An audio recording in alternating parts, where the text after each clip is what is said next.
Well, good morning, everyone.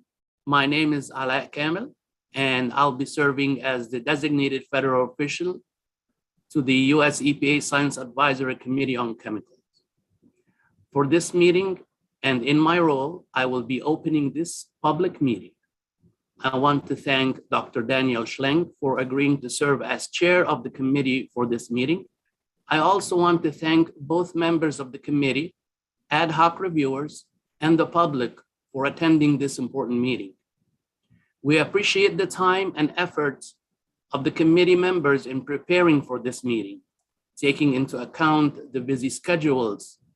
In addition, I also want to thank EPA's Office of Pollution Prevention and Toxics, OPPT, and my colleagues at the Peer Review and Ethics Branch in EPA for their hard work in preparing for this important review of EPA's draft TSCA screening level approach for assessing ambient air and water exposures to fence line communities version 1.0.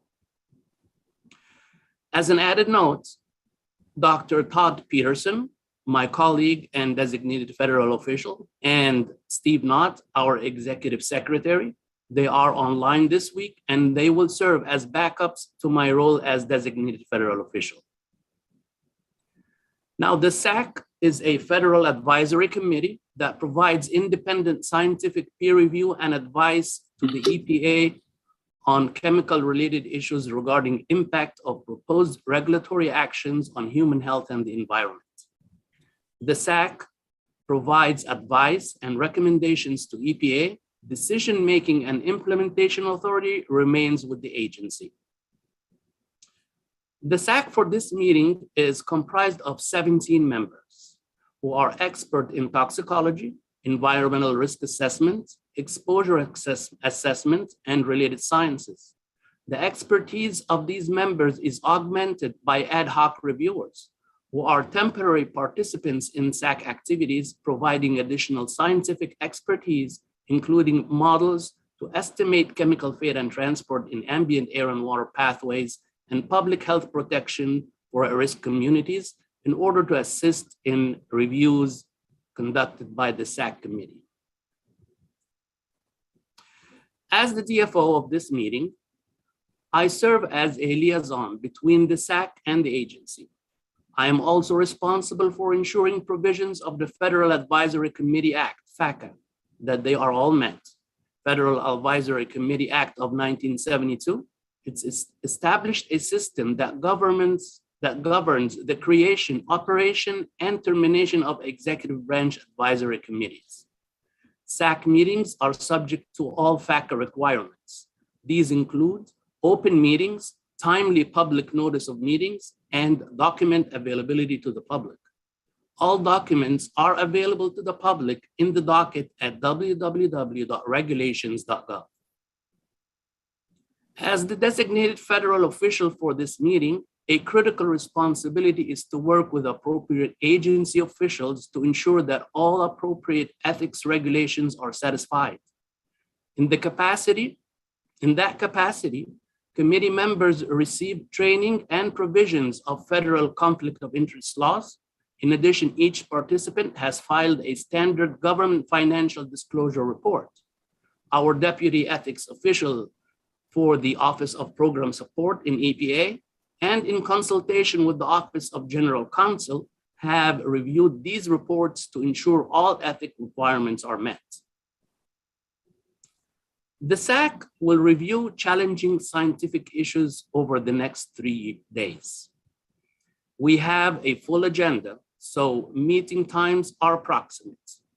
Thus, we may not keep to exact times as noted due to the discussions and public comments. We strive to ensure adequate time for agency presentations, public comments, and committee deliberations. For presenters, SACC members, and public commenters, please identify yourself and speak into the microphones provided, or actually your computer microphone, since this meeting is being webcasted, transcribed, and recorded. I'd like to note that there is a live video webcast of this meeting via YouTube. To access this website with this webcast, please go to the meeting website at www.epa.gov/TSCA-peer-review. Copies of all EPA presentation materials, written public comments, and other documents related to this meeting are available in the public docket at regulations.gov. Copies of presentation materials submitted this week by public commenters will be available in the public docket within the next week. The docket number and website are noted on the meeting agenda. For this meeting, there are so far over 180 registered attendees. 24 of them will be giving oral comments. Registration is open until the last day of the meeting on March 17. Members of the committee and ad hoc reviewers are encouraged to fully consider all written and oral public comments submitted for this meeting. At this time, the agenda is full. However, as we move through the proceedings, if time allows, we may be able to accommodate additional brief oral comments of 5 minutes or less. For members of the press, EPA Media Relations staff are available to answer your questions about this meeting. Please address all questions to Kathy Milbourne, and her email is milbourn.cathy@epa.gov. At the conclusion of the meeting, the SACC will prepare a report as a response to questions posed by the agency, background materials, presentations, and public comments. This final report also serves as meeting minutes. We anticipate the final report and meeting minutes to be completed in 60 days after the meeting. Again, I wish to thank the committee and ad hoc peer reviewers for your participation. I'm looking forward to both a challenging and interesting discussion over the next 3 days. And now I turn the meeting over to our chair, Dr. Daniel Schlenk. Thank you. Thanks, Ala. Good morning, everybody. Thanks for joining us this morning for our draft TSCA screening level approach for assessing ambient air and water exposures to fence-line communities, version 1.0. I'd like to thank EPA and Ala for putting this all together, the EPA staff. I'd like to thank the presenters that will be presenting here in a few minutes, as well as the public commenters, which will be presenting after them, and for their participation. And we look forward to a very useful meeting that would be able to provide some information for the agency in this regard. At this point in time, I'd like to introduce the panel and the committee. Forgive me for keep using panel. I keep using that word from the fifth panel that I chaired a few years ago, but it's a committee. So at this point in time, we'd like to introduce members of the committee. So I'm going to go through the list alphabetically. And if you would, just state your name, your organization, and a brief statement of your expertise, and then we'll move forward with that. So at this point, well, maybe I should begin myself. My name is Daniel Schlenk. I am an environmental toxicologist. I'm at the University of California, Riverside, and I'll be chairing this committee for the next 3 days. Our next member would be Dr. Apte.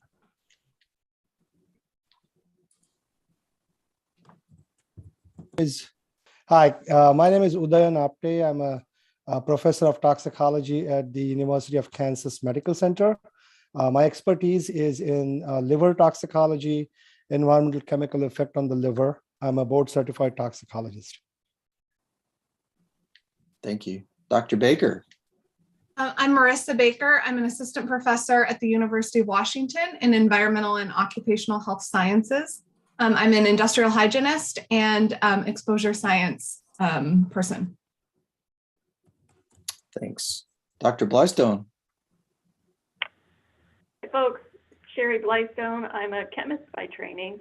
I work in the chemical industry for a long time now on product safety and compliance, currently with SNF Holding Company.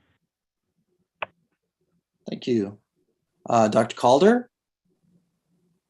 Hi, I'm Ryan Calder. I'm Assistant Professor of Environmental Health and Policy at Virginia Tech. I am a professional engineer. My background is in water quality modeling and coupling models of environmental systems to models for human exposure assessment. I'm interested in minimizing human exposures to chemical contaminants in the environment. Great, thanks. Dr. Chason. Hello, I'm with the Lifeline Group, and I'm a toxicologist, but most of my career has been with exposure assessment, risk assessment methods and models, with particular emphasis on unique communities ranging from urban centers to tribal and rural lands. Really pleased to be part of the panel committee. Yeah, thanks. Dr. Cobb. Hi, George Cobb. I'm an environmental analytical chemist studying fate and transport and exposure assessments as well. I'm here at Baylor University in Waco, Texas. Thanks, George. Dr. Davies. Hi, I'm Holly Davies. I'm a toxicologist at the Washington State Department of Health. My background is in reproduction and development. Great. Dr. Doucette. I think you're on mute, Bill. I thought I hit it. One more time. I'm Bill Doucette, environmental chemist and recently retired professor at Utah State University and previous member of the SACC committee. Thanks. Dr. Ferry. My name is John Ferry. I'm a chemistry professor at the University of South Carolina. I'm an environmental chemist, and I do research in the reactive attenuation of organic materials. Thank you. Dr. Gribble. Hello, my name is Matthew Gribble. I'm an associate professor of epidemiology at the University of Alabama at Birmingham School of Public Health. I'm an environmental epidemiologist and also a diplomate of the American Board of Toxicology. Great, thanks. Dr. Heiger Bernays. Wendy Heiger Bernays, professor of environmental health at the Boston University School of Public Health. My expertise is in risk assessment methods with the focus on vulnerable and susceptible populations. Thank you. Dr. Henneman. Morning, Lucas Henneman. I'm an environmental engineer, assistant professor at George Mason University. My background's in air quality modeling and health assessments. Thank you. Dr. Johnson. Everybody, my name is Mark Johnson. I'm Director of Toxicology for the Army's Public Health Center. My background's in environmental toxicology and human health, and this application is to risk assessment. And I'm a fellow of the Academy of Toxicological Sciences. Thanks. Dr. Kissel. Hi, I'm John Kissel. I'm Professor Emeritus of Environmental and Occupational Health Sciences at the University of Washington in Seattle. I'm an engineer by training and a human exposure scientist by practice. Thank you. Dr. Lee. I'm Lee Lee. I'm assistant professor of environmental health at the University of Nevada, Reno. I'm leading a research group that develops computational models, fate and exposure models to assess how chemical substances reside, travel, and change in the multimedia environment and how they get into the human beings. Thank you. Dr. Mazirlian, sorry. That's okay. My name is Carmen Masterlian. I'm a professor of environmental reproductive epidemiology at the Harvard Chan School of Public Health, and I'm the director of the Scientific Early Life Environmental Health and Development Program at Harvard Chan. And I study how environmental chemicals and the environment defined more broadly impacts fertility, pregnancy, and child health. Thank you. Dr. Prisbila. Good morning, I'm Jennifer Prisbilla, an environmental epidemiologist at the Agency for Toxic Substance and Disease Registry. My expertise are environmental epidemiology and human health risk assessment. Thanks. Dr. Reif? Hi, this is Rick Reese. I'm a group vice president and principal scientist at Exponent, and my expertise is in exposure and risk assessment and dispersion modeling. Okay, thanks. Yeah, Dr. Reif, please. Oh, yeah. Sorry. I think you jumped the gun a bit there. No worries. There's one letter, a couple letters off, right? Yeah, I'm a David Reif. I'm a professor at North Carolina State University. I sit in the Bioinformatics Center, and I'm in the Department of Biological Sciences. My lab studies environmental health sciences, data integration, data science applications, and computational toxicology. And my background is in statistics and human genetics. Thanks. Dr. Rowlands. I think you're on mute, Craig.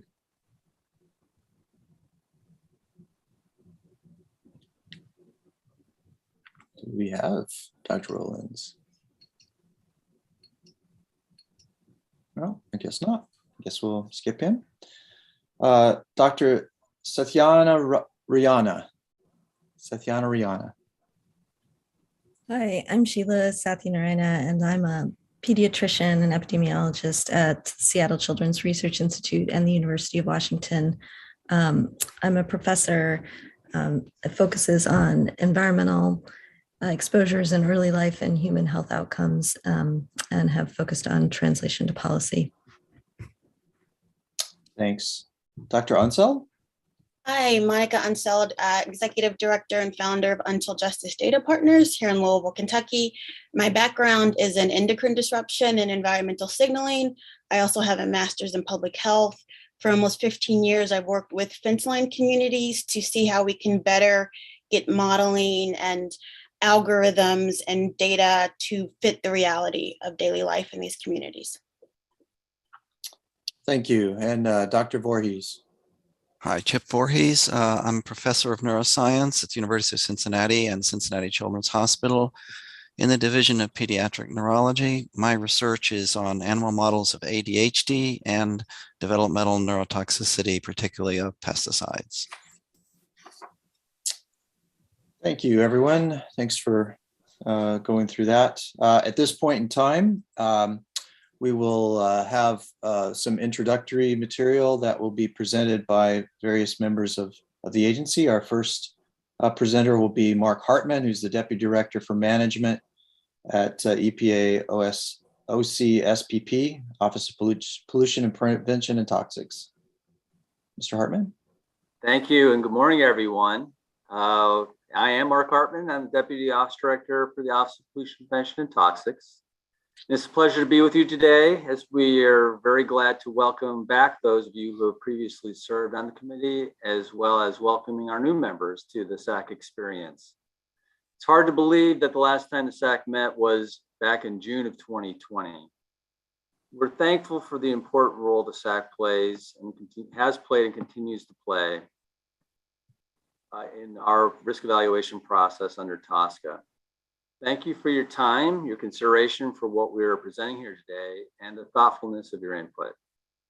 We are proud of the EPA team that has worked so diligently on this effort and look forward to your feedback on this very important work. It is also my pleasure today to introduce to you the Office of Chemical Safety and Pollution Prevention's Assistant Administrator, Michal Friedhoff. Dr. Friedhoff has more than 20 years of government experience, most recently as the Minority Director of the Oversight for the Senate Environment and Public Works Committee. She began her congressional service in 1996 in then Congressman Ed Markey's office as a Congressional Science and Engineering Fellow after receiving a PhD in physical chemistry at the University of Rochester. Dr. Friedhoff has also served on the staffs of the House Science Committee, House Select Committee on Energy Independence and Global Warming, the House Energy and Commerce Committee, and the House Natural Resources Committee. With environmental expertise spanning a range of policy areas, her legislative work includes the 2019 legislation to address PFAS contamination, the fuel economy provisions in the 2007 Energy Independence and Security Act, and a law requiring the creation of an online database potential consumer product safety defects. However, much of her time was spent on the 2016 reauthorization of the Toxic Substances Control Act. She played an integral role in drafting this legislation and now brings that expertise to EPA to lead TSCA implementation under the Biden-Harris administration. In the year plus that I have had the pleasure of working with Dr. Friedhoff, I have witnessed her strong commitment to scientific integrity, using the best available science to drive decision-making, and her support for EPA's career staff. Welcome, Dr. Friedhoff. Thank you. Dr. Friedhoff? Thanks so much. Thanks very much, Mark. Can you all hear me okay? Yes. Yes. Yes. Great. Thanks. Well, good morning. I'm Michal Friedhoff, the Assistant Administrator of EPA's Office of Chemical Safety and Pollution Prevention. And thank you so much for your participation in this peer review of EPA's approach for assessing exposures to fence line communities. Your support and commitment as both SACC members and as ad hoc expert reviewers is critical in helping EPA to continue to meet its mission. Part of that mission is ensuring that science and scientific integrity remain the backbone of our regulatory work. And that's why the peer review that SACC provides is so critical. And we also greatly appreciate the SACC's continuing assistance with completing reports as expeditiously as possible so that we can incorporate your feedback into the chemical safety protections we expect and hope to provide to communities all across America. As you all know, under the last administration, science on certain exposure pathways, like exposure through ambient air, water, and disposal, were excluded from most risk evaluations. And what that effectively meant is, for purposes of TSCA, it didn't count if you drink it, and it didn't count if you breathed it. But that's not what TSCA says. TSCA tells EPA to conduct risk evaluations to determine whether a chemical substance presents an unreasonable risk to health or the environment under the conditions of use, including an unreasonable risk to relevant, potentially exposed or susceptible subpopulations. You actually all told the agency that over and over again. For example, in the peer review report for 1,4-dioxane, you noted that the lack of an exposure assessment for the general population may leave substantial portions of the population at risk, which is particularly concerning for drinking water exposure. And also during that peer review meeting, the committee observed that if each office at EPA says someone else is assessing the risk, the US public will never get a comprehensive risk assessment. As a second example, in both the carbon tetrachloride and the perchloroethylene reports, the committee said that excluding multiple routes of exposure from the risk evaluation could not be justified by saying that some other part of the agency regulates them. And similarly, in your review of 1BP, you state, and I quote, "The lack of consideration for general population exposures excludes the vast extent of the US population who are exposed to 1BP, perhaps on a daily basis. The lack of consideration of the general population of exposure is concerning given the strong evidence of widespread exposure to a chemical that may be 1BP based on biomonitoring data." That report goes on to say that the exclusion of the general population, quote, "does not instill confidence that objectivity is being maintained in agency assessments as part of TSCA," end quote. We agree with you, and that's why we reversed that policy. So as a very first step to understanding risks to the general public via these exposure pathways, we've developed this version 1.0 of a methodology designed to assess any potential risk from the air and water exposures that were excluded from the risk evaluations to fence line communities, or those communities within close proximity to chemical facilities. It's important to be clear about what this screening methodology is and what it is not. We're charged under TSCA with providing chemical safety protections once we find unreasonable risk in a risk evaluation. A great deal of science and analysis was done in those risk evaluations, despite some notable policy deficiencies associated with them, and unreasonable risks were found across almost all uses of all of the chemicals. We feel a strong sense of urgency and a strong sense of responsibility to move quickly to address those risks. But we also don't want to leave communities out. We want to be sure that the rules we write are as protective as they need to be and are also scientifically and legally defensible. So the version 1.0 methodology is just that. It's an initial attempt to develop a meaningful screening level approach which will assist the agency in making go or no-go decisions on whether health and environmental protection is best served by either proceeding quickly to rulemaking for a chemical or by formally supplementing the risk evaluation. If the results of the screening methodology show there are no likely added fence line community risks for a substance, or if the rule we're contemplating for that substance based upon the existing risk evaluation would also address those risks, we'll continue our rulemaking process quickly. As a very extreme example, if the previously finalized risk evaluation supports a complete ban or phase out of a chemical, clearly no further revision of the risk evaluation should be needed. However, if the refined screening methodology tells us that the rule supported by the last administration's risk evaluation is not going to be sufficiently protective of fence line communities, we'll perform additional analysis and supplement the risk evaluation. We've already made the decision that we'll need to do that for 1-dioxane, in part because we agree with the committee, as well as with the many stakeholders who expressed concern as the lack of consideration of all exposure routes to 1,4-dioxane, including as a byproduct in a number of both occupational as well as consumer uses. But the implications of formally supplementing the risk evaluations are significant, because the 9 to 15 months it would take us to do that for each chemical would also push our rulemaking for that chemical into 2025 or even later. These rules are where the rubber meets the road to realizing the great promise of TSCA, and we're all eager to get there. So I want to take just a few more minutes to be really clear about what version 1.0 is and is not. It is a proposed screening level methodology using reasonably available data, information, and models to quantify environmental releases, evaluate exposures, and characterize risks associated with such releases and exposures. It is clearly not the more comprehensive analytic approach that the agency intends version 2.0 to be that we'll develop and use in future risk evaluations. Version 1.0 doesn't include a method to address broader potential environmental justice concerns, nor does it attempt to quantify aggregate exposures. We recognize that these and other considerations are important, and we look to expand our capacity to evaluate these concepts in the next 20 risk evaluations and beyond. But in light of this, our ask of you is twofold. One, under what circumstances can this draft screening level approach be used to help us make our go, no go rulemaking decisions? And two, for the next iteration of this approach, what could we add, build upon, and further develop to make this more comprehensive so that it can be used as one of our scientific building blocks during risk evaluation for the next 20 chemicals?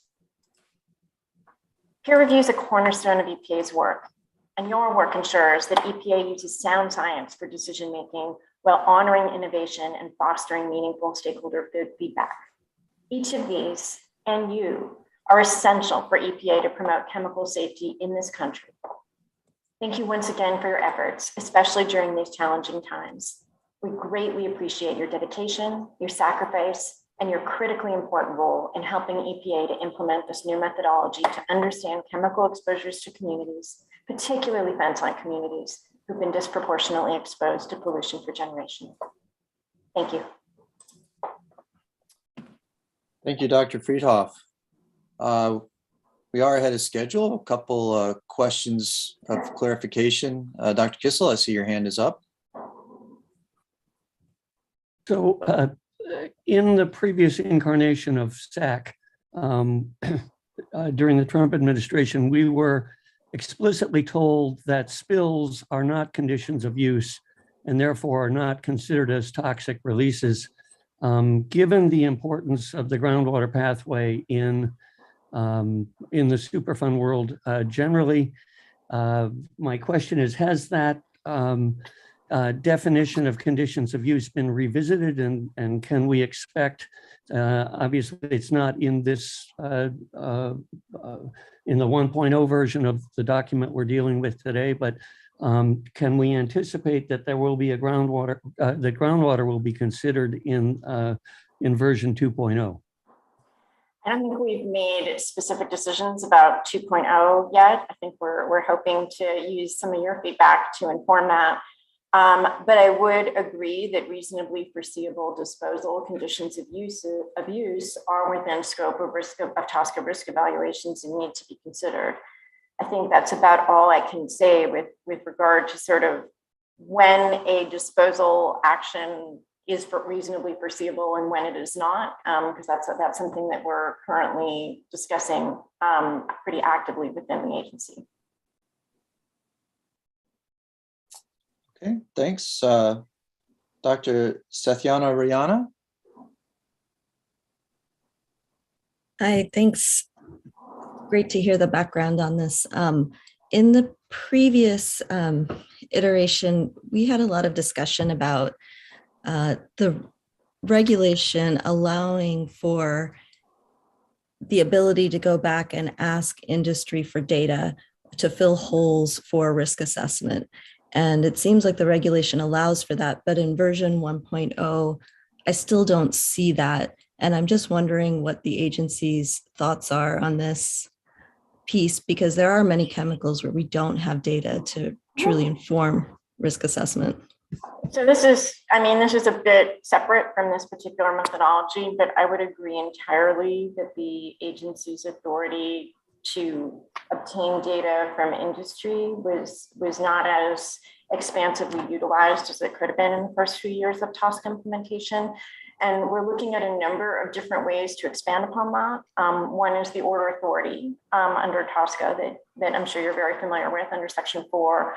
But the other thing that we've recently begun to explore is a way to kind of standardize information collection activities under a rulemaking that would inform the agency about conditions of use, health and safety studies that are in the possession of industry, and a range of other baseline information. And what we would be, and so what we've been working on, and we did hold a public meeting on that several months ago, is a way to kind of say, if you're being considered as a high priority chemical, then you, as part of CDR reporting, you need to provide this additional data set. If you're undergoing a risk evaluation, then that data set might expand to include other information. When EPA is done with the risk evaluation, then those additional data requirements would disappear. Because I'm sure what was sort of happening in the first few years of the program when it was a constant budget crunch because no additional funding had ever been requested for implementing the new law.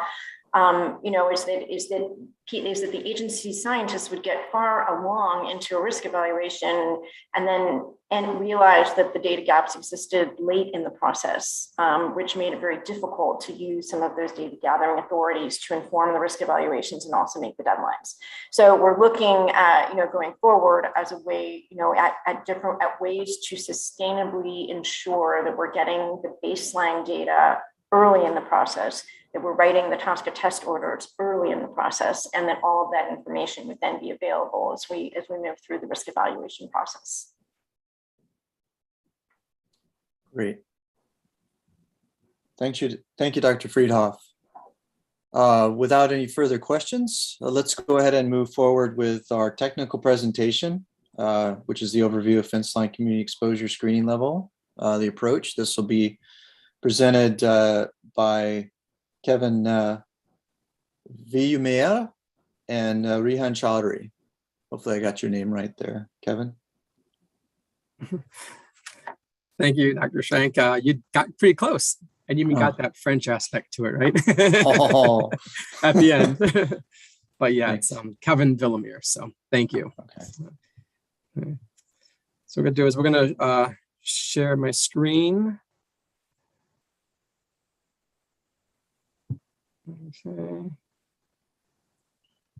Okay. Can everyone see the screen okay? Yeah. Yes. Okay. Great. Thank you. So I want to start by saying good morning to the Scientific Advisory Committee on Chemicals, public commenters, and stakeholders. My name is Kevin Villumea, and I am the assessment lead for the fence line team. Our management leads are Rehan Chaudhary and Yvette Selby Mohamedou. I'm fortunate to be part of a very dedicated, knowledgeable, and talented team whose work is reflected in this presentation, as well as the draft fence line report currently undergoing review.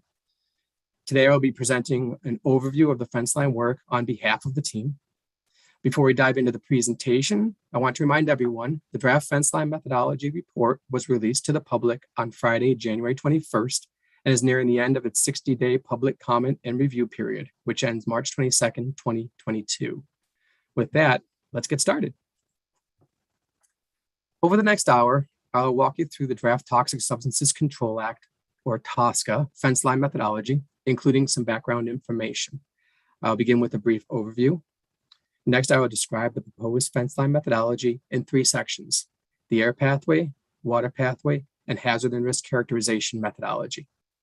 I will close out the presentation by briefly discussing the 3 case studies and associated findings included in the draft report, as well as anticipated next steps for the fence line work. Before continuing, I do want to be clear that the 3 case studies included in the draft report and this presentation are intended to be illustrative examples of applying the proposed fence line methodology and the efficacy of such application. While the case studies consist of 3 real chemicals for which EPA published risk evaluations in 2020 and 2021, the results and associated findings as presented do not represent final agency action and will not be used for purposes of risk management actions or rulemaking at this time. I want to start by establishing a level playing field and common understanding of the background leading to the fence line effort, as well as the intended purpose of the fence line methodology. The Office of Pollution Prevention and Toxics, or OPPT, published the first 10 risk evaluations under the amended TSCA in 2020-2021 timeframe. At the time of publication, a policy decision was in place, which resulted in certain pathways not being assessed because they fell under the jurisdiction of other EPA-administered laws, such as the Clean Water Act or the Clean Air Act. That policy decision was reversed in June 2021, leading to a targeted effort to assess certain pathways previously excluded from the published risk evaluations. The targeted effort is the fence line effort and includes development of the fence line methodology. With that background in mind, the purpose of the fence line methodology includes conducting screening level evaluations to ensure potential exposures and associated risks were not overlooked for fence line communities for 7 of the first 10 chemicals for which OPPT has published risk evaluations. Also, to focus on certain ambient air and water pathways previously not assessed in the published risk evaluations. And third, to inform risk management actions and rulemaking for those 7 published risk evaluations. Turning briefly to the table on the right, on this slide, you'll see the 2 pathways included within the fence line methodology and the 7 chemicals for which we intend to conduct a screening level analysis for fence line communities. You'll notice 2 of the chemicals have a red X under the water pathway, which indicates a screening level analysis is not planned for that chemical for the water pathway. Why is this the case? For 1,4-dioxane, EPA is conducting a supplemental and risk evaluation, which will address the water pathway, and therefore a screening level analysis is not warranted. For 1,BP, the water pathway is not a concern based on a review of PChem and FATE properties, as well as extremely low releases, about 1 pound per year for all facilities. And this is further discussed in the 1BP published risk evaluation. In the previous slide, I referenced the term fence line community several times. So what is a fence line community? For purposes of the fence line methodology, fence line community consists of members of the general population that are in proximity to air emitting facilities or a receiving water body, and who therefore may be disproportionately exposed to a chemical undergoing risk evaluation under TSCA Section 6. For the ambient air pathway, proximity goes out to 10,000 meters from an air emitting source. For the ambient water pathway, proximity does not refer to a specific distance measured from a receiving water body, but rather to those members of the general population that may interact with the receiving water body and thus may be exposed. Slide 5 outlines what is not included as part of the fence line work presented here or in the draft report. The key message we want to express here is a proposed fence line methodology is intended to be a starting point or springboard from which we can build and expand beyond the limits we set for this initial work. I also want to draw your attention to the footnote associated with the final 2 bullets on this slide. As stated, although aggregate cumulative exposures as well as identification of potential environmental justice concerns are not addressed in this current work, EPA is seeking SACC input on potential applications of the proposed methodology and built-in flexibilities to evaluate aggregate cumulative exposures and potential environmental justice concerns as part of the charge for SACC review of this work. Now let's move to the discussion of the specific methodologies developed for the fence line effort, beginning with the air pathway. Here I'll give you an overview of the air pathway, starting with the graphic on the right. We start by looking at the air emissions from a releasing facility, or the source, which may be either or both stack and or fugitive in nature. Next, we use the release data to model ambient air concentrations at select distances from the releasing facility via the pathways. For purposes of the air pathway fence line work, we focus on only the inhalation route as the route of exposure and identify the exposures and associated risks to fence line communities with receptors for that route of exposure. The general approach for estimating air releases from a source is to use 2019 Toxics Release Inventory, or TRI, data. If there are data gaps in the 2019 TRI reporting, we try to identify TRI surrogate data for the use and scenario under consideration. If data gaps remain, we rely on our existing suite of models and release estimation methods used to support the first 10 published risk evaluations. Ambient air exposure concentrations are estimated at select distances extending out to 10,000 meters using AirMod. AirMod refers to the American Meteorological Society Environmental Protection Agency regulatory model. One additional item I'd like to mention: when we do not have release data from TRI, we estimate releases as described above and use those estimated releases as inputs to model a series of exposure scenarios considering various factors as shown in the estimated release boxes on this slide.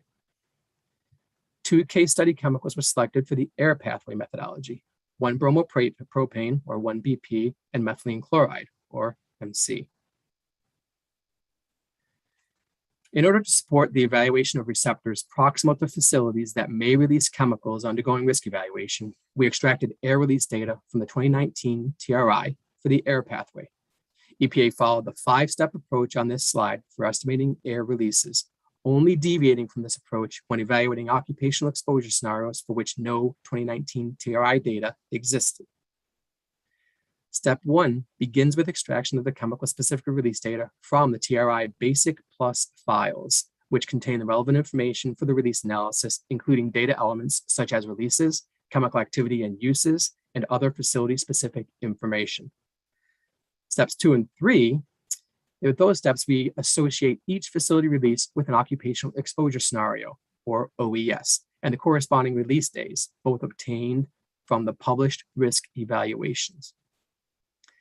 Steps 4 and 5 involve estimating releases through an alternative approach for OES that have no 2019 TRI data and summarizing all release results for use in the exposure modeling. The next several slides will focus on steps 2, 3, and 4. I'd like to take a moment to describe OESs and how they relate to the conditions of use, or COUs, in the published risk evaluations. COUs, as defined in the risk evaluations, are the circumstances under which a chemical is expected to be manufactured, processed, distributed, used, or disposed. For the purposes of identifying and using similar assessment approaches based on expected exposures and or releases, COUs may be grouped or mapped into broad categories referred to as OES. In some cases, this mapping may be fairly simple, where one COU maps directly to one OES. However, in many cases, there isn't a one-to-one mapping. In such cases, multiple COUs may fit under one OES, or alternatively, one COU may be mapped to multiple OES due to distinctly different exposure scenarios that would not result in similar releases and exposures. Slide 10 discusses mapping TRI use information to an OES, which involves evaluation of the documented uses and subuses as reported to TRI using the TRI Form R. Uses and subuses are reported on a per chemical, per facility basis. Alternatively, facilities meeting certain requirements may be able to report basic site information using TRI Form A. TRI Form A, however, does not require the reporting of use and subuse information. So, EPA uses a North American Industry Classification System, or NAICS code, along with information from company websites to determine the use and subuse information for Form A reporting facilities. The use information is compared to the list of industrial function categories as reported for the Chemical Data Reporting Rule, or CDR. The industrial function category describes a specific function that a chemical provides when used in the formulation of a product or used within an industrial process. A similar mapping was performed between COUs and OESs when developing the published risk evaluations. The final mapping step uses the CDR industrial function codes as a bridge to bring together the TRI to CDR mapping and the COU to OES mapping to establish the link between the reported TRI facility use information and the OESs from the published risk evaluations. The third step in the release estimation process is estimating the days of release. Since the TRI release information is reported on an annual basis, estimating the days of release are necessary to combine with the reported annual TRI releases. This combination produces a daily release estimate used for exposure modeling. The daily release estimates used in the fence line work are from the published risk evaluations, and they're provided here for context.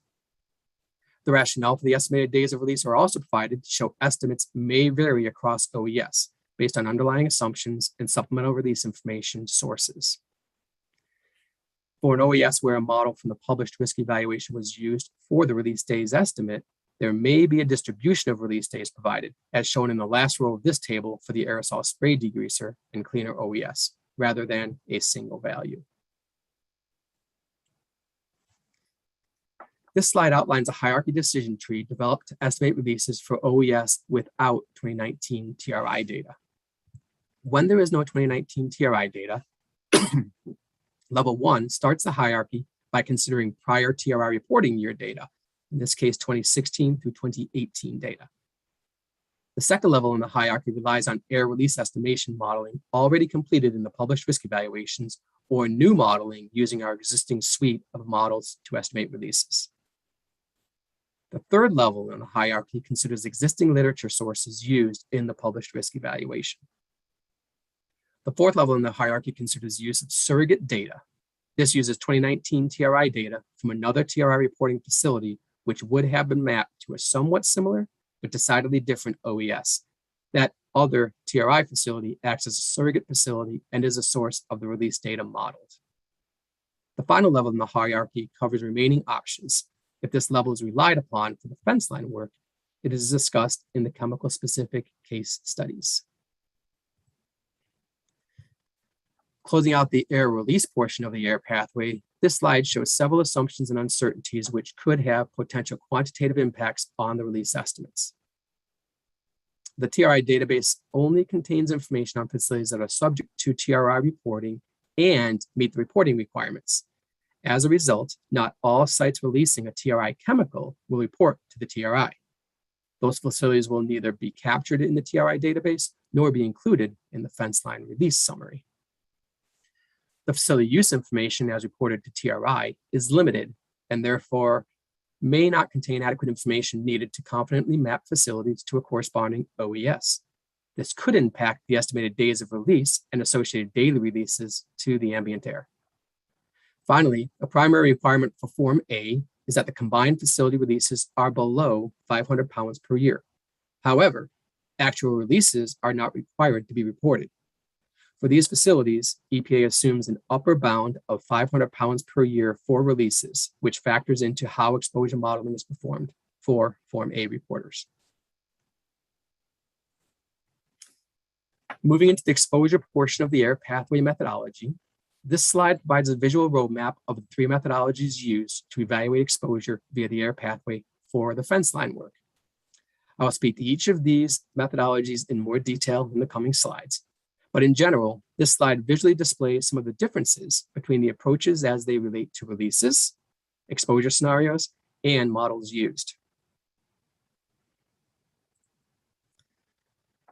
Slide 15 provides a brief comparison and explanation of how each methodology is applied for purposes of the fence line work.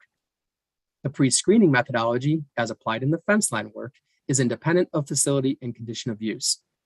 Findings from the pre-screening methodology are intended to inform whether a full screening analysis is warranted based on whether pre-screening does or does not identify potential risks to select receptors at 3 predefined distances within the IIOAC model. In contrast, the full screening methodology is both facility and COU specific. Additionally, while we limit our use of the full screening methodology in the current work to screening level analyses for fence line communities, the capabilities of the full screening methodology are not as limited. Additional, more detailed analyses can be performed with the full screening methodology, although such analyses require, among other things, more detailed facility-specific data, which may or may not be reasonably available information. The co-resident methodology is separate from the pre-screening and full screening methodology in that it is designed for unique case-specific conditions of use and receptor configurations. Additionally, the proposed co-resident methodology looks at indoor air transport phenomena rather than ambient air directly. Beginning with the pre-screening methodology, this flowchart shows the approach and exposure scenario components applied to the fence line effort. As shown in the roadmap, the pre-screening methodology uses EPA's IIOAC model. Starting at the left of this slide, the pre-screening methodology uses 2 air release values from the TRI data set for model inputs. The maximum release value, which is the highest individual facilities reported total release value for the chemical undergoing risk evaluation among all facilities reporting that chemical to TRI, and the average or mean release value, which is the arithmetic average of all facility reported total release values for the chemical undergoing risk evaluation across all facilities reporting that chemical to TRI. Moving left to right, we build out a series of 16 exposure scenarios for each release value, considering the release type, topography, meteorological data, and the release scenario. Each of these inputs and the basis for selection are described in more detail within the draft report currently undergoing review. For purposes of risk calculations and identifying potential risks, the pre-screening methodology selects the highest exposure concentrations from all exposure scenarios modeled. Based on the pre-screening work performed for the fence line effort so far, the scenario resulting in the highest exposure concentrations follows the exposure scenario highlighted orange in this diagram. This slide lists some of the assumptions and uncertainties associated with the pre-screening methodology. The key point to remember is the pre-screening methodology is designed to maintain a conservative approach for estimating exposures, as it is intended to inform the need for a full screening analysis. As a result, we do not want to miss potential risk and screen out the need for a full screening analysis prematurely. To retain the conservative nature of the pre-screening methodology, EPA recognizes the default values for stack parameters and plume characteristics represent a low, slow-moving, non-buoyant plume, which tends to lead to more conservative exposure estimates at the modeled distances. This slide closes out the pre-screening methodology by sharing some strengths and limitations of the proposed methodology. For strengths, the IIOAC model is an Excel-based tool which readily defines necessary inputs and is relatively easy to learn. The model allows quick evaluation, which can be conducted in-house without the need for specialized expertise, saving both time and level of effort. The primary limitation is the construct of the model itself. The model is built on pre-run scenarios created and run through AirMod, which inherently limits the inputs, defaults, and meteorologic data to those used for the pre-run scenarios. Moving to the full screening methodology, this slide introduces details about the approaches used for the fence line work using AirMod. The first bullet describes the overall purpose and goal of the full screening methodology, which is to estimate ambient air concentrations and associated exposures at varying distances and receptor locations from a facility releasing the chemical undergoing risk evaluation. The full screening method evaluates exposures at 8 finite distances, 5, 10, 30, 60, 100, 2,500, 5,000, and 10,000 meters, and 1 area distance, 100 to 1,000 meters from a releasing facility. For each finite distance, receptors are placed in a polar grid at equal distances around the associated distance ring, every 22.5 degrees. This results in a total of 16 receptors around each distance ring. Visually, both the distances and receptor locations can be seen in the diagram in the top right of this slide. Finite distances are represented by different colored rings. The area distance is represented by the shaded donut ring. Receptor locations are represented by the boxes placed around the ring. For the one area distance evaluated, receptors are placed in a Cartesian grid between approximately 200 meters and 900 meters from the releasing facility at 100 meters spacing. This results in a total of 456 receptors. The daily and annual average exposure concentration estimates for the area distance represent the arithmetic average, the mean exposure concentration across all 456 receptors within the area distance for each day and across an entire year. The remaining bullets on this slide provide some other parameters considered as part of the full screening methodology approach and associated inputs for the model. Slide 20 summarizes the outputs obtained from the full screening methodology based on the distances and receptor locations evaluated. The left box shows a total number of modeled exposure concentrations obtained for the two types of release estimates provided.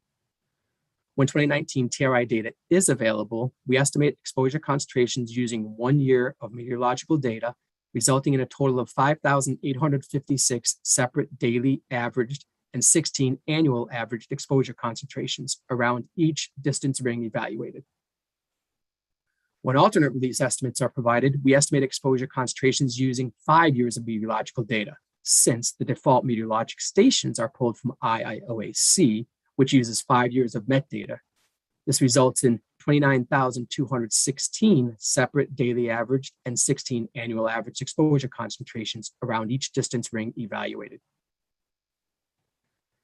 Moving to the right box, post-processing script is used to extract various statistics and percentile concentrations from the base concentration distributions obtained from AirMod.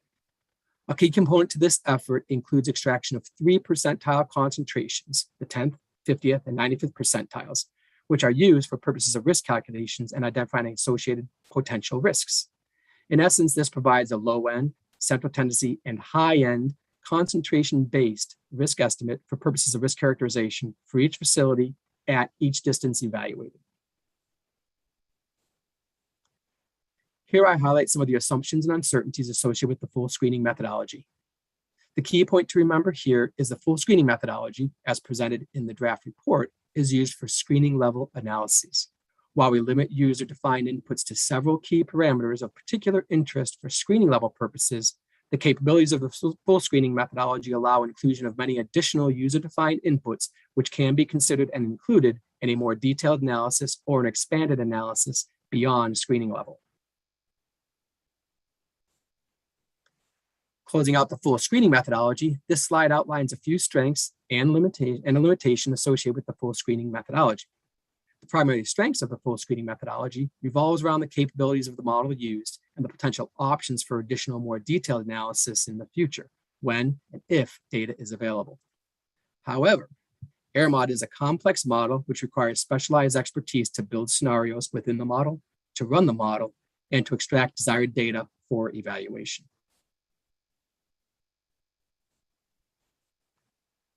Moving to the final air pathway methodology, this slide provides an overview of the co-resident methodology and approach presented in the draft report.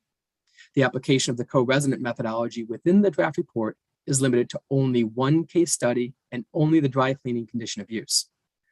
The co-resident methodology utilizes IECCU, which is a deterministic model used to simulate effects of sources in unconditioned zones, the releasing facility, on the indoor environmental concentrations in conditioned zones, the residences or apartments. Since the effects on conditioned zones depends on the building configurations, for example, how the zones are or are not interconnected, the draft report includes analyses for 2 building configurations, architecturally connected or architecturally separated.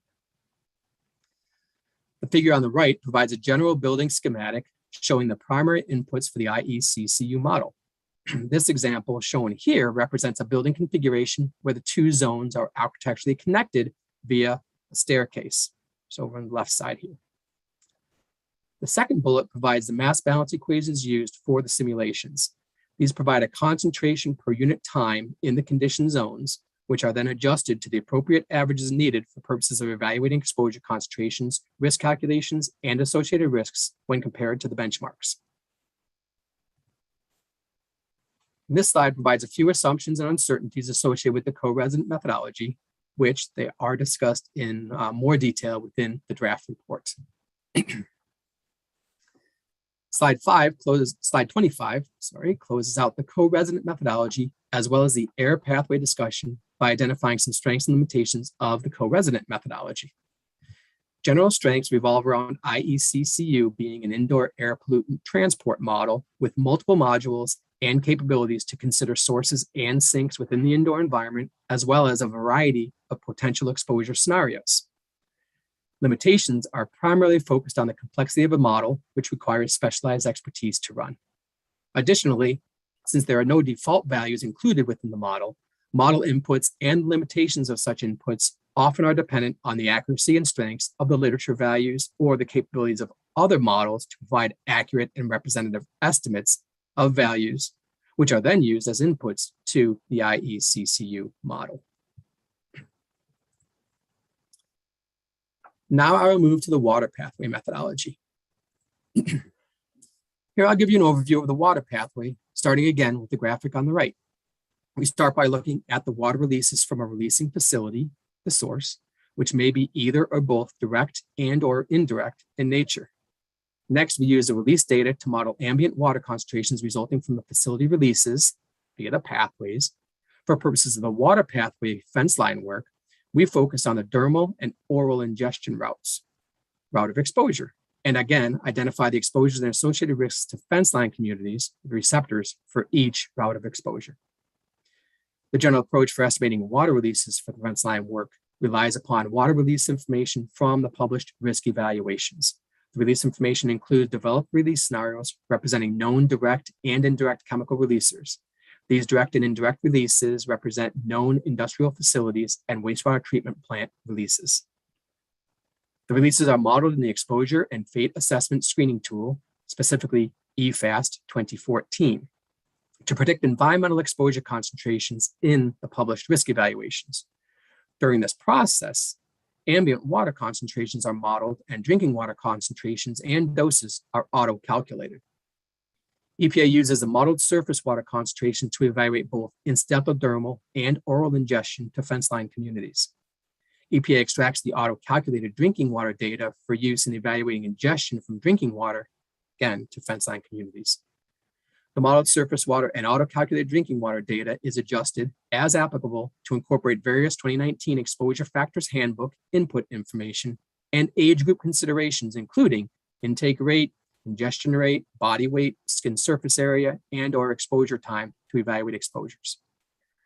One additional item I'd like to mention, EPA did search for available monitoring information for the water pathway work within the fence line effort. This is discussed in more detail within the draft report. 2 case study chemicals were selected for the water pathway methodology. Those are N-methylpyrrolidone, NMP, and methylene chloride. EFAST 2014 is a tool which estimates chemical concentrations in various media, including ambient water, resulting from discharges to both free-flowing and still water bodies. The tool uses upper percentile and or mean exposure parametric values that result in possible conservative exposure estimates. Advantages of this tool are that it requires minimal input parameters and has undergone extensive peer review by experts outside of EPA. This slide shows the inputs and associated calculation within EFAST 2014 to determine surface water concentrations. Among the inputs used for this calculation are the number of release days, the chemical release to wastewater, chemical removal from wastewater treatment, and surface water flow information. Release days represent the number of days per year that a chemical is discharged and is used to calculate a daily chemical release to wastewater amount based on known annual releases and loading information from either or both TRI and discharge monitoring reports, or DMR, when available. Since direct discharging facilities are not required to report the number of days associated with chemical releases, release scenarios developed in the published risk evaluations are used to provide an upper and lower bound of release days used to calculate the associated surface water concentrations. Surface water flow information is included within EFAST 2014 database. However, flow information is dependent on whether the release comes from a known or unspecified location. For those locations where there is a known National Pollutant Discharge Elimination System, or NPDES permit for the discharging facility, the EFAS database is searched by NPDES permit number, name, or known discharging water body reach code to obtain relevant flow information. Where a site-specific NPDES code is unavailable, a surrogate NPDES code for a nearby facility that discharges to the same water body may be used. If there is no known NPDES code, or the exact location of a chemical loading is unknown, the Standard Industrial Classification Code, SICC option, within EFAS is used. This option uses a 10th and 50th percentile receiving 7Q10 stream flows for dischargers in a given industry sector. The most representative SICC for an evaluated release is used. Slide 30 outlines the approaches and various inputs used for estimating drinking water and recreational oral dermal exposures for the fence line effort. Starting with drinking water exposures in the left box, drinking water exposures are at the water body of release with water treatment set at 0%. For acute exposure, modeled stream concentrations are based on 30Q5 flow information and 95th percentile consumer data from the 2019 Exposure Factors Handbook for drinking water intake rates. For chronic exposure, modeled stream concentrations are based on the harmonic mean flow information and mean per capita data from the 2019 Exposure Factors Handbook, which is used for the drinking water intake rates. Moving to recreational oral dermal exposures, or it's also referred to as incidental oral dermal exposure in the right box, approaches for recreational oral and dermal exposure follow those originally undertaken in the published risk evaluations for 1,4-dioxane and NMP. Chemical-specific skin permeability coefficients are used for the dermal evaluation. Estimated surface water concentrations use the previous EFAS facility release scenarios and modeled 30Q5 and harmonic mean concentrations for acute and chronic dose estimations, respectively. For all water pathways, exposure concentrations are estimated across various age groups, ranging from infants to adults, although results presented in the body of the draft report are for the most sensitive chemical-specific populations. All age group calculations are included in the supplemental materials to the draft report.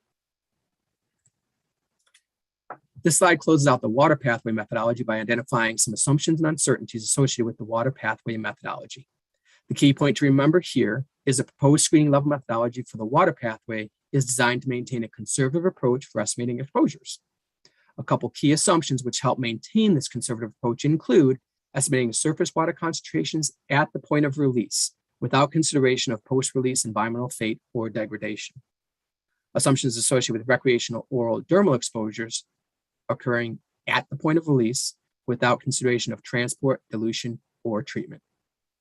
One final note, the applied stream flow distribution is a key driver of estimated results within EFAS 2014. However, the age of the stream flow distribution data set within the EFAS 2014 tool and the selection of representative flow data brings in some uncertainties which can impact the representativeness of the overall modeled results for more current release data.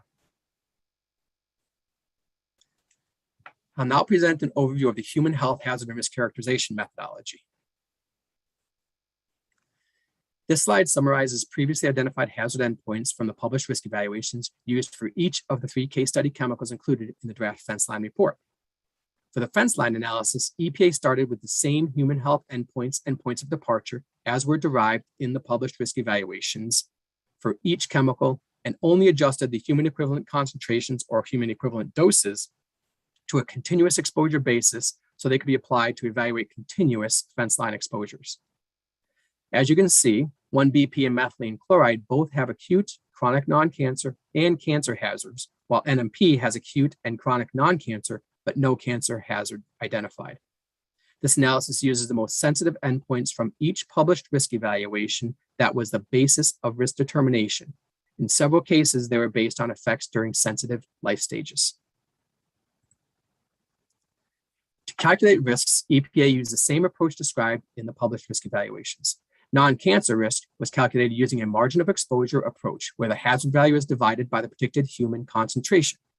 EPA interpreted the MOE risk estimates in reference to benchmark MOEs. Benchmark MOEs are the total uncertainty factor for each non-cancer POD.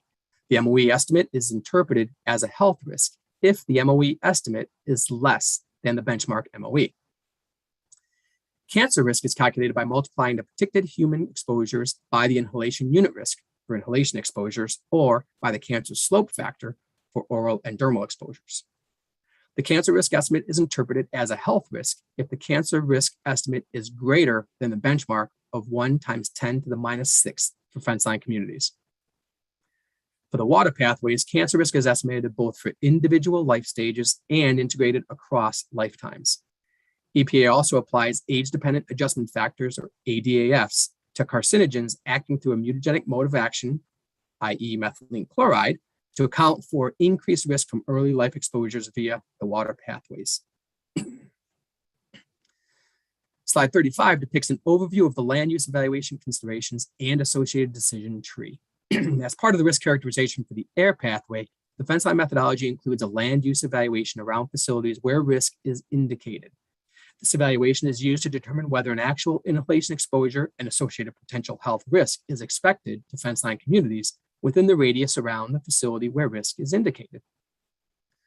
For all the facilities with TRI reported releases, the location information in the form of latitude and longitude, we used ArcGIS to map facility locations and create buffer rings around each facility for each distance evaluated. We then used ArcGIS and Google Map to visually examine the land use within the farthest distance from the facility where there is an indication of acute, chronic non-cancer, and/or cancer risks for low, central, and high tendencies. Where residential, industrial, commercial, and businesses or other public spaces are present within that distance, EPA considers those receptors within the fence line communities and therefore reasonably expects a potential exposure and associated potential risk to fence line communities. Where the farthest distance at which risk is indicated falls within the boundaries of the facility property or includes only uninhabited areas, EPA does not reasonably expect an exposure or associated risks to fence line communities. This slide presents some strengths and limitations associated with the land use evaluation methodology. A few key takeaways from this slide. It's a simplified method which can be performed using a Google Maps search engine and provides a quick visual image of the area around a given facility.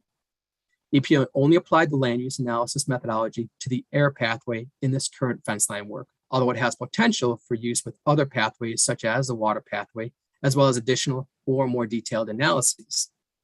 Most of the limitations with the land use analysis methodology involve the reliance on certain information and maps data outside of EPA's purview. This slide closes out the risk characterization methodology by identifying some uncertain assumptions and uncertainties related to the hazard and risk characterization for the fence line work. There are several assumptions and uncertainties to keep in mind for the risk characterization overall, including specific strengths and limitations of the analysis. First, this analysis assumes that an individual living near a facility will be exposed to a chemical at a similar concentration for all hours of the day. That means it is most relevant for individuals in the fence line community who spend all day at home or very nearby. The chronic lifetime cancer risk estimates are most relevant for people who remain in the fence line community for years and do not relocate. Second, the precision of the risk estimates is limited by a couple of factors. Because modeling for the air pathway focused primarily on finite distances from the facility, for example, we evaluated risk at 60 meters and 100 meters, but not in between, there is some uncertainty about what the risk may be in between those distances when risk is indicated at 60 meters, but not at 100 meters. In addition, for facilities with physical locations, we were able to evaluate land use patterns. However, for modeled theoretical facilities with no physical location, we are not able to evaluate land use. Finally, consideration of sensitive life stages and subpopulations is consistent with what is described in the published risk evaluations. Since hazard values are based on PODs derived in the published risk evaluations, they incorporate the same considerations for potentially exposed and susceptible subpopulations. In-depth discussion of the assumptions and uncertainties associated with chemical-specific PODs can be found in the published risk evaluations for each chemical. For oral and dermal exposures via the water pathway, risks are calculated based on life stage-specific exposure scenarios. For inhalation exposures via the air pathway, risks are calculated based on air concentrations and therefore do not incorporate any life stage differences in dosimetry. This is consistent with agency guidance and assumes that the 10 times interspecies uncertainty factor accounts for any life stage specific differences in dosimetry. Next, I'll briefly discuss the case studies we included in the draft report, followed by a short summary of anticipated next steps for the fence line work. Here's a quick recap of the case studies I'm going to discuss.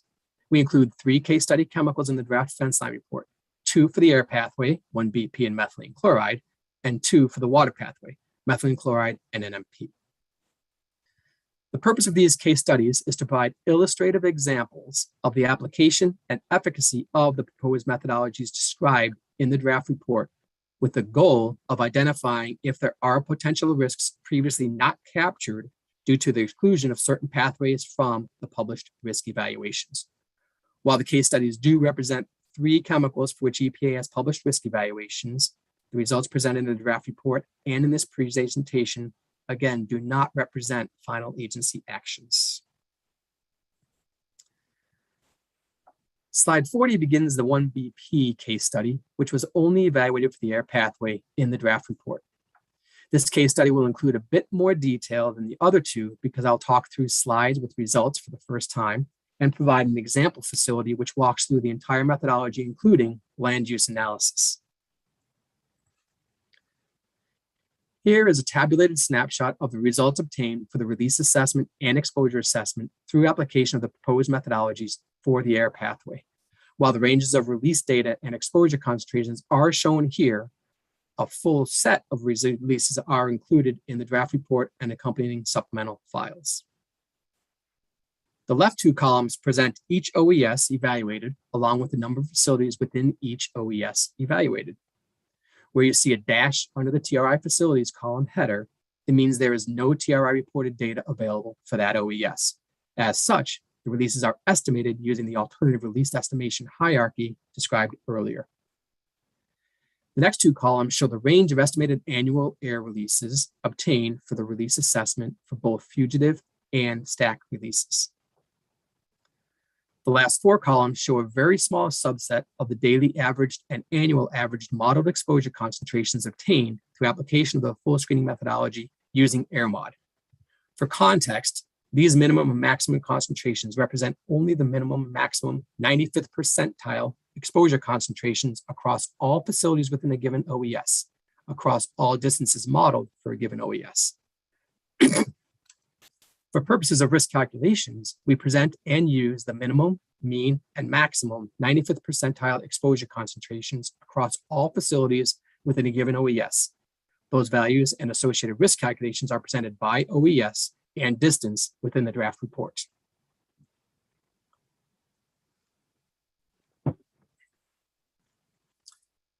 This table summarizes the results of the risk calculations for cancer risk based on the maximum 95th percentile exposure concentrations by OES and distance.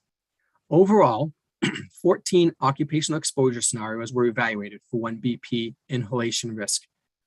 13 of the 14 OES indicate excess cancer risk as far out as the area distance of 100 to 1,000 meters from a facility releasing 1BP to the ambient air. 3 OES indicate risk from acute exposures. 2 OES indicate non-cancer risk from chronic exposures. One quick note related to 1BP, it was just recently designated as a hazardous air pollutant or a HAP under the Clean Air Act. Breaking down the results of the fence line methodology a bit more for 1BP, this slide provides an example facility to which fence line methodology has been applied for the air pathway. All this information is provided within the draft report and accompanying supplemental files to the draft report. To begin, there are 3 main components to the fence line methodology: the release assessment, exposure assessment, and risk characterization. The first 2 boxes are tied to the release assessment component, showing the facility-specific mapping of OES and COU, as well as the total releases and release type. The third box is tied to the exposure assessment component, presenting the range of modeled exposure concentrations across all 9 distances modeled, as well as the 3 percentiles used for purposes of risk calculations, 10th, 50th, and 95th percentiles. The fourth box is tied to the risk characterization component, presenting the estimated MOE or cancer risk for acute, chronic non-cancer, and cancer, respectively, as well as the exposure concentration percentiles and associated distances indicating risk. Following the indication of potential risk at one or more evaluated distances from the example facility based on a comparison of the estimated MOE or cancer risk to the respective benchmarks, this slide shows application of the land use evaluation methodology to the example facility. In this particular example, risk was indicated from 5 to 1,000 meters from the releasing facility. A quick look at the map shows the area surrounding the facility, in particular within the area distance of 100 to 1,000 meters radius. Within that distance is included functional zoning containing mixed residential, commercial, industrial, institutional, and recreational areas. As examples, we see residential areas to the north and south, and a school, which in this case is a community college, to the west, among other land uses. Based on this visual review of land use around the example facility, receptors within fence line communities do live and work within the radius of indicated risk. With that, we determine there is an expected potential exposure to, and therefore associated potential risks to, fence line communities. Slide 45 closes out the 1BP case study by summarizing the key results from applying the fence line methodology, including land use evaluations.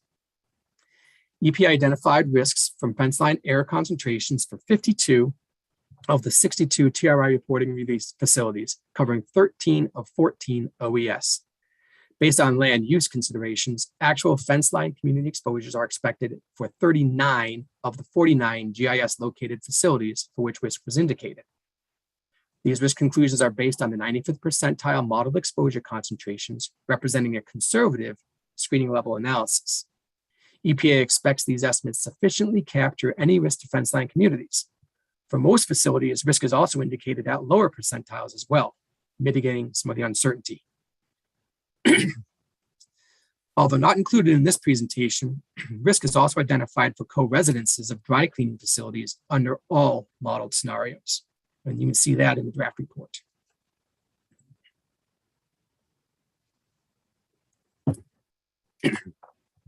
Now I'll move to the methylene chloride case study, which includes both the air and water pathways. As with 1BP, this slide provides a snapshot of the results obtained from methylene chloride for the release assessment and exposure assessment through application of the proposed screening level methodologies for the air pathway. This table summarizes the results of the risk calculations for cancer risk, again based on the maximum 95th percentile exposure concentrations by OES and distance for methylene chloride for the air pathway.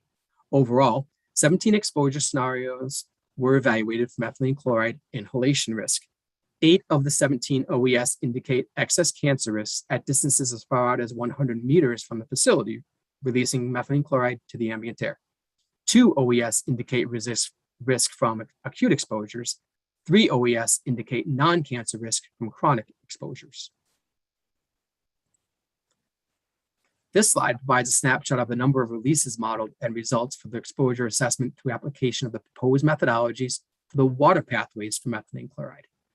This table shows the number of releases obtained for the release assessment for 2 release scenarios, 20-day and maximum days, using both 2016 TRI and DMR data. The last 3 columns summarize the ranges of modeled exposures for each release scenario for all 3 routes evaluated. The ADR, ADD, and LADD for drinking water are provided for the respective risk calculations. The ranges provided here are combined across respective age classes. The full set of estimated exposure concentrations and doses and associated risk calculations are provided in the draft report and accompanying supplemental files to the draft report.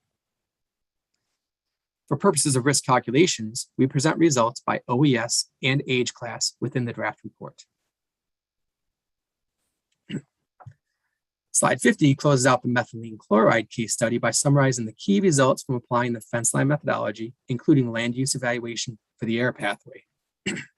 EPA identified risks at fence line air concentrations for 14 of the 195 real facilities assessed, covering 8 of 17 OES for the air pathway.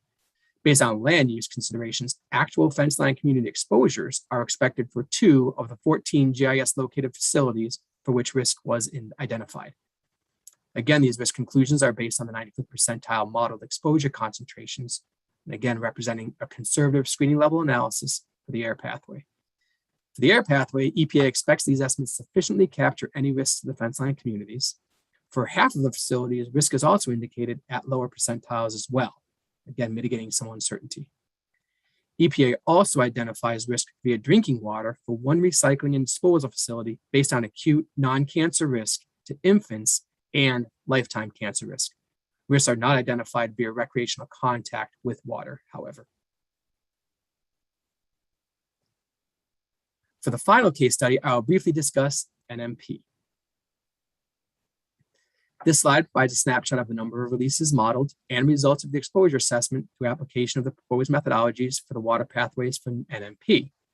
While this slide provides a snapshot of the results, again, the full set of releases, estimated exposure concentrations, doses, and associated risk calculations are provided in the draft report and accompanying supplemental files to the draft report. This table shows the number of releases obtained for the release assessment for 2 release scenarios, 12-day and maximum days, using only TRI data from both 2015 and 2018 TRI reporting years. One thing to point out for NMP, in addition to adults, infants, and youth age classes, NMP includes the age class of pregnant females due to the reproductive and developmental hazards identified for NMP. The last 3 columns summarize the ranges of modeled exposures for each release scenario for all 3 routes evaluated.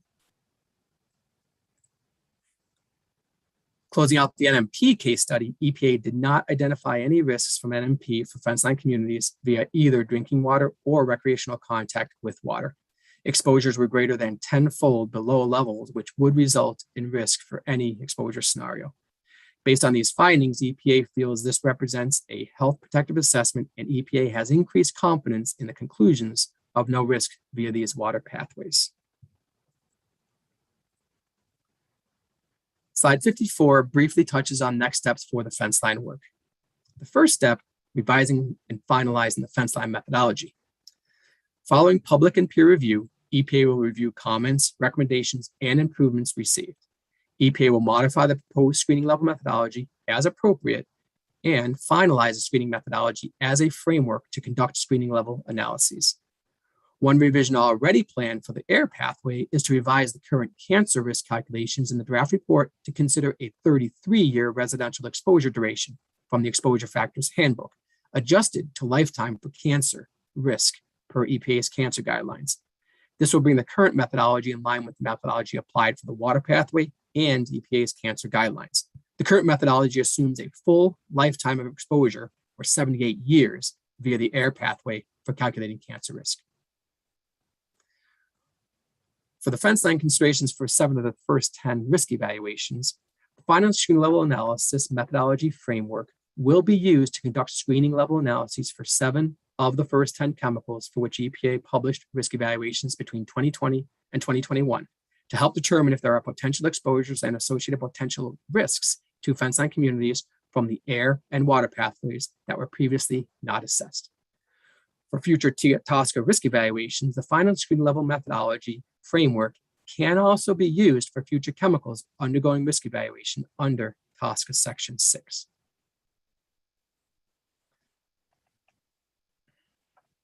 And this concludes our presentation of the fence line methodology and associated case studies. I'd like to thank the SACC panel, public, and stakeholders for taking the time to listen, review, and provide comment on the draft report and the fence line screening methodology. I just want to say thank you. This lists the fence line team members as well as the management leads I mentioned at the beginning of the slide. Thank you. All right. Thank you, Kevin. Appreciate that presentation. Before taking questions of clarification, I think let's go ahead and take a quick 15-minute break. And I just want to remind the committee, if you do have questions of clarification, please raise your hand and I'll get to them in order as we go. But at this point, let's go ahead and take a 15-minute break and then we'll come back for questions. Thanks.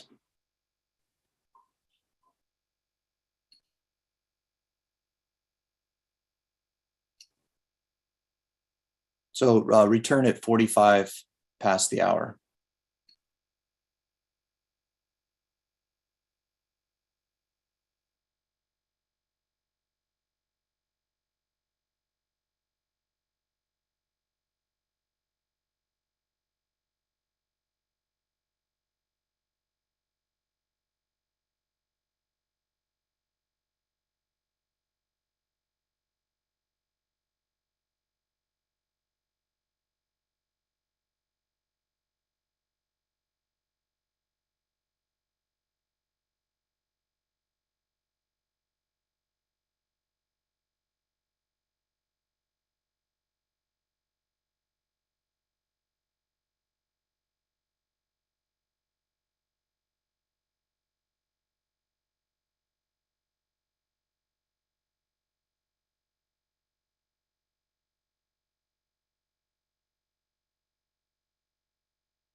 Okay, Kevin, I guess you are present. Looks like you see your name there. Yeah, good, thanks. Yep, I'm here. We've got a few questions of clarification. Before we get started, we do have another committee member joining us. And at this point, let's, Craig, if you wouldn't mind just introducing yourself and your area of expertise, if that's okay.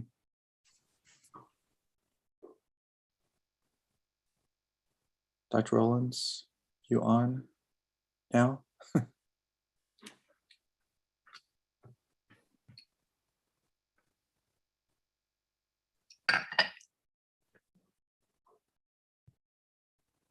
Dr. Rollins? Okay, I see you listed on the participant list. Maybe you haven't gotten back to your screen yet. Okay, let's go ahead and move forward then with questions. Let me just remind the panel a couple things. First of all, the slides are available from the presentation.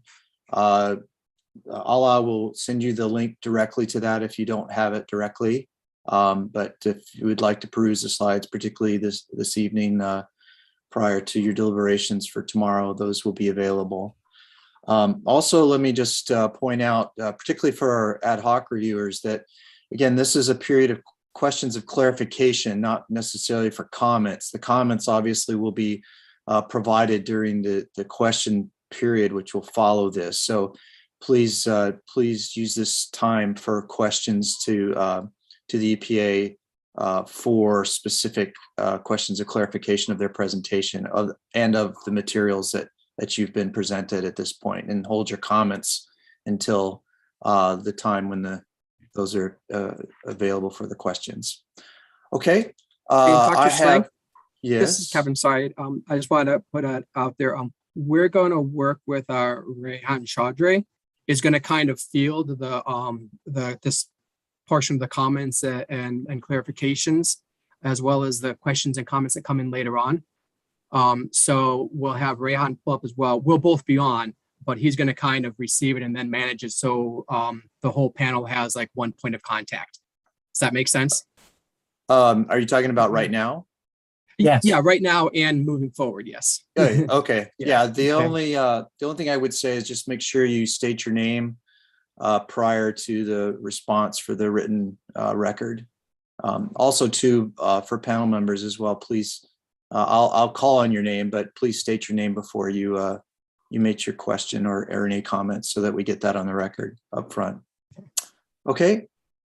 Okay. I have Dr. Chazon, if you want to go first. Oh, thank you. Thank you for the presentation. It was really helpful. I had been trying to follow the use of data or values throughout the different mathematics in your algorithms, or presumably in your algorithms. But I sort of got lost in that effort. So maybe you could help me with this. Where when you're using, quote, available data or default values or assumptions or any value applied to an algorithm, would the model adopt values that are averages or other middled values from a distribution and apply those to what you would call the maximum calculations? So for example, if you're using an exposure handbook value, is that a middled value, or is that somehow unique, or is that the full distribution? That's where I kind of lost the thread. Maybe you could help me understand that part. Thank you. Dr. Chason, this is Rehan Chaudhry from the EPA. My apologies. Parts of your questions were blocking out and I could not hear them in entirety. Could you please repeat what you're focusing on? Right. I'm focusing on the values within distributions for any metric used in the algorithms in the screening models. So my question was, I understand when you're using specifically, as you pointed out, maximum values for the concentrations that are expected or amortized across time. But in doing the calculations to exposure, you're also using values or assumptions from other sources. For example, the exposure handbook, are those values middled values somehow, or are they also representing the spectrum, the distribution of values within that metric? Okay, so this is again Rehan Chaudhry from the EPA. So we've got two pathways here, one the air pathway and one the water pathway. I will first pivot to Kevin Wheelemere for the air pathway so he can comment on that. And then I'll pivot to Jason Todd to see how he can respond to your comment for the water pathway. Kevin, go ahead. Okay. Thank you, Rehan. This is Kevin Wheelemere, the EPA. The input values, I believe, are where you're trying to get to for like the models. In particular, IIOAC has default stack heights, de facto velocities out the stack. We also assume some meteorological data. The data sources vary from where they come from. In the case of the exposure factors handbook, sometimes it's an average, sometimes they give you a range. And then within the model and the documentation behind the modeling, they generally explain what values they use as default and where they come from. So there may be some instances where an exposure factor is mean that's used in a model parameter. There may be other times when it tends to pull a higher end, or you may be able to have both of them. Okay, so it's the way we'd go about doing that is where the data comes from. You'd have to look at the manuals and kind of see what the default value is, and then you can look up that reference and kind of find out, is it a range, is it a maximum value, or something like that. Okay, so the inputs vary. The outputs that we use to do the calculations, as you had said, were a bit clearer, where we used, 95th percentile, we used a mean. So that's where the data comes from. And does that help? Did you, well, you're zeroing in on where I lost the trail, is essentially because I didn't understand if you had chosen to where you had the choice to use a range or an upper. If you're particularly at the beginning, say the pre-screening methods, are you employing the upper end for each of these values when you do have, in fact, the choice of doing that, or are you systematically using the average number? What are your methodologies and criteria for choosing any of these other values that are going to be part of the algorithm? That was Dr. Kason. And this is Kevin Wheelemere. In the case of the model for pre-screening, IIOAC, the default values are established within the model itself, so they don't change with some of the parameters. For a stack release, we have different types of stack releases. We'd only focus on the stack release, though, instead of like incinerator. But that stack release is set at 10 meters high. It has a set velocity, and we outline those defaults in the draft report itself. Okay. Where it comes from, I'd suggest, because they vary, I'd recommend we would need to go into the manual itself to kind of see where each value came from. Generally speaking, I think some of the stack parameters now were kind of taken across like a national average. Okay, but we'd go to the sources. You go to the manuals to find out where it's coming from. Thank you. Okay. All right, thank you. So thank you, Kevin. This is again Rehan Chaudhry from the EPA, and I'll pivot to Jason Todd to see if he has any inputs and clarifications to your question for the water pathway with respect to default inputs or parameters, so that I can help you identify what those are. Jason, go ahead. Yeah, hi, this is Jason Todd from EPA. My answer would be very similar to Kevin's on the air side. On the water side, it's dependent on the input that you'd be asking about, but generally speaking, and those are detailed both in at least on the water side, we relied mostly on the use of the eFast tool, which Kevin outlined in his presentation. And the inputs the default inputs for those are found both within the report and in the manual for that tool. I'd also refer you to the supplementary Excel files for both the case studies that outline the inputs that were used for the evaluation of the calculated or estimated exposures there. And so it would be somewhat dependent on the input, the specific input you're asking about. But in some cases, we used more conservative values, and in others, we used more mean values. And so if you have specific inputs in mind that you're asking about, we can look into that. But I generally refer you to both the supplemental files and the tool handbook. Okay, thank you, Jason. This is again Rehan from the EPA. I think we can move on to the next question, Dr. Schlenk. Okay, Dr. Jason, has that got you? Have your question been answered there? Yes, thank you very much. Okay, Dr. Doucette. Yes, I think I've got two, what I think are clarification questions. The first one is on the TRI data. Looking at some of your spreadsheets, if you look at the details, there are multiple ways that industries are allowed to estimate the TRI data. For example, they can do it by mass balance calculations. There's engineering best judgment, monitoring data. And I'm trying to get a handle on how you compare those different TRI results, since they're made using different estimation techniques, and what the variability is associated with that. In other words, I'm worried about garbage in, garbage out. And I wondered if you could just kind of explain to me how you assess that variability. Okay, thank you for that question. This is again Rehan Chaudhary from the EPA. You are correct that there are basis codes in TRI that help you to understand what a company or a reporter is saying, what their basis for their numbers are. And I think we commented on the uncertainty related to the basis that is used. So I'm going to pivot to Franklin Hall, who is our expert on the release side, so he can comment on your question. Franklin, go ahead, please.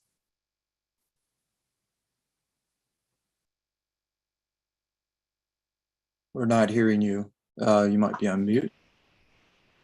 Sorry about that. Good morning. This is Franklin Hall. So Dr. Doucette, as Rehan had just indicated, the TRI does require that submitters provide a basis of estimate. And as you've indicated, it can be done in a number of different ways.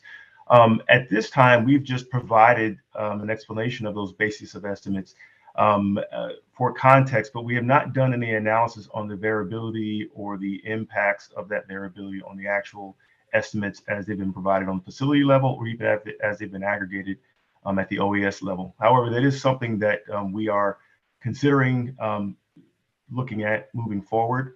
As indicated early on, this is just a screening level approach. So this is just one of the ways that we're going to try to better characterize the release estimate information by using those basis of estimates and providing some kind of context to provide readers with an idea as to uncertainty with some of those estimates that are provided by facilities.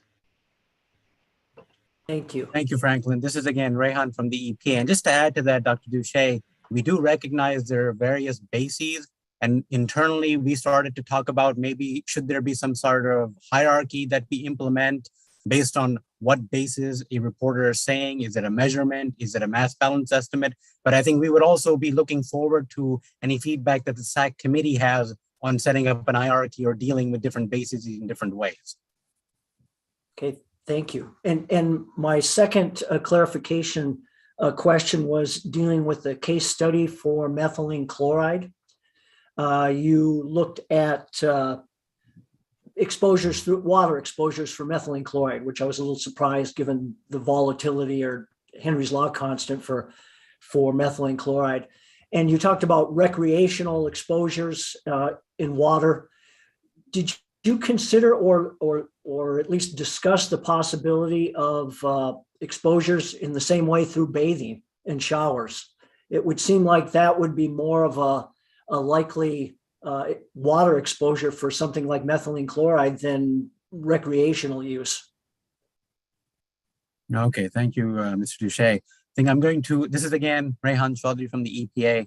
I'm going to pivot to Jason Todd to see if he can clarify that question.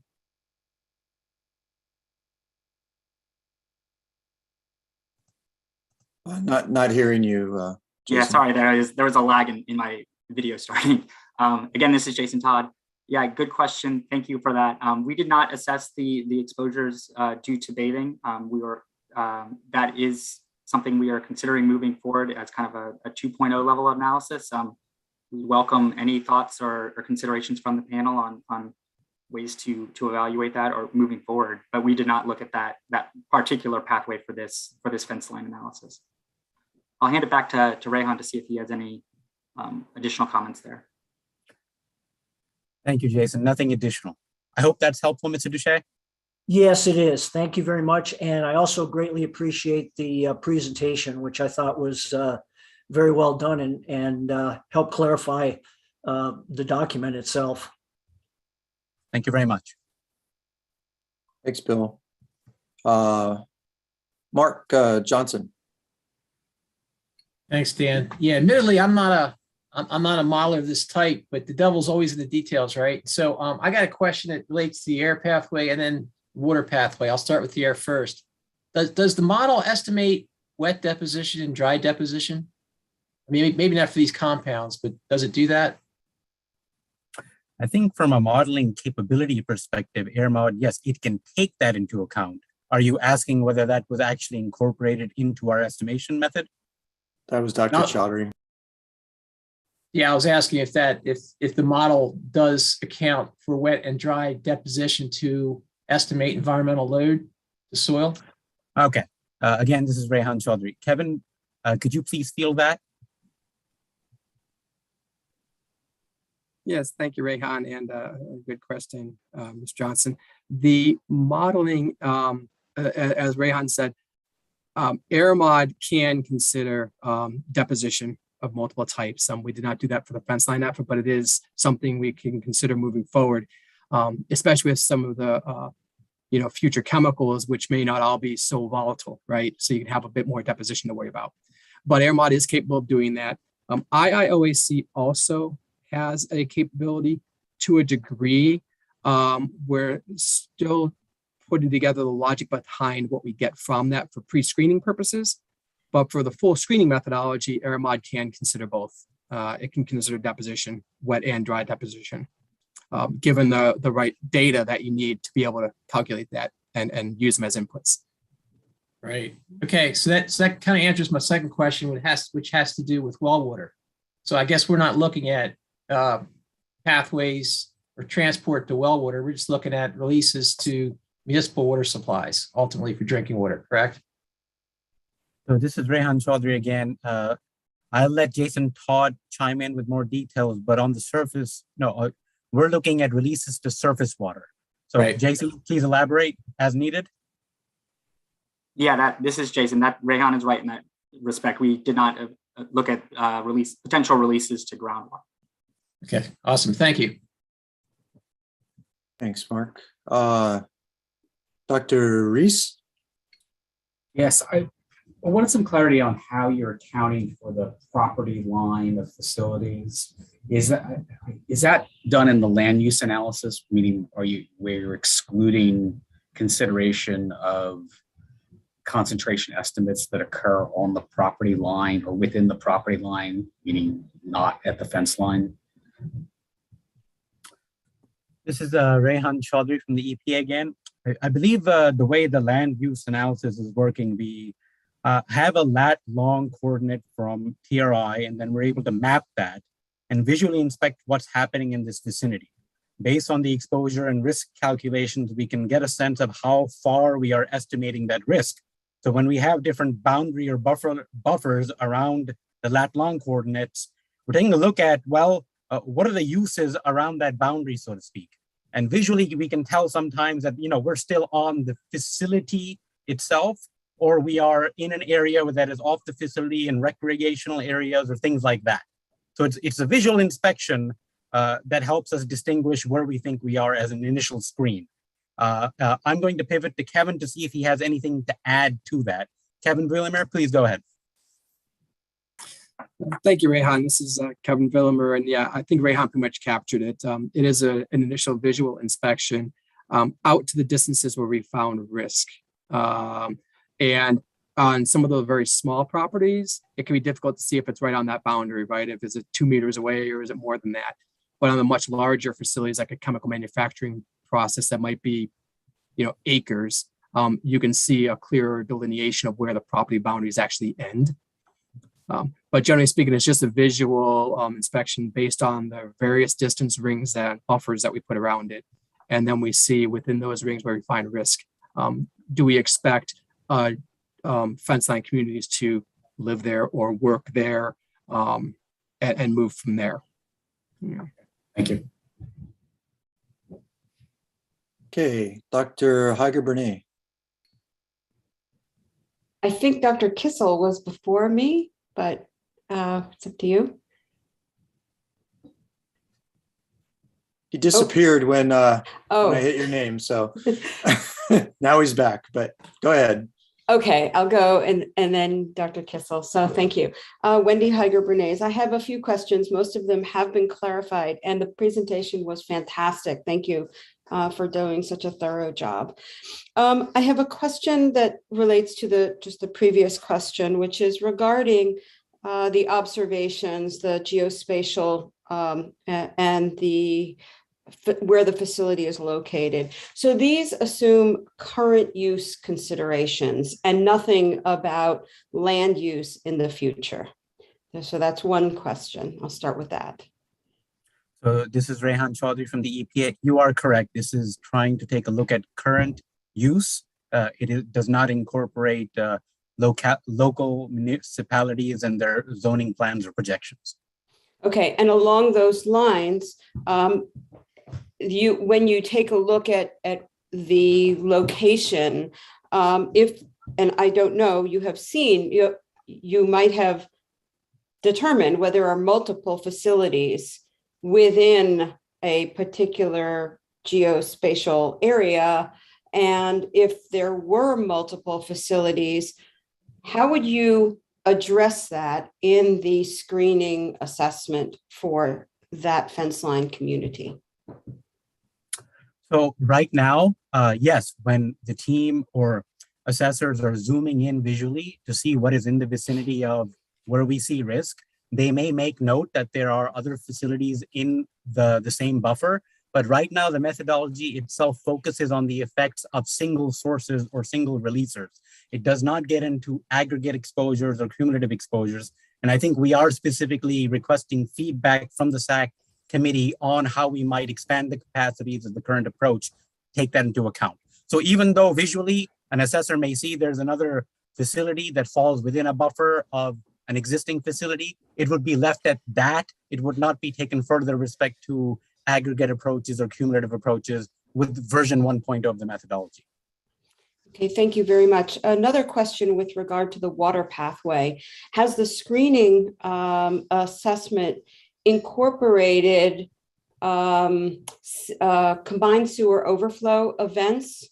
There are, according to EPA's estimates, about 860 communities that experience that. And I'm wondering whether the contribution from the CSOs is included in the discharge and ultimately the risk estimates for the communities around those facilities. I'll take an initial stab at that. If those really, this is again Rehan Chaudhry from the EPA, if those releases are somehow captured in TRI reporting, then we would be incorporated because they would be reported as direct or indirect discharges to surface waters. But at this point, I think I'll pivot to Jason Todd to see if he has more, can elaborate more. Go ahead, Jason. Yeah, thanks, Rehan. This is Jason Todd from EPA again. As of right now, we do not include other releases such as that would potentially influence chemical concentrations in the water column or in the nearby vicinity. But I think, again, I would point you to this was a screening level analysis. And if there are information like that would potentially influence our ultimate estimate, like that would be part of a kind of a 2.0 level of evaluation. But currently we do not take those sorts of releases into consideration in this evaluation. Okay, thank you. And one other quick question. This relates to the actual risk calculations.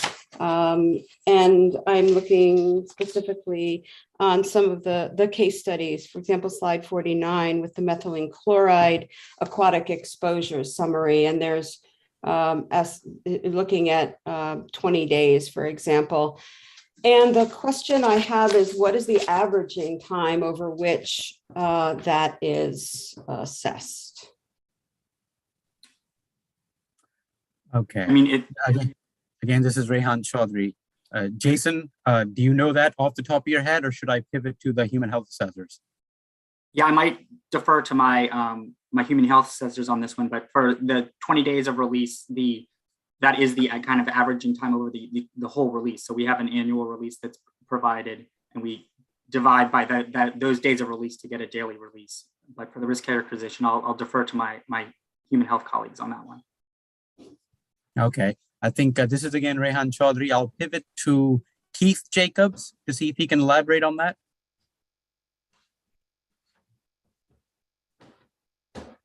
This is Keith Jacobs. I missed the specifics of the particular question there. Yeah, thank you. I'm interested in understanding the averaging time for the less than daily exposures, right? So if you've got 20 days, what's the averaging time that you're using in the risk estimates? Or I assume you are referring to for chronic, for acute scenarios. No, I'm talking about chronic. I will confirm that. I believe that the averaging time should be the days of release relative to 365 days a year. Basically, the numerator is release days and the denominator is days in a year. I can ask Susanna if she has any clarification. Susanna Wegner, do you want to clarify anything? But we can check that also. Sure. If you can get back to me, that would be great. Okay. Yeah, Susanna just messaged me that we need to check. So okay, thank you so much. We can get back to you and clarify. But I'm pretty sure that it's basically release days over days in a year. And then for cancer, it's a bit different because we also, as mentioned, typically we account for lifetime. Yeah, at the exposure factors handbook has a standard value for basically residency time relative to lifetime. And there were some differences between air and water, but we're going to make those consistent. Okay, thank you very much. All right, thank you, Keith. Dr. Kissel. Hi, John Kissel. On page 53 of the version 1.0, there's a permeability coefficient for NMP listed of 4.78 times 10 to the minus 4 centimeters per hour, and it's attributed to POET. It's a RAT number, or it's extrapolated from POET. POET offers a RAT number which doesn't have that many significant figures. It's only 4.7 times 10 to the minus 3.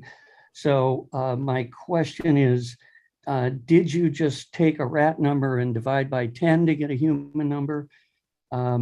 And if so, why are there 3 significant figures instead of 2?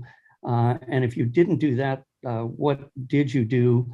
And why are you using something extrapolated from a RAT number instead of a human algorithm, which you're using for methylene chloride? Okay, this is Rehan Chaudhry from the EPA again. So if I understood correctly, Dr. Kissel, you are referencing page 53 of the fence line report. Right. And you are looking at table 2.7 and asking about the permeability coefficient. Yes. All right. And specifically, your question is about, we have 3 significant figures there, and how was this parameter incorporated into the risk calculations? No. Where did it come from? It's so the NMP number, it says in the right-hand column, recalibrated from data in POET. POET offers a RAT number, which is 4.7 times 10 to the minus 3. So this might be the RAT number divided by 10, which would certainly not be conservative. But that doesn't make sense because you had added an additional significant figure. So the origin of that 4.7 times 8 times 10 to the minus 4 is mysterious, and that's what I'm asking. What is the origin of that number? Okay. Let me first pivot to Jason Todd if he has further clarification on that. And Jason, if not, we can pivot to our human health assessors. Yeah, this is Jason Todd again. I don't have clarification on that. That is something that I would have to look at a little bit more to figure out the derivation of that number. Okay, Jason. Let me pivot to Keith or Susanna. Any input with respect to the number Dr. Kissel is asking about and the POET and all reference, I believe the PBPK model or so? This is Keith Jacobs, EPA. I think we would say I would defer to Jason Todd's answer. We would have to look into how we incorporated and how we derived that value from the study. We'd have to look back at our all our Excel files and the derivations of that. Okay, thank you, Keith. So Dr. Kissel, I think we'll need to follow up on that question, but it's been noted. Thank you. Okay, thanks. Just to follow up, will that information be available this afternoon, or is this something that will require something for tomorrow morning's beginning? This is to the EPA. Well, I think our staff people are trying to look into it as we speak. So if they get an answer to us during today, we will relay that back to you. But if not today, then we would aim to have that available to you tomorrow. Okay, thanks. Okay, Dr. Calder. Hi, Ryan Calder speaking. A lot of the risk calculations turn on parameter values like emission days per year and so on. And you, in many cases, have maybe one citation for a parameter value like release days per year that are driving all of the exposure assessments. And the underlying citations don't really seem to have much to do with the specific facilities you're assessing risk from. And they don't even come from the United States in many cases. And I'm wondering if there's a plan to assess how uncertainty around those values influences screening risk results, because in some cases they may just be guesses. Dr. Calder, let me see if I understood the correction correctly. This is again Rehan Chaudhary from the EPA. I believe if I refer to the SACC presentation we just gave, slide 11 is kind of talking to the estimating days of release by the various conditions of use or occupational exposure scenarios. Yeah, and I think you're saying, in the report, you usually see one reference, or if you dive into it, these are sources that may be international in nature. I believe the protocol we used here is we took what we had published in our risk evaluations, the finalized risk evaluations, and we carried that forward with respect to assumptions on days of release by various scenarios, manufacturing, processing, or other scenarios. I'm going to pivot to Franklin Hall to see if he can elaborate on that, but that is my understanding that is a carryover from what we did in the risk evaluation. So even back then, the SACC committee had a chance to review that and comment on that. And we would be looking to the committee as well to see if you could identify additional sources or methodologies where we could get have more reflective numbers of those various scenarios or industries. But let me pivot to Franklin Hall to see if he wants to add to what I've said. Hi, Dr. Calder. Yes, so as Rehan said, these release days or estimated days of release are provided or presented on an OES basis, and they are from the published risk evaluations. And primarily, the releases that are provided from TRI are provided on an annual basis. So we use these estimated days of release from sources such as generic scenarios and emission scenario documents, which again are from the published risk evaluations, to try to develop a daily release. We are certainly open to getting further feedback on that approach. Hopefully that's answered your question. If not, please certainly follow up if I have not answered your question adequately. Okay, thank you. Okay, Dr. Apte. Yeah, hi. This is Udayan Apte. My question is about the fence line definition of 10,000 meters for air and then the water. I was looking at the report, and it basically says that this was decided because beyond 10,000 meters, other EPA jurisdiction sort of takes over. It also says in the introduction that this is associated with professional opinion that beyond 10,000 meters, there is less concentration. I was just wondering what kind of data were used to come to that conclusion based on, what was it based on, basically? Thank you for the question. This is Rehan Chaudhry from the EPA again. I'll provide an initial response to that and then pivot to Kevin Vreelemere to see if he wants to elaborate. You are correct. In the report or the presentation itself, we lay out what we consider to be fence line communities. And I believe you're asking on the air pathway side, what kind of helped us to come to initially 10,000 meters. I think we mentioned in the report that based on past modeling experiences, having done past assessments, the professional judgment was that people usually see the risks dying out around, I believe, 1,000 meters. But because we had consulted other offices at EPA, they suggested going farther out to kind of characterize, well, even if it's dying out, going farther out would help you to better understand how quickly or slowly it dies out. So we took that professional judgment of about 1,000 meters and we took it out an order of magnitude. So that was kind of the genesis behind that. Kevin, do you want to add to that? Thank you, Rehan. This is Kevin Vreelemere from EPA.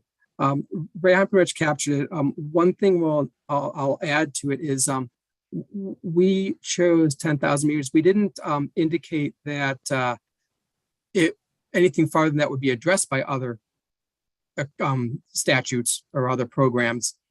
We just selected that as a limitation for our bounding of a fence line community. However, with regards to the fence line methodology itself, it's not limited to only 10,000 meters. We can go out much farther and see what the impacts are farther out. One thing that you may be driving toward is, you can sometimes see risks much farther out, right, that you don't see closer in. That's dependent on the stack parameters. If you have a much higher stack, it's going to carry much farther, right?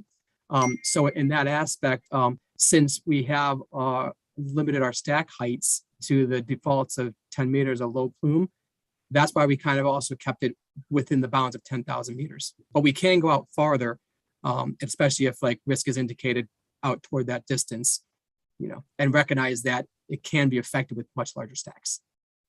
So I have one related question to this again. And then this is really about double exposure in a way. So there is possibility of a lot of those workers, occupational exposure, that are having occupational exposure at the facility may live within the fence line community. And so they essentially are double exposed. So I was wondering, has that been considered?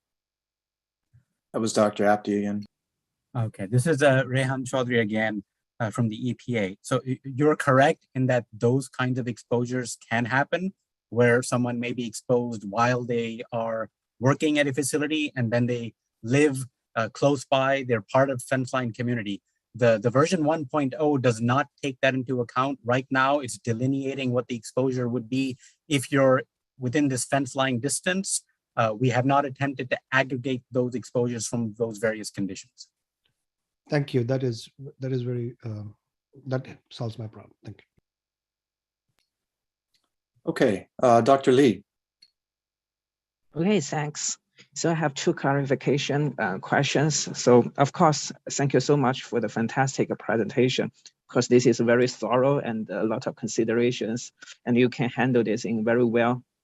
So I have two questions. The first question is, my understanding is that the assessment were largely based on the 2019 TRI data, but you also mentioned a case that you don't have the 2019 TRI data, but you have multiple years of TRI data before 2019.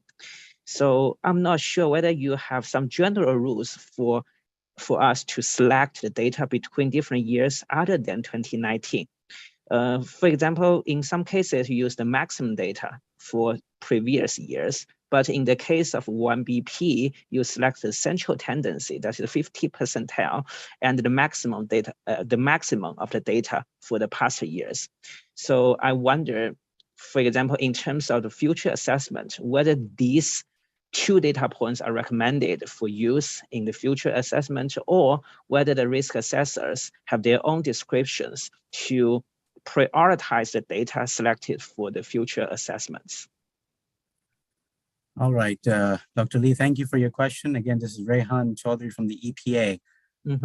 I believe you're first asking about use of 2019 TRI, and then in certain instances, other data sources are used to estimate releases. I believe slide 12 of our presentation helps you to understand what we do and the general hierarchy we follow when we don't have 2019 TRI data. That slide 12 specifically refers you to the section in the report that also elaborates on the hierarchy that is used. So that'll give you a good understanding of when we don't have 2019 data, how we go about through various steps and logic to reference other data sets or sources. I believe you're also asking about, in some cases, we use central tendency and maximum release estimates. I mean, you know, it goes back to what Kevin Willemir was presenting. There's a pre-screening methodology and there's the full screening methodology. And I believe in the pre-screening methodology, where they're using the IIOAC tool, they take a look at TRI reporting, they kind of characterize central tendency and high or maximum release, and they put that through their pre-screening results to try and understand whether we should proceed to the full screening. So that's my understanding of your question. I'm going to pivot now to Kevin Willemir to see if you want to add to what I've said with respect to the pre-screening versus full screening. This is Kevin Willemir from EPA, and yes, Rehan, I think he answered it well. Did that answer your question, Dr. Lee? Oh yes, that you were pursuing. Oh yes, I understand the difference between the 2019 data and the years before 2019. So I was wondering if you have multiple years of data before 2019, and how did you decide which one should give the priority? Okay. So let me pivot to Franklin Hall to focus on that aspect of it. That was Dr. Chaudhary. Hi, Dr. Lee. This is Franklin Hall, EPA. So as Rehan has indicated, we would first try to extract 2019 TRI data. And if that data was not available, then we looked at previous years of release data from TRI. And we would go back sequentially. So if there wasn't 2019 data, we look for 2018, 2017, et cetera. So that is generally how we would approach trying to fill the data gaps for TRI data that was not available for 2019. However, I believe that we are asking the committee to provide comment on whether or not 1 year's of release data is appropriate, or whether or not there are suggestions or proposals to incorporate previous years of TRI data to also sort of encompass, I think we're trying to get at, which is the variability that could occur between over multiple reporting years. Does that answer your question? Yes. That's a just question. Okay. Yeah. So I have another question. The second question is, so because you mentioned when 2019 DI data are missing, and you recommend to use to give the priority to modeling results compared to the existing literature resources, for example, published in the published risk assessment. So for example, you gave the higher priority to modern results rather than the Trinity consult report used for 1BP. So I was wondering about the justification for the higher priority given to the modern results. Okay, this is again Rehan Chaudhary from the EPA. I believe the hierarchy you're referring to, the correct use of modeling is then presented after use of past year's data. And I believe the genesis behind that is the models themselves are incorporated in the risk evaluations that were completed. So they completed peer review. So that's why I believe they were placed higher in the hierarchy. And then if there were references or sources cited in the risk evaluations, we then turn to those. But let me pivot to Franklin Hull to see if he wants to elaborate or correct me if I misspoke on any items. All right, Rehan. Yeah, I think Rehan has captured it appropriately, Dr. Lee. It's exactly as he's indicated in terms of the preference for model data versus what we cited in literature. Okay, thanks. I have no more question. Thank you. Okay, thanks. Dr. Unseld. Yes, this is Monica Unseld. Again, thank you for the presentation. You did a great job. And I understand that this is just a starting point.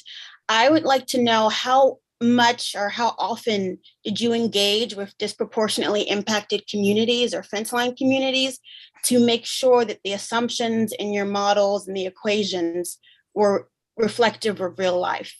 I just was trying to see if the modeling is beginning that's already at a point where it's so far away from reality, are we going to have to take some back steps here to make it more robust? So thank you for the question. This is again Rehan Chaudhry from the EPA. I believe when the effort launched, we made efforts to consult with the Office of Environmental Justice, Office of Air, Office of Water, to try and learn from their experiences and share our thoughts on how we were structuring the approach. As the approach became more concrete, so to speak, in that we had something to put on paper and we started, and we had draft results, we then did meet with various stakeholder groups to relay and communicate what we were finding. And based on those interactions, we received feedback on, well, the current approach doesn't maybe take a look at one-time events. It would be good if you can elaborate and take a look at one-time events and the acute exposures and risks that occur from that. They commented on the use of TRI data and how just taking annual releases and dividing by the number of days may not appropriately capture these one-time events. So that's the nature of the interaction we've had so far. It's a start, and we hope to engage much more with those stakeholders as we've entered this public comment and SACC review phase. And a follow-up question, this is Monica Unseld again. Are you considering looking at some of the emerging models to integrate lived experience data in order to capture that? Are you considering that for version 2.0? So I think this is Rehan Chaudhry from the EPA again. This is again something we're looking forward to understanding based on what the SACC committee itself says and what the public provides to us. You know, what we've provided is that version 0.0. It's through readily available data and methods that were available to us. And I think we're relying on the SACC committee itself and experts in the public to drive our attention and focus to newer capabilities, emerging capabilities for version 2.0. Okay. Thank you. That answers my questions. Thanks. Dr. Ferry. I have a question, not so much about what you showed in your presentation, which I really appreciated, but something that I wonder about might be missing. I didn't see any consideration of transport venues off-site that you, sorry, I'm not expressing this very well. I was curious about criteria that you used to reject consideration of some factors. So for example, in the model, or you're presenting this for version 1.0, we have transport through the gas phase, we have transport through the aqueous phase, but there's no transport, for example, say associated with dusts, which could be very significant for some other contaminants, not necessarily in this. So I was curious, could you explain a little bit about how you decided to reject looking at some pathways?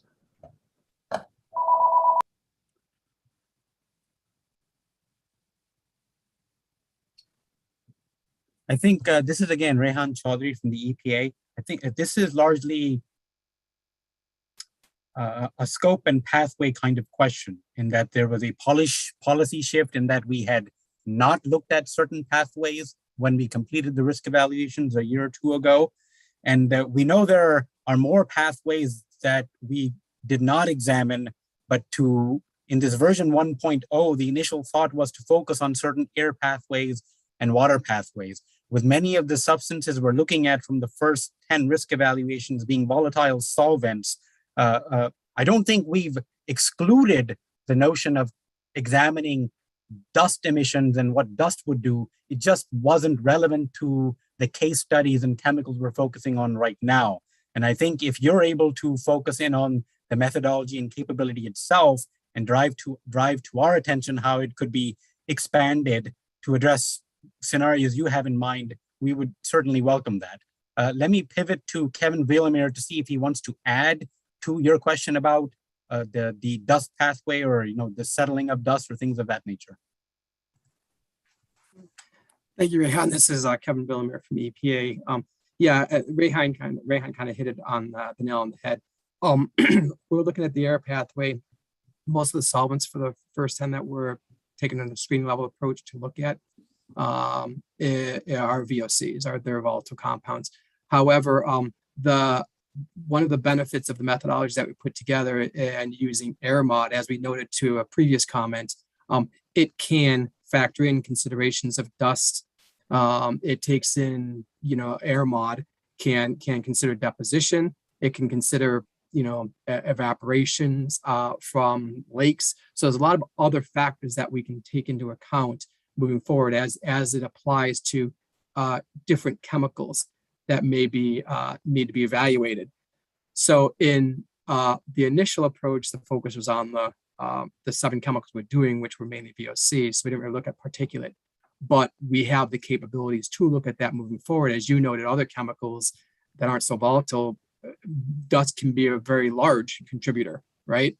So we are able to do that, and that would be considered on a chemical by chemical basis as we move forward as to where you may have different impacts from different phases of the chemical. Okay, I guess, and I'm sorry if I'm not articulating it well, but what I'm curious about really is, did you start off with a goal? So for example, with the goal of defining export parameters from the site that account for, say, 90% of the releases, 95%, 50%. What could you help sort of clarify that a little, please? This is Rehan Chaudhry from the EPA again. I think goal-wise, it's based on the scope that was provided to the team. It was framed as, let's examine the ambient air pathway and the surface water pathway. And so when we had that framed that way, we took a look at the risk evaluations, and as we had published them, right, we took a look at aquatic exposures in those completed risk evaluations. So we reused the release assessments from those completed risk evaluations for the water pathway to take a look at surface water concentrations and impact to humans. In the previous completed risk evaluations, we didn't take a look at the air pathway, the ambient air pathway. So here we took a look at what are some readily available sources. We gravitated towards the TRI, and we took a look at fugitive and stack releases from TRI, and we characterized what ambient air concentrations look like from these releases to estimate what the impacts on receptors may be nearby. So that's kind of how the scope to the team came about and how they focused on elaborating on that scope and getting initial draft results in place. Thank you. Okay, thanks for the questions. Any other questions or clarification that we can bring forward to the agency? Okay. With that in mind, at this point, let's go ahead and take an East Coast break for an hour. So let's reconvene at 40 past the hour, 1 hour from now, and then reconvene for our public commenters period. Thank you.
Okay.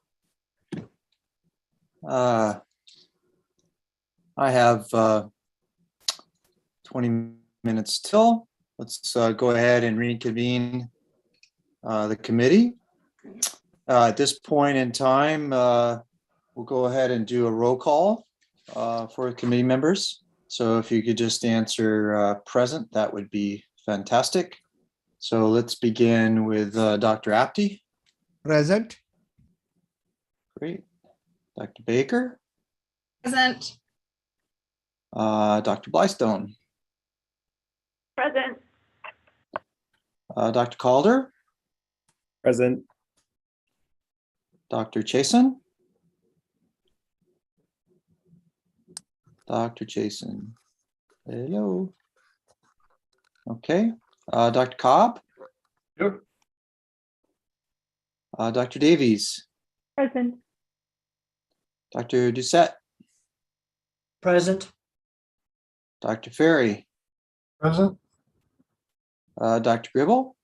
Hello. Dr. Heiger-Bernay. Present. Dr. Henneman. Present.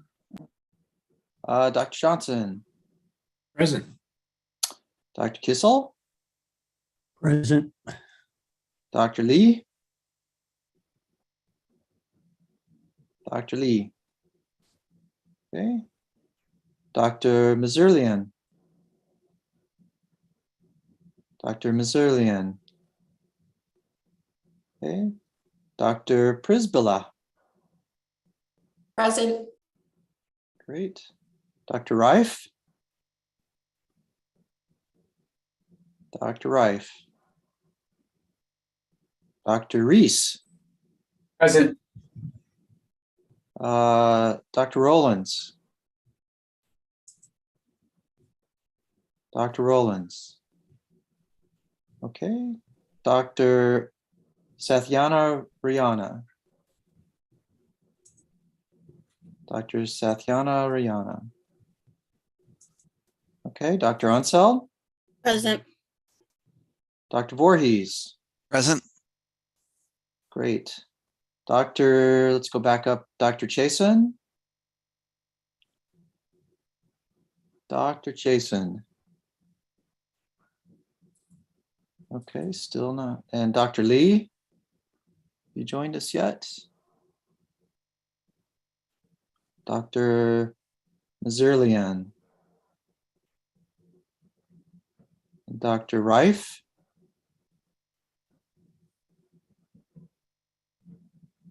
Okay, I think we have enough for a quorum to proceed at this point.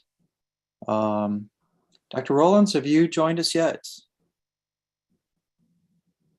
Still not there. Okay.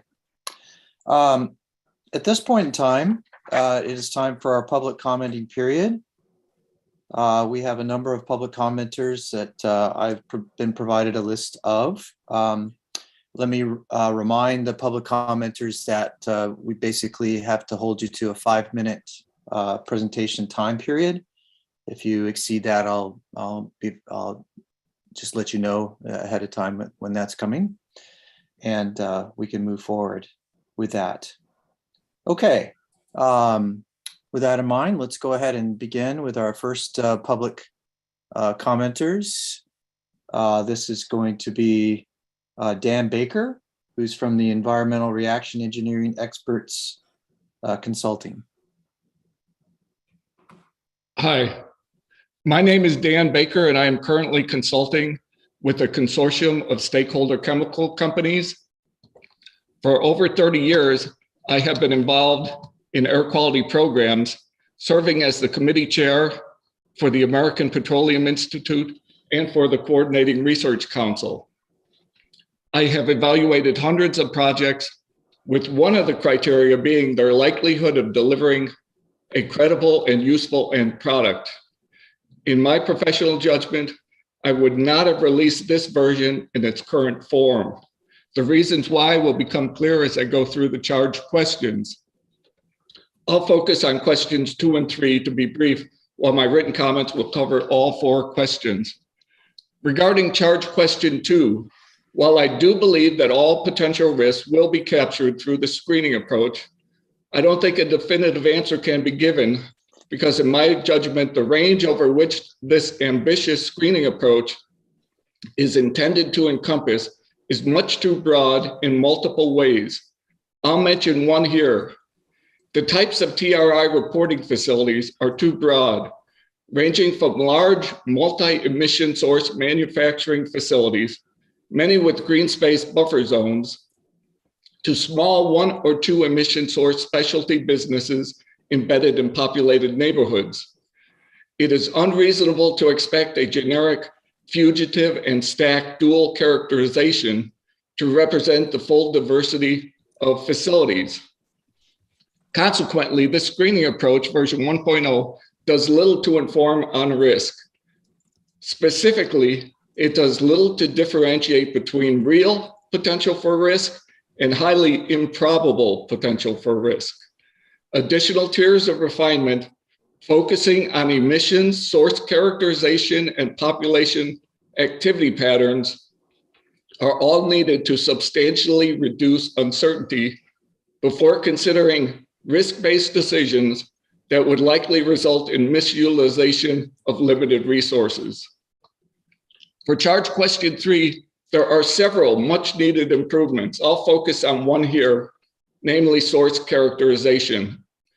The EPA is well aware that stack height has the greatest impact on predicted concentrations of air pollutants. As cited in EPA documents from the 90s that reviewed stack heights by SACC codes, with median heights as high as 40 meters. For comparison, a 40-meter stack height compared to a 10-meter median stack height reduces peak concentration by a factor of 20, and the peak occurs 4 times further downwind. Stack height upper and lower quartiles were not provided, just medians in those documents. A full display of the data could be available if those records were retained. In addition, a simple 2-stack non-merging plumes scenario with a median height of still 10 meters centered around the facility midpoint reduces downwind concentration significantly, over the entire receptor field except the very near field. The combination of potentially misrepresenting stack heights and their spatial distribution can result in roughly 2 orders of magnitude of uncertainty. Furthermore, if the emissions are actually from a flare at 40-meter height, and TRI chemicals can have significant flare emissions, then the peak concentration is reduced 2 orders of magnitude and occurs 5 times further downwind.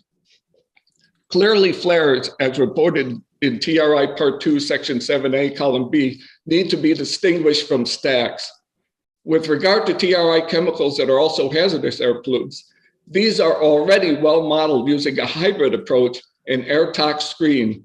All sources are considered, which allows for model to monitoring data comparison, a key ground truthing step that unfortunately is not part of this current effort. Finally, other overlapping EPA and state programs could play a much needed role in restructuring and improving this current effort to avoid focusing on highly improbable potential for risk. Thank you. Thank you, Mr. Baker. Any questions from the committee? Okay. Our next presenter is Xavier Barraza from the EJ leadership team.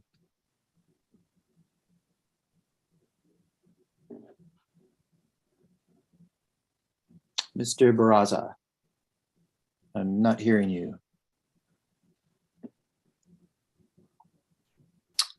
Okay, I guess we will go to the next speaker, which is Uni Blake from the American Petroleum Institute.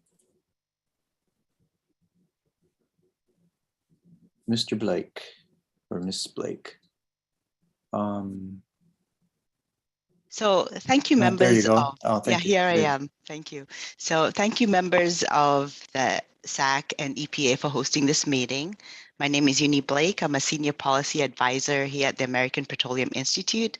So API is the only national trade association representing all facets of the oil and natural gas industry. As such, our members are affected by many of EPA's activities under the amended TSCA. We applaud EPA's desire to continue advancing the agency's capabilities to improve methodology to ensure scientifically rigorous approach is used to evaluate risk. So we support the development and use of sound and well-defined methods for identifying potential health risks associated with fence line exposures.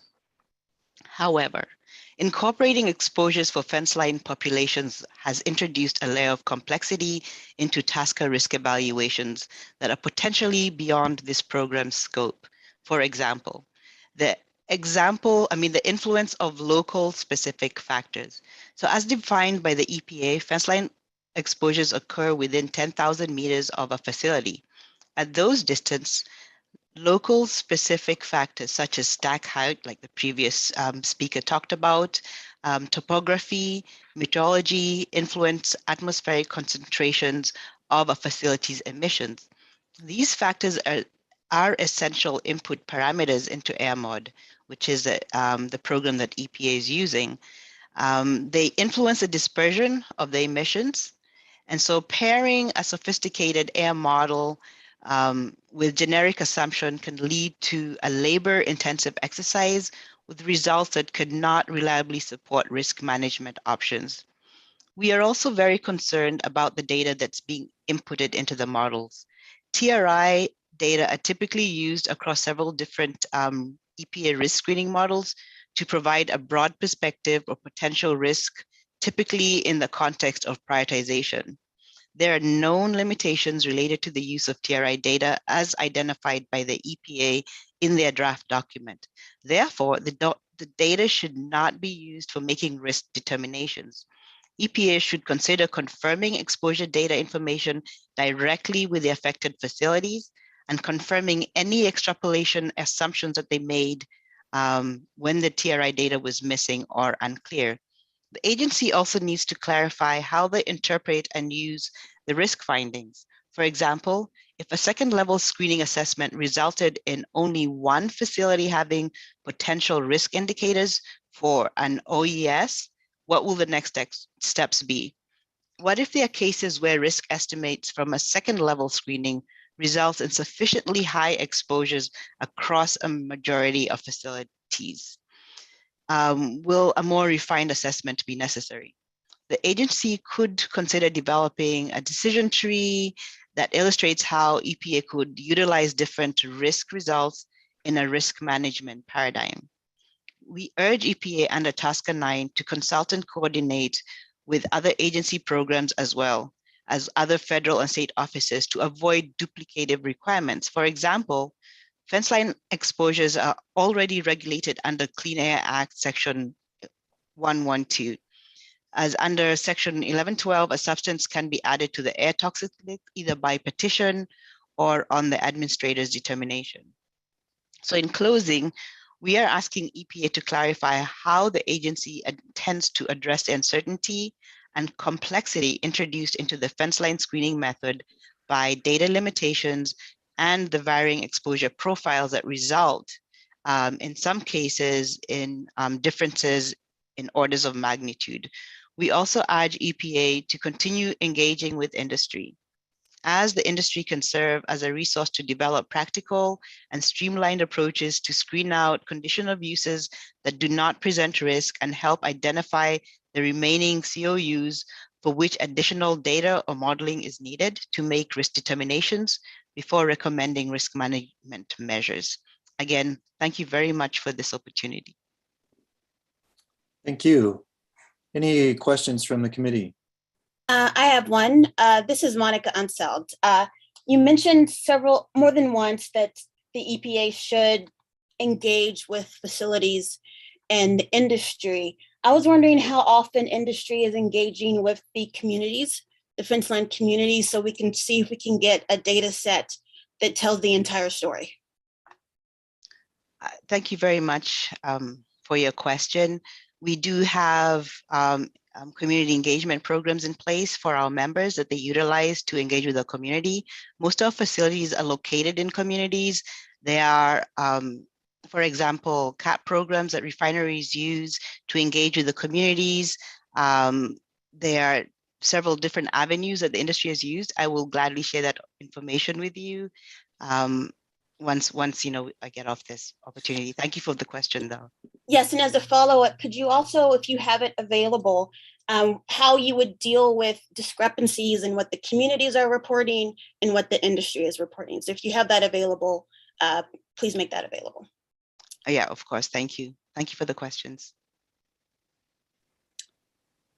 Any other questions? Yeah, Dr. Doucette?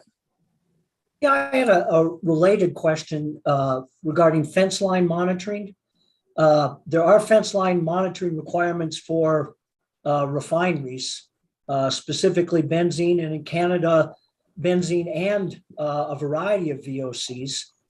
In your opinion, do you think this data could be used to evaluate or validate the screening approach that EPA is proposing? I believe in my comments, I kind of touch a little bit on that. Could expand.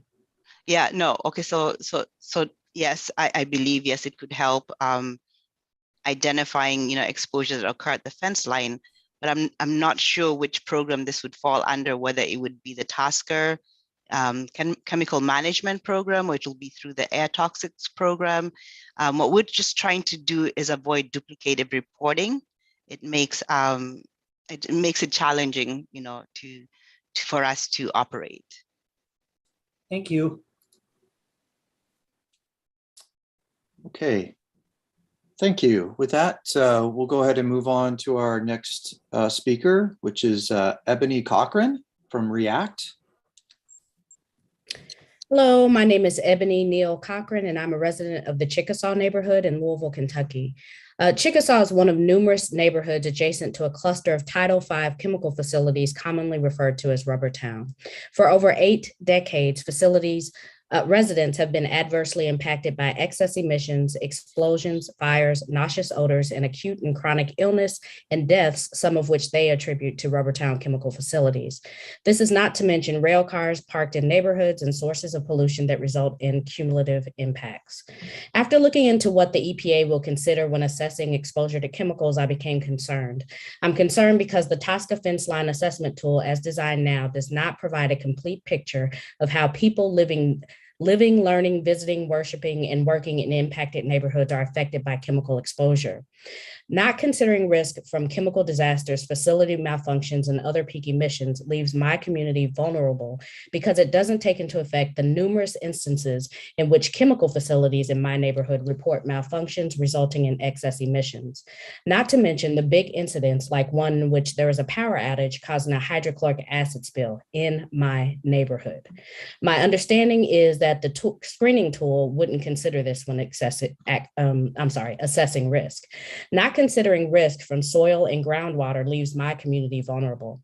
In Chickasaw Park, chemicals were found in the sediment of the lake and the fish. Children play there and people often fish there. We suspect they eat what they catch. My understanding is that this exposure would not be considered. Not far from where I live is a wastewater pool that has a liquid leaking from pipes extending from its side into adjacent ditches. That liquid is soaking into the soil. My understanding is that this exposure is not going to be considered.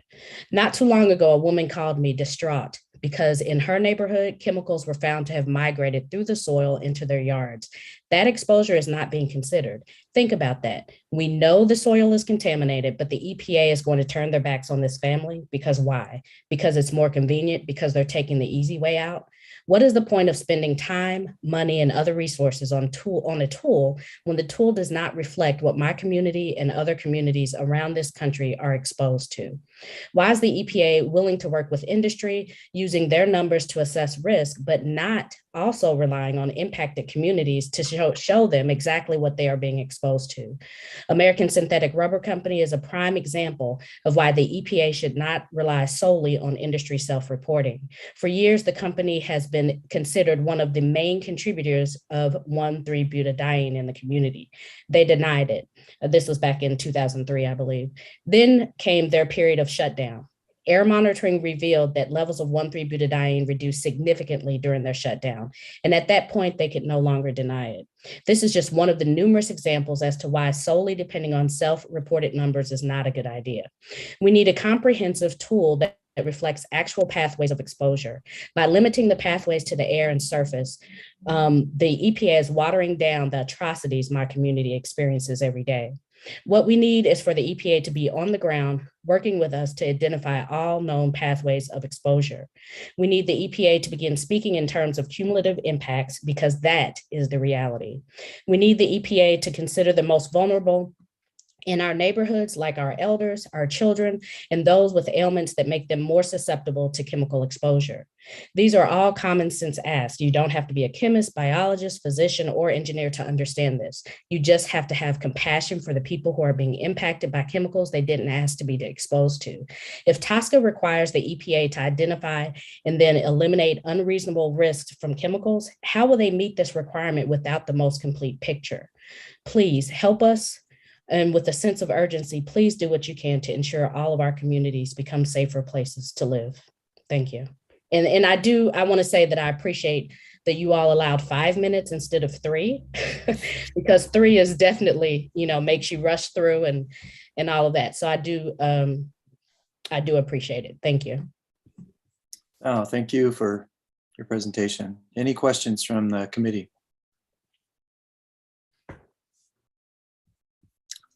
Okay, let's go ahead and move on to our next speaker is Dr. Paul DeLeo from the American Chemistry Council. Stan, and good afternoon. My name is Paul DeLeo. I'm a senior director in the Regulatory and Scientific Affairs Department at the American Chemistry Council. ACC is a US-based trade association of about 160 companies, more than half of which are small and medium-sized businesses.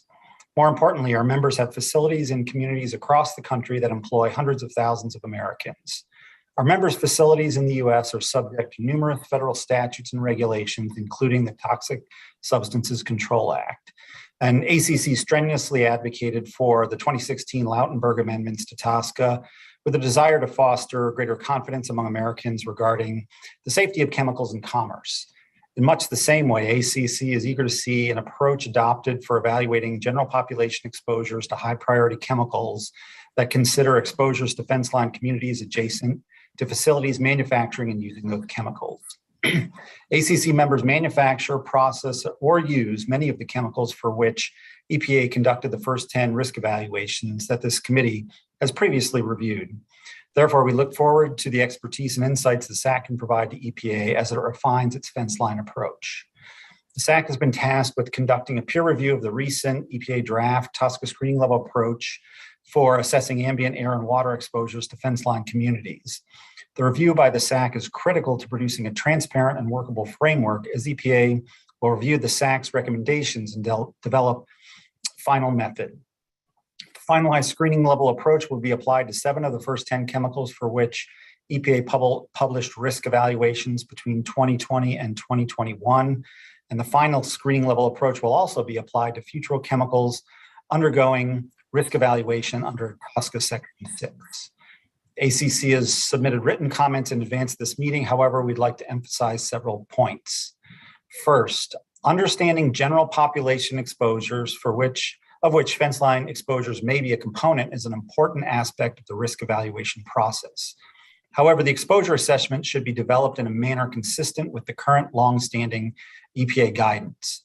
EPA's exposure assessment guidelines recommend completing exposure assessments iteratively using a tiered approach to strike a balance between the cost of adding detail and refinement to an assessment and the benefits associated with that additional refinement. The same is true with the screening level approach. EPA should develop a tiered exposure assessment methodology that is part of a larger decision tree that guides the actions that would be taken as part of the assessment. An explicit tiered approach would provide transparency to stakeholders regarding EPA's decision-making process. We believe the use of a tiered approach would result in efficiencies that would counterbalance potential additional effort associated with higher tier refinement when needed and achieve the EPA's mission of safeguarding communities and their surrounding environs. Second, the screening level approach should include steps where existing data, analyses, and expertise are incorporated into the assessment. For example, 6 of the 7 chemicals that are or will be subject to the screening level approach are hazardous air pollutants under the Clean Air Act, which means there are existing or pending national emission standards for hazardous air pollutants for most of these chemicals. As such, there's a tremendous amount of data, expertise, and activity that can be found within the EPA's Office of Air and state agencies implementing the Clean Air Act that should be weaved into the screening level approach. For example, only 2 weeks ago, the Office of Air released an update to its air tox screen model. EPA describes the air tox screen model as being part of its new approach to air toxics that provides updated data and risk analyses on an annual basis to assist state, local, and tribal agencies, EPA, and the public in more easily identifying existing and emerging air toxics issues. The EPA TSCA office should discuss their current or planned engagement with the Office of Air, the EPA Office of Air, and other experts as part of the development of the screening level approach.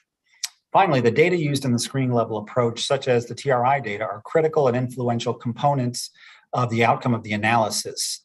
So those data need to be subject to a data quality assessment so that the variability and uncertainties associated with them are well understood and documented and accounted for. We believe that the TRI data, while valuable for some purposes, are not sufficiently reliable to serve as the basis for a determination of unreasonable risk under TSCA. ACC appreciates the opportunity to provide comments on the screening level approach, and we'd like to thank you, the members of the SACC, for your contribution to this important activity. Thanks. Thanks, Dan. Thank you. Any questions from the committee? I do. This is Monica Unseld again. Thank you for your comments. This is more of a request for information if you have it. Since we have the health data to know that there is a sense of urgency to protect these communities, could you provide us with any actions that the EPA could take to not delay protecting communities while we refine the methodology. So with the tiered approach, how long is that going to take? If we're not using TRI data, what can we use so that we can protect public health? Because that is one of the mission points of the EPA. Yeah. And I think that, again, there are many other activities outside of the TSCA office that are currently in place. And those are places where you may want to consider looking. And I'm hoping that EPA will talk a little bit more about how they're interacting with those other parts of its own agency and some state agencies. Thank you. This is Monica again. I was asking because you mentioned the tiered approach, and we are aware of how EPA is working with other offices. But we just want to make sure that as we refine this, do you have any tips for us on how we can make it better, more sound science without people getting sick if they don't have to be? Right. I think, again, part of the tiered approach is taking, efforts, avoiding spending your times on things that aren't going to, that are going to be insignificant exposures, and focusing your time on those cases where you might clearly have, a concern regarding exposure. I was just looking today at the data on methylene chloride, and something like 0.03% of the 390,000 water samples had levels of methylene chloride above the standard and the MCL. And I'm just kind of curious, is that sufficient to say we don't need to look at drinking water, exposures to methylene chloride, or is it, even that 0.03% is too much to be considered? I think there has to be some decision making and some criteria on decision making that needs to be incorporated. Otherwise, you're just spending all your resources going round and round and trying to follow each molecule without getting to those decisions and taking action, as you point out. Okay, thank you. Dr. Johnson, you have your hand up. Yes, sir. Quick question. Mr. DeLeo, are you familiar with the guidance documents for the EPA has for incinerator permitting? Not personally. No, not so much, I'm afraid. Okay. I was thinking maybe that was what you were kind of alluding to, because they use sort of a tiered process as well. And they look at worst case assumptions. And they don't have TRI data to build from. So I was I think there are a number of federal programs where you have this sort of tiered approach. I'm more familiar on the food safety side. You look at exposures, and based on the exposures, that tells you, how much data do I need to go on to the next step, and just those kinds of ideas. Marrying understanding of the situation with the level of effort. I personally would like to see more of that weaved into this process so that there's an efficient, use of the agency's resources. Thank you. Dr. Gribble. Thank you. This is Matt Gribble from University of Alabama at Birmingham as an ad hoc member of the SACC. I'm just hoping for a clarification on scope. So I understand that we're responding to all public comments, and Dr. DeLeo's comments are welcome and appreciated, but a lot of them had to do rather with the programmatic aspects of what EPA might do with limited resources, rather than technical criticism of the draft policy, the screening framework. And I'm wondering, is this conversation for the SACC's summary of the technical review of this supposed to include programmatic considerations of where resources are better spent or worse spent? It seems like that might be a separate conversation from what we're tasked with focusing on in our charge questions, but I would defer to EPA staff on whether we're moving a little outside scope. I can respond to that, Dr. Gribble. This is a period of time where the public is basically commenting on the presentation that the EPA has made. So they're welcome to present anything they wish to present at this particular time for 5 minutes. You're welcome to incorporate those responses into your comments for the questions that the EPA has provided. That's the purpose of this particular period right now. If you have questions for the commenters, for the presenters regarding information that will help you provide a better assessment of the questions that the EPA has provided to you, then feel free to ask questions about that. Thank you for clarifying. This is my first time doing this. No worries. Yeah, and Dan, if I may real quickly, just I think, programmatically, we expect this assessment to be conducted, but I think you and the SACC can help in helping the agency focus its resources by, determining criteria to, when is enough of an assessment, that sort of thing. So thanks very much. Thank you. That was Dr. DeLeo. Okay, let's go ahead and move on to our next speaker, Stephanie Herron from EJHA.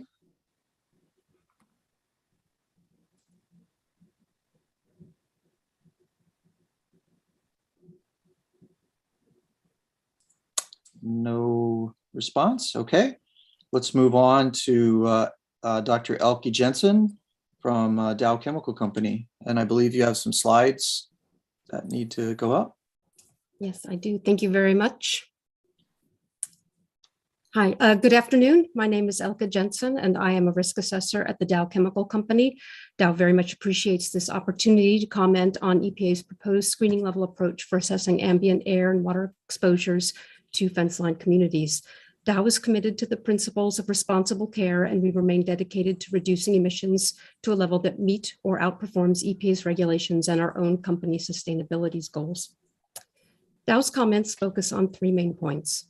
One, the proposed screening level approach is too uncertain and too conservative for use in risk management or cumulative impact assessment. Two, the proposed approach should only be used in a tiered framework, such as that shown here in the figure, for screening out low risk scenarios. And three, other EPA offices and state pollution control agencies have developed higher tier data, information, and methods that would better inform community-specific assessments. First, several sources of uncertainty undermine the use, important sources of uncertainty in the proposed approach undermine its use generally in the risk evaluation process, and specifically for evaluating fence line exposures.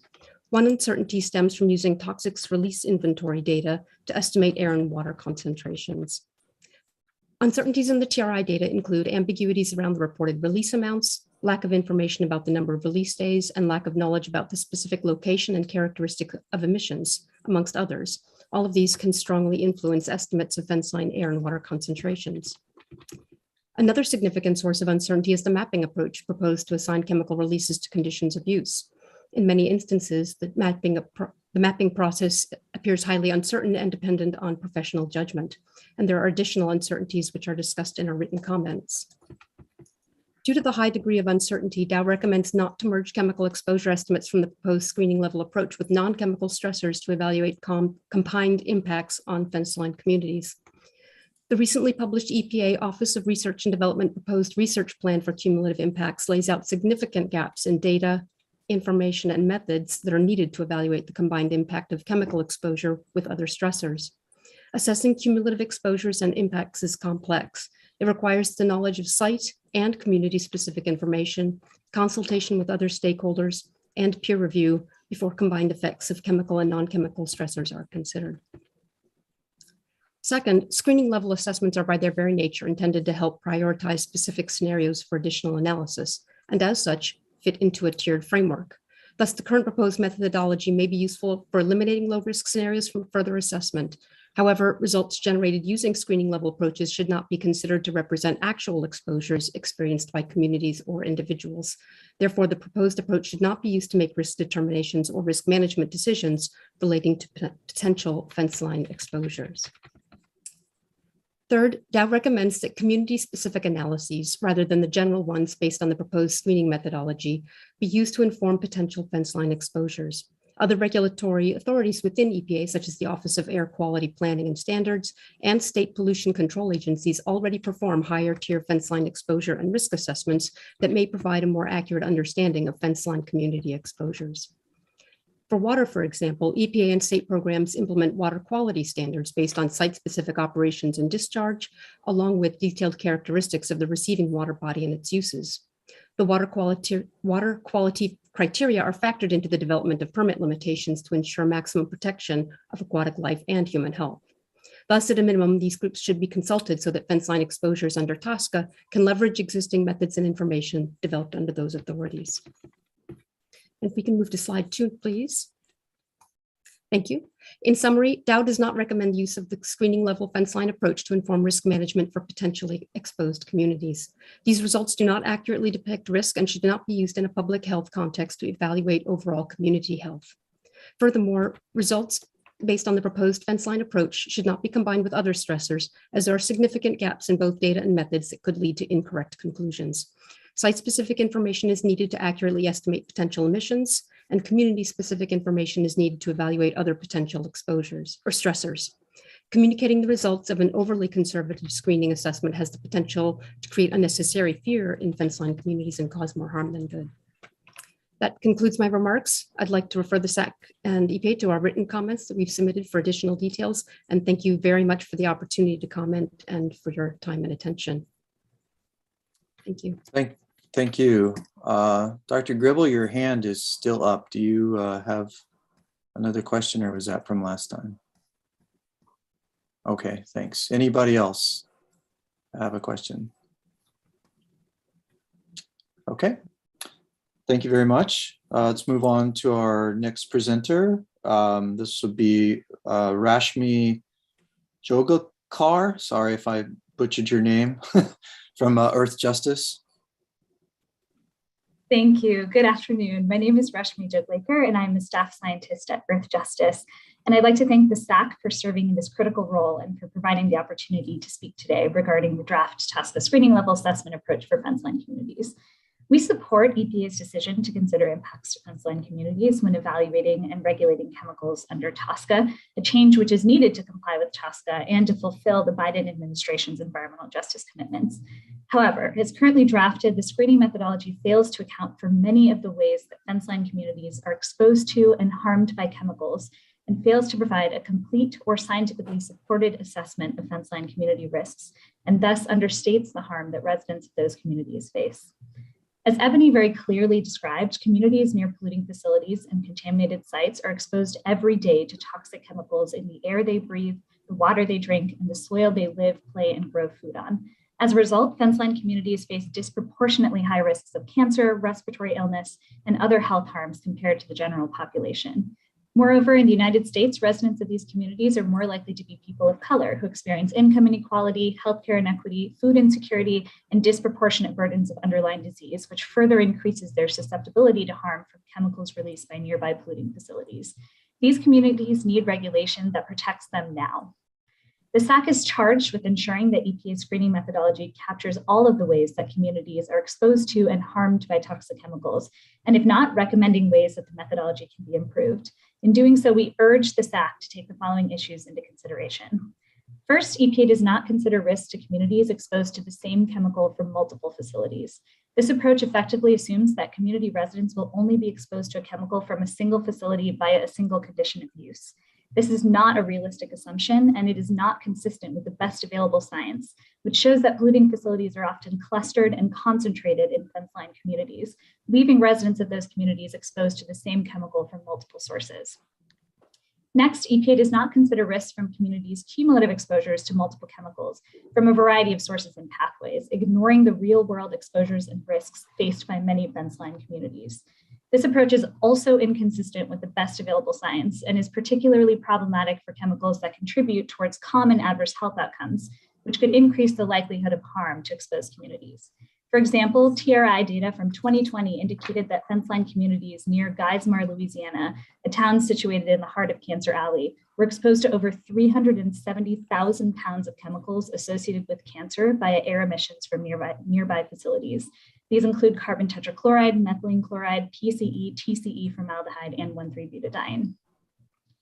EPA also fails to consider fenceline communities' increased susceptibility to harm. The best available science shows that people living in fenceline communities are more susceptible to harm from chemical exposures due to both intrinsic factors, such as life stage or underlying disease, and extrinsic factors, such as psychosocial stress from racial injustice. And people living in fenceline communities often experience multiple intrinsic and extrinsic factors simultaneously. They're more likely to be low-income people of color with reduced access to quality healthcare and healthy foods. In addition, they have a higher risk of developing cancer or respiratory illness from air pollution, yet EPA failed to take any of these factors into consideration in the screening methodology. Next, EPA does not consider all relevant exposure routes and pathways through which fence line communities are exposed to chemicals and ignores risks from known and foreseen exposure combinations.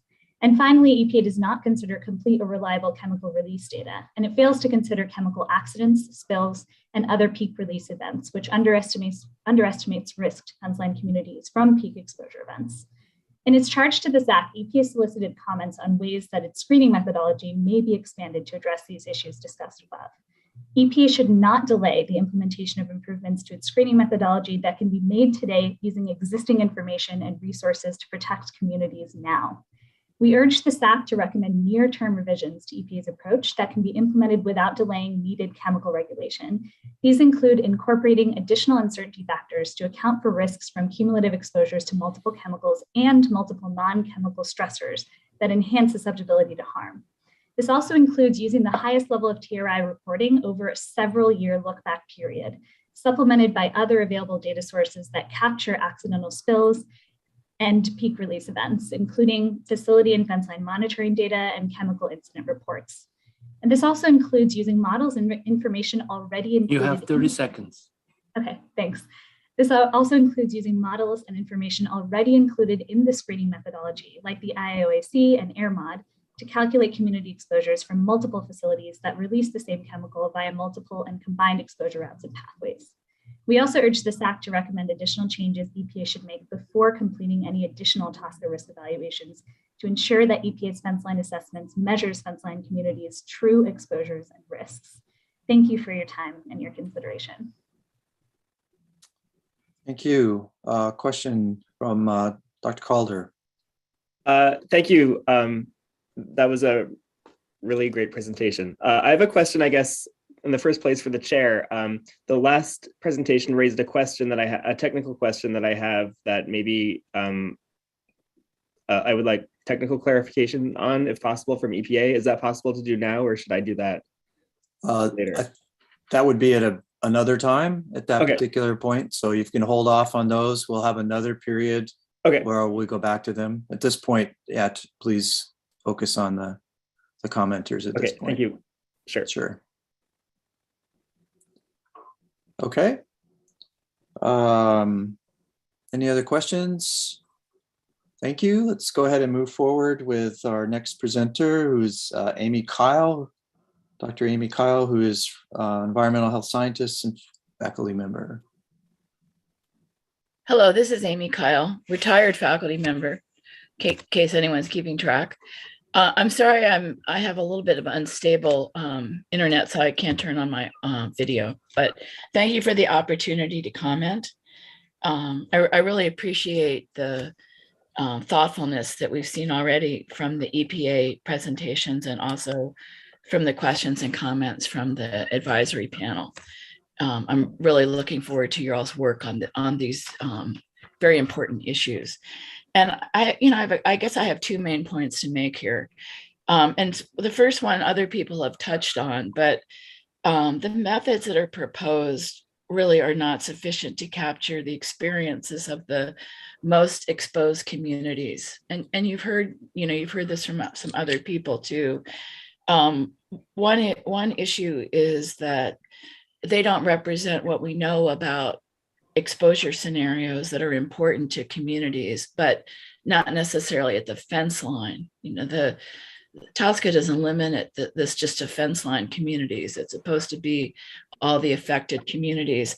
And I want to highlight three things that I think are important to consider. One of them are the food chain pollutants, food chain contaminants. Those are typically contaminants that are persistent, bioaccumulative, and toxic, the so-called PBT pollutants. I mean, mercury and dioxin are two very notorious examples that were admitted primarily to air, but distribute in such a way over broader areas that they got into the food chain and led to discontinuing consumption or limiting consumption for fish and shellfish in most of the states in the United States. It was an enormously impactful situation, far from some of the sources of these pollutants. And so I think those need to be considered. One of the other speakers mentioned that previously. One additional concern about that is that the food chain pollutants that become contaminated as the toxins move up the food chain are often traditional foods for people of indigenous heritage or tribes. And so that creates additional impacts from a cultural perspective, and that's fundamentally very unjust. It's a very fundamental environmental injustice. So I urge you to consider these impacted communities that may be disproportionately impacted, but not necessarily immediately adjacent to the facility or the water body into which the pollutants are distributed. Secondly, I wanted to agree with others who said that excluding the groundwater pathways is quite problematic, because we know that pollutants are distributed through groundwater. And so if you don't consider those, that leaves a very important deficit in the analysis as well. And then the third thing I wanted to also point out, and this particularly, I looked into the data here on methylene chloride particularly, but communities can be affected by the waste management and disposal systems that we have, which then in themselves become a source of exposure. And these systems can effectively concentrate these materials in the areas where the facilities are located. And the TRI data that you all are using requires reporting from certain disposal facilities, but not from wastewater treatment facilities. So I'm wondering if this has maybe been overlooked somewhat, partly because of that. The National Emissions Inventory, which also includes toxics data for some toxics, air emissions from wastewater facilities of methylene chloride, for example, in Los Angeles, comprised almost 30,000 pounds from 80 facilities. And that appears to be missing from the data sources that you all are using. I don't know why those are excluded from the TRI reporting. It seems like they should be included. But my point here is that hazardous waste facilities, landfills, and wastewater facilities are all significant emitters of methylene chloride, as one example. And so it seems like, because we know those are concentrating pollutants drawn from a wider area, that those should be included. Okay, so then my second major point is that you have 30 seconds. Okay, well, I'll be brief on this one then. We really need the scientists here to look deeply into the scientific infrastructure that we have at EPA for these hazardous air pollutants, because it's eroded over the last 30 or so years since the 1990 amendments, as few or no, or actually one pollutant has been added as a designated hazardous air pollutant, which then is subject to reporting and management and so on. Please complete your sentence.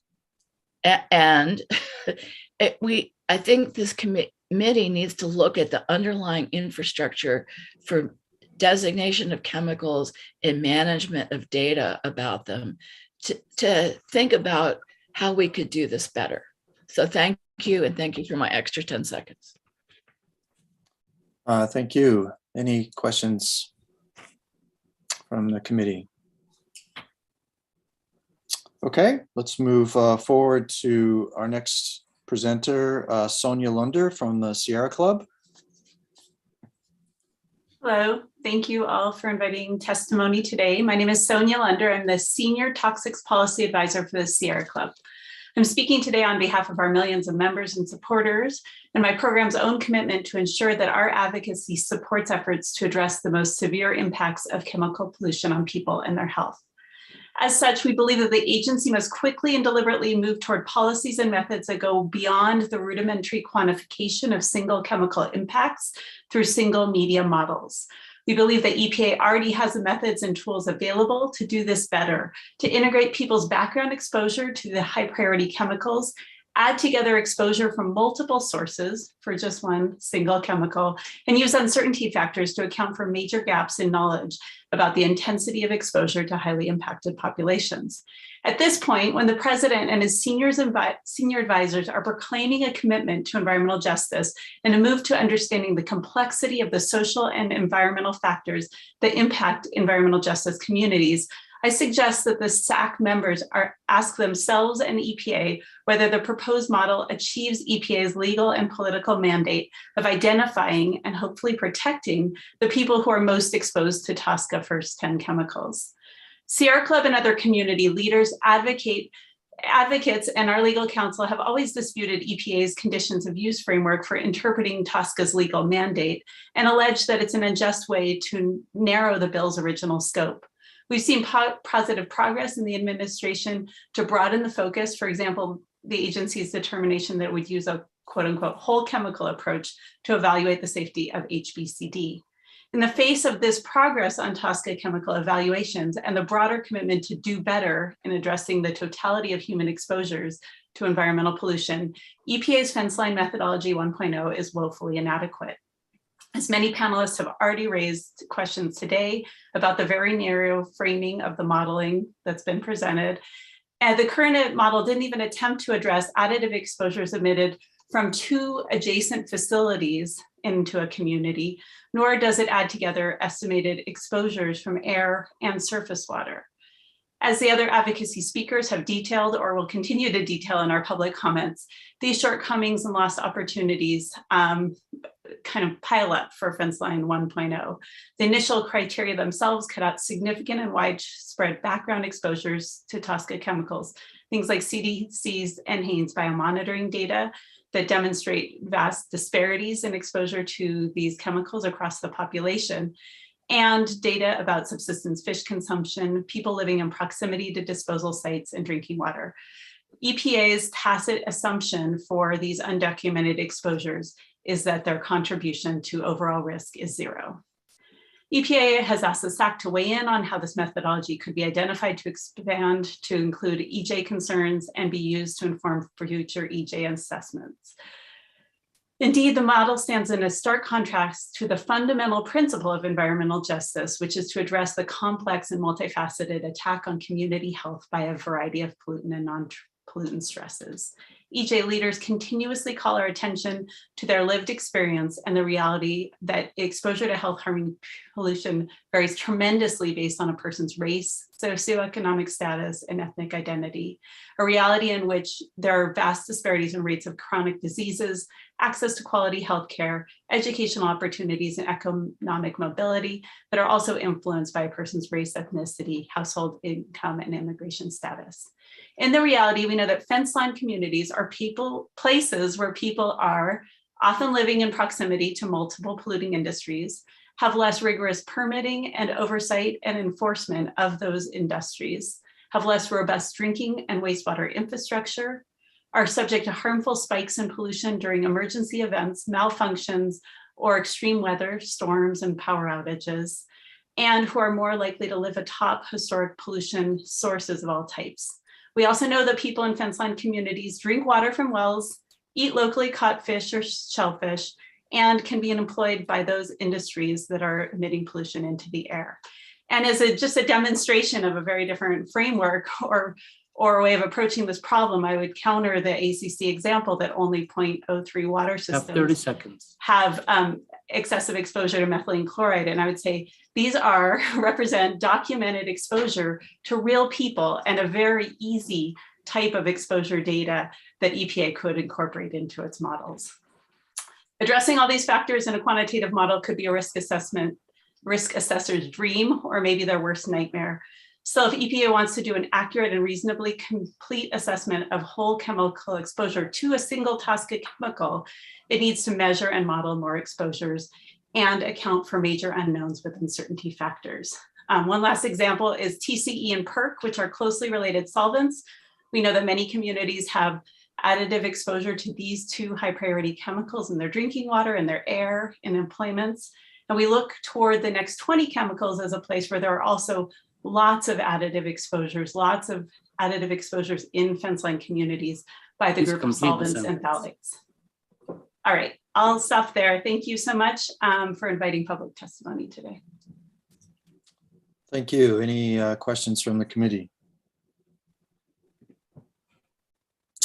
Okay, we'll move forward to our next speaker, which will be Lindsay McCormick from the Environmental Defense Fund.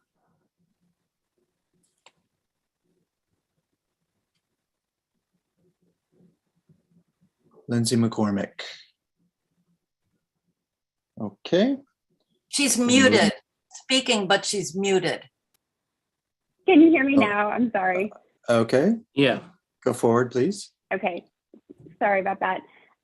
Good afternoon. My name is Lindsay McCormick, and I'm a program manager with Environmental Defense Fund. EDF commends EPA for developing a draft methodology to assess fence line exposures and risks from chemicals undergoing risk evaluation under TSCA. However, we have major concerns about the draft approach, particularly related to its screening level scope, underestimation of risk, and troubling implications for risk management. While EPA intends this draft to be a version 1.0 that will be supplanted by version 2.0 in the future, the agency clearly also intends to use this version to make important risk management decisions, including decisions that specific fence line exposures do not present unreasonable risk. EPA's discussion of the possible outcomes of its fence line approach indicates that any unreasonable risk it identifies that is not already found in the risk evaluation will need to be further substantiated. In contrast, however, if the fence line approach estimates there is no unreasonable risk, then the agency will not require any further substantiation. EPA's implicit rationale for this asymmetric approach is that it believes its screening approach is conservative. However, while some factors used in this methodology may indeed be conservative, in reality, it systematically underestimates risks overall. This likely means that EPA will exclude real-world exposure pathways as well as underestimate exposures to fence line communities, ultimately undermining effective risk management approaches. I'd like to take a moment to highlight 3 specific examples. And we have provided further examples in our written comments that we have submitted. 1, EPA excluded major environmental pathways of exposures, including from land disposal and deposit, groundwater, plume deposits and vapor intrusion, consumption of contaminated food, including but not limited to fish, and accidental releases. 2, EPA did not aggregate multiple exposure sources or settings within a given condition of use, such as combined exposures from multiple facilities, multiple pathways such as air and water, as well as exposures from being both a resident of a fence line community and a worker who was exposed to the chemical on the job. 3, EPA did not aggregate exposure and risk across conditions of use. The real-world scenarios in which fence line community residents may be subject to combined risks from 2 or more conditions of use are not considered. So for example, EPA's approach fails to account for the aggregate chemical exposure and risk faced by a person who lives both near an industrial facility and next door to a dry cleaner emitting a given chemical, such as 1-burner propane. Further, the approach does not rely on sufficiently robust data. For example, the use of annual TRI release data will obfuscate peaks, such as accidental releases and startup and shutdown events. Where possible, EPA should integrate real-world fence line air, water, and soil monitoring data to reflect the reality of individuals' exposures. Of note, EPA has authority under TSCA sections 4 and 8 to require or call in such data from chemical companies. We recommend that in future applications of this methodology, EPA acquire such monitoring data and do so sufficiently early in the process so that it can be fully incorporated.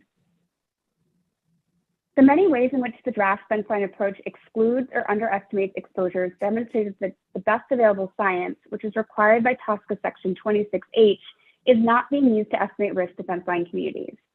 This is particularly glaring given that individuals in fence line communities generally have higher than average exposures and are a potentially exposed or susceptible subpopulation, a group identified in TSCA for specific consideration.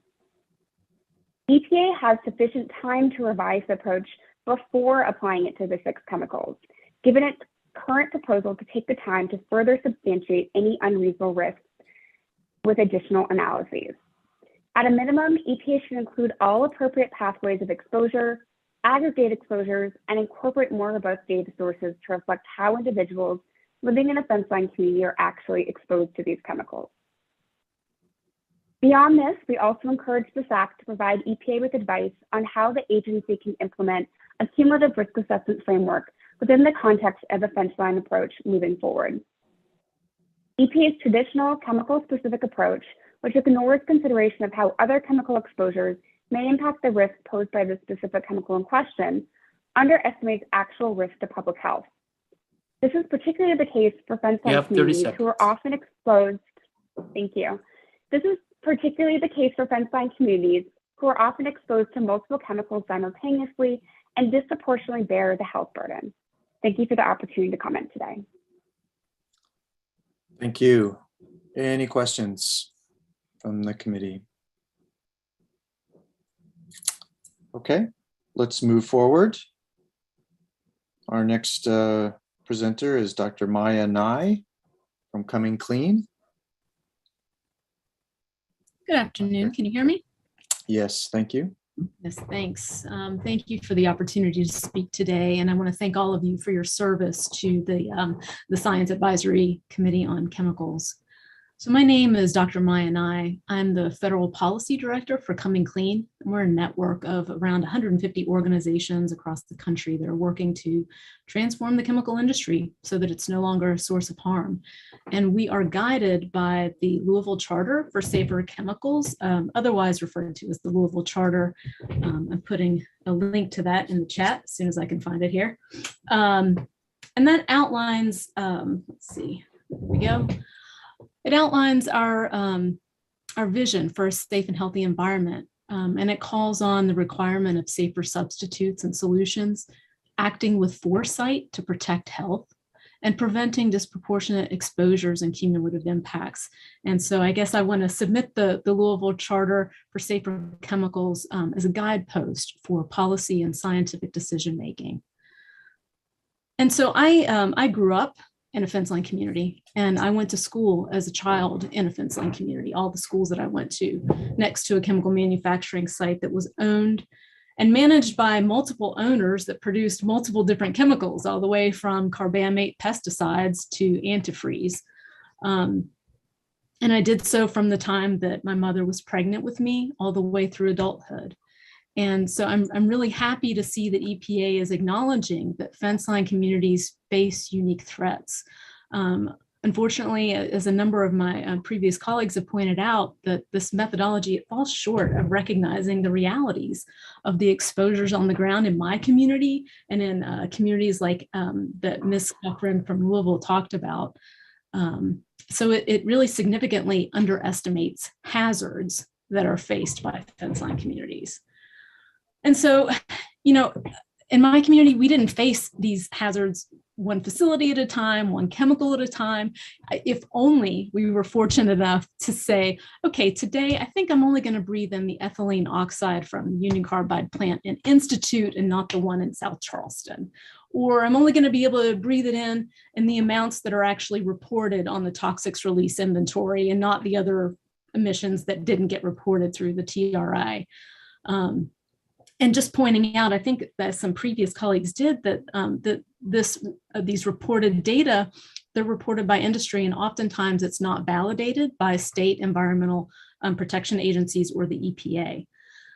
And, you know, and when I was a kid, we went swimming in the Kanawha River on a frequent basis, you know, and I couldn't say, well, I'm only going to be exposed to, you know, whatever one of these chemicals that's being emitted from the outflow, the discharge that particular day. And oftentimes those discharges significantly exceeded threshold quantities. And I didn't see in the methodology where those kinds of peak exposures were really well taken into consideration. You know, and some other folks had mentioned, you know, there are a number of people that still fish for subsistence, particularly unhoused populations in these areas, and as a means for sustenance. So considering that the fish in the Kanawha River have, you know, they are burdened with legacy contaminants, these PBTs, these persistent bioaccumulative toxins that someone referred to earlier, the uptake in the system is going to be, contribute to cumulative impacts. Someone else mentioned not taking into account chemical disasters and malfunctions. And I can't tell you the number of chemical disasters that have occurred in my community over the years. And in fact, one particular disaster, the fence line monitoring was disabled prior to the incident. And so, there was quote unquote no detectable quantity that left the fence line, because literally there was no way to measure that it was leaving the fence line. And so, but that doesn't mean that the community doesn't experience those things. It also didn't take into account, so in my community, folks were also about 300,000 of my neighbors and I, we had our drinking water contaminated from a chemical that was grandfathered in under TSCA that wasn't required to have human health effects acknowledged before entering commerce or entering our drinking water supply.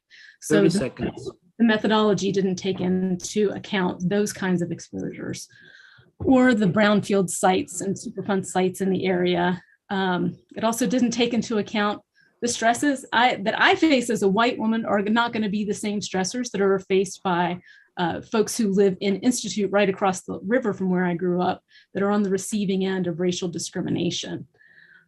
So don't assume that low levels of discharge aren't worth considering, because a lot of low level discharges in these communities add up. Please end your sentence. Thank you. Thank you. Any questions from the committee? Okay, we'll move forward to our next speaker, Dr. Kathleen Pierre, and I believe you have some slides to put up. There we go. Good afternoon, everyone. My name is Kathleen Pierre. I am both a medical doctor in physical sciences and the director of Foundation Medicine, 501c3 private foundation. And I'm going to go ahead and give you a brief overview of some of the takeaways I got from a lot of your comments, as well as a few different points that I feel that we didn't cover just yet. I wanted to start with the first page, going over what we were tasked with, and that would be upon a recall of materials such as OES, and interest was found in a group of COUs. Now, these COUs are easily combined with different molecules, for example, sulfuric acid, H2SO4, and its carboxyl group, CH3O2. Now, some of the methyls that we've been talking about have various, what I would say to be components. For example, when structuring different molecules, you'll notice their byproducts as well as their catalytic decomposition. Some of it is unbalanced. For example, salts such as hydrochloroquine that have been recalled that causes gastric acid or hypertension. There are carboxyl groups that would be the hydrochlorics, as well as the anticoagulants, the sulfates and sulfides, are the silicone group that would be much more considered an insulator or inductor. The anticonvulsant groups, such as bisphenol or hydramine, which has a correlational variable. The anticonvulsants seem to be much better than the original carboxyl group, mainly because most people refuse to use or are unaccustomed to the anticoagulants. There is, for reference, we've been taught how to clean, treat, and protect most diseases or hemorrhages. We also have to overview zinc sulfates from niacin to magnesium thiamine. Those are successful substitutes. The next part I wanted to go into would be finding yourself things that are universal. The reward is in the risk in terms of capacitance and EPA. Now, I carry multiple roles in my community, similar to those around me. Not only am I a student, I'm a medical professional. I also live in the community and also travel between communities. Post-pandemic, we have to look at the different correlational variables, starting from, and I just want to make sure that you guys can hear me. That way I'm able to give you guys a comprehensive review. For example, distance, variables that we should measure would be distances, electrical consumption, as well as its effects during meetings. For example, nylon is a really good substitute for something that may be causing a, what I would say, a index of refraction effect. And pardon me if I'm not giving you guys the best review. I am going briefly through this. I had to do this last minute, and I work all week, so I have a lot of case files on me as well. And that's one of the things that is important about foundation medicine, is that we work 30 seconds. Different things. So one of a few important things I do want to stress would be PV over T, or what they would call the molar volumes of these substances, getting labels for them. For example, as volume increases, so does pressure, as well as the, one moment, let me see if I find my notes on that. As well as the kinetic theory, or Avogadro's hypothesis. And that would require the molar volume at STP, or A, or Kelvin, which is equal to degrees Celsius plus 273.15. After that, we have to cover safety and environmental concerns, such as implementing safer procedures, lubrication post-pandemic, labeling of methods and medical machines, and lastly, some of your sources of error, or sources of error would include— Can you please finish up your last sentence, please? Yes, the PPM or the PPBs, overcrowding and aggregate exposure, as the EDF states, post-pandemic rations, getting this to the public without extraneous events. Thank you very much. Thank you for your comments. Any questions from the panel? Okay, we will move forward to our next speaker, which is Molly Rauch from the Moms Clean Air Force. Hello. Thank you so much for the opportunity to testify. I'm Molly Rauch. I'm Public Health Policy Director for Moms Clean Air Force. I have 3 children and live in Washington, D.C. Moms Clean Air Force has more than 1 million members across the country and organizers working on the ground in a dozen states. And our mission is to protect children from air pollution and climate change and other sources of health harms. Many of our moms and dads and grandmas and aunties who are part of our organization join us because they are concerned about how toxic chemical pollution is affecting the health of their children and their families. Many of them live near refineries, power plants, pump jacks, petrochemical plants, factories, and other industrial facilities in states across the country. And they're living on the fence line. So it matters deeply to our members what they and their families are exposed to. They don't care if the chemical is in the air or in the water, or coming up through the soil in their home, whether it comes from the playground, the home, or the school. They care about being protected from all these sources. It matters to them that someone's paying attention, and it's so important for the EPA to take an approach that is not piecemeal when it comes to looking at what these families are exposed to.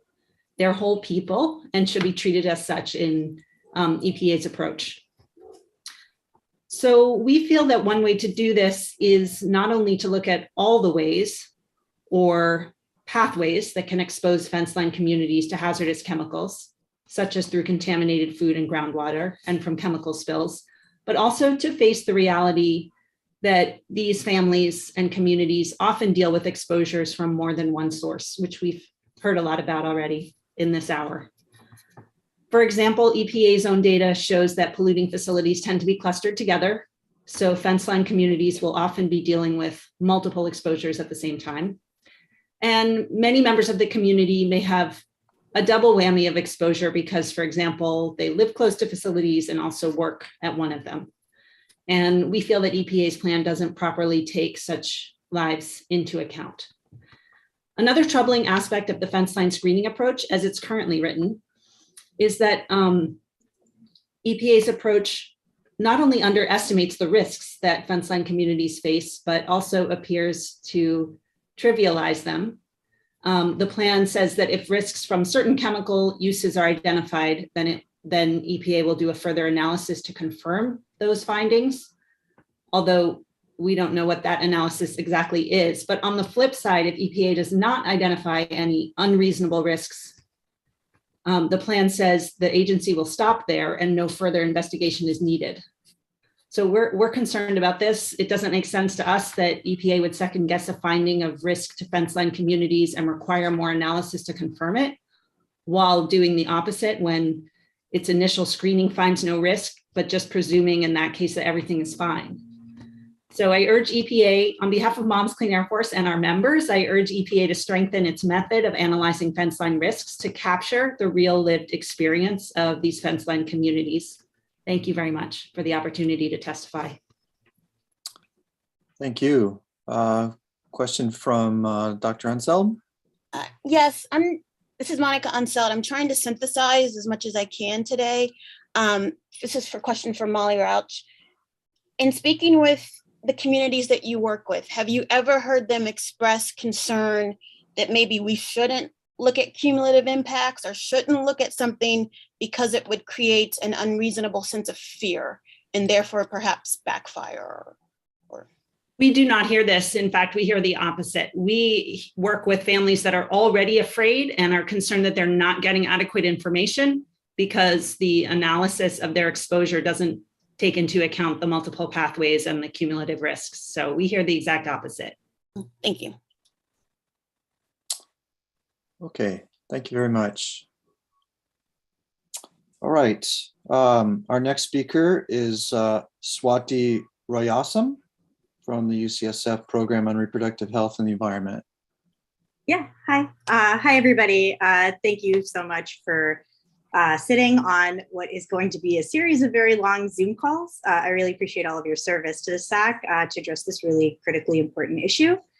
So my name is Swati Royasam. I'm a science associate at the Program on Reproductive Health and the Environment at the University of California, San Francisco, otherwise referred to as PRE. And today I'll be discussing a number of my organization's concerns around the recently released fence line screening methodology, as well as kind of the process that the agency has used in the release of this important methodology that disproportionately impacts those on the margins.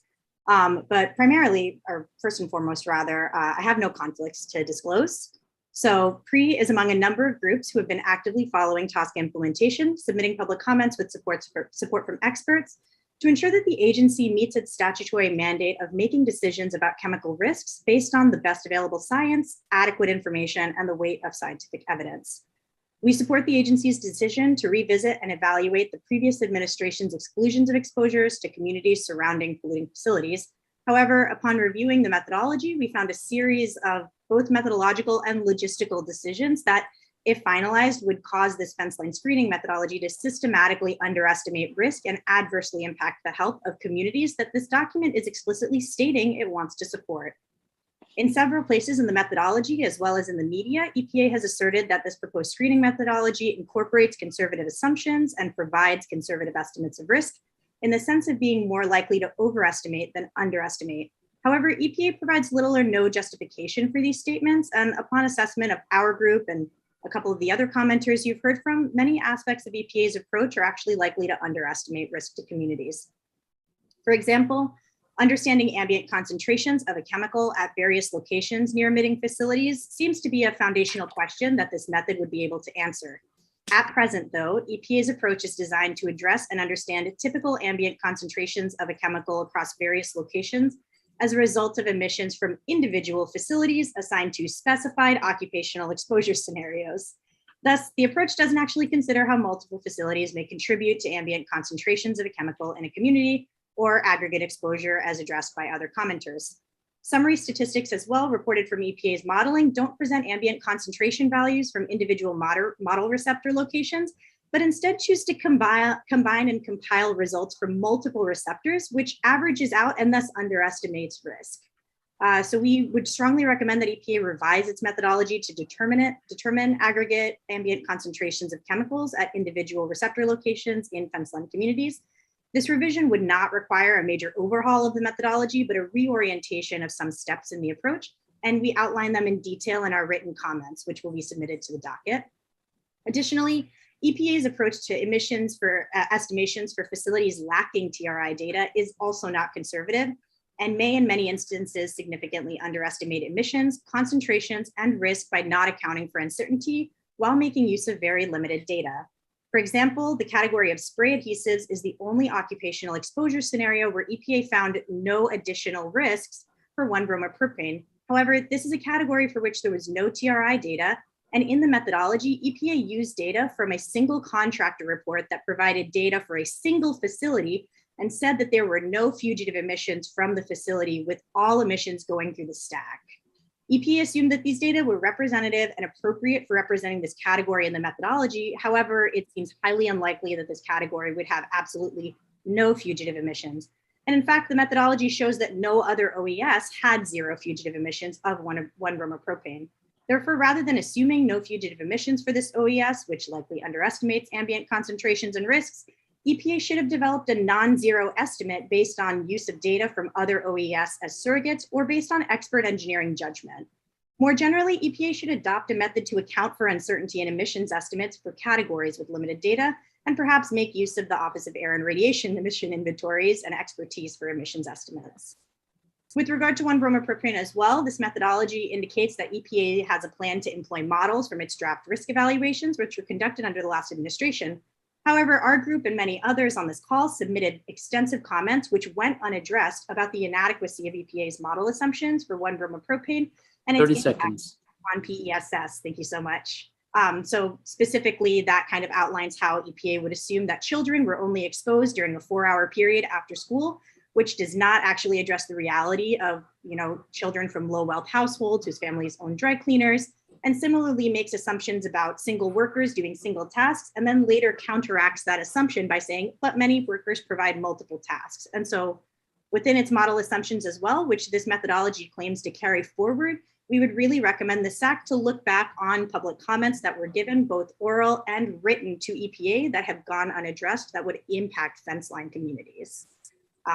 And I have a series of other things, but I think— Just finish your sentence, please. Yeah, one of the major things that have been recommended or asked by the SACC at this meeting were what can be done now. I think Dr. Anseld, you asked that. And I think that one of the major things that we would recommend is that EPA can put health protective default adjustment factors right now that were recommended 13 years ago by the NAS in Science and Decisions to account for uncertainties in the data. And while they do that, EPA can simultaneously have its cake and eat it too, and provide a robust screening methodology that accommodates for all of the exposure uses and pathways that people will be exposed via. Thank you. Thank you very much. Any questions? This Monica Unseld again. Could you name that what you said was 13 years ago, please? Yeah, totally. So there are health protective default adjustment factors, and like we would recommend that EPA would immediately incorporate or could immediately incorporate these health protective adjustment factors into the risk evaluation process. We've said this a number of times during the first 10 chemicals, and into its risk management decisions to be able to kind of protect potentially exposed or susceptible subpopulations. So in Science and Decisions, which was released in 2009 by the National Academies of Sciences, and to date myself, this is the year that I graduated high school. These were actually recommended for cases where there are known relevant issues, but we actually lack specified data. And so we are really trying to understand and sympathize with EPA's predicament, right? They are under these timeline constraints, they are under these resource constraints. However, there are things that can happen now to protect communities who have been experiencing harm via polluting industries. You know, communities like that Maya comes from, communities in North Carolina and in Richmond, California, which are right next to me in Berkeley over here, that we can use to protect people right now and make sure that we have methodologies. There's another question. Well into the future. Yes, I see it. Yes, Dr. Kisan, please. Thank you for your presentation. Can you provide the specific references or to all of those default factors you're talking about? Would you be willing to send those to Dr. Schlank so that we can take a look at that? Yeah, I'm happy to. In the, I'll be attaching these oral comments, the written version of them. We also have written comments we'll put in the docket, and I'll make sure that I attach our 1-bromopropane comments, which I referenced in my oral comment, and Science and Decisions, the specific chapter. Okay, thank you very much.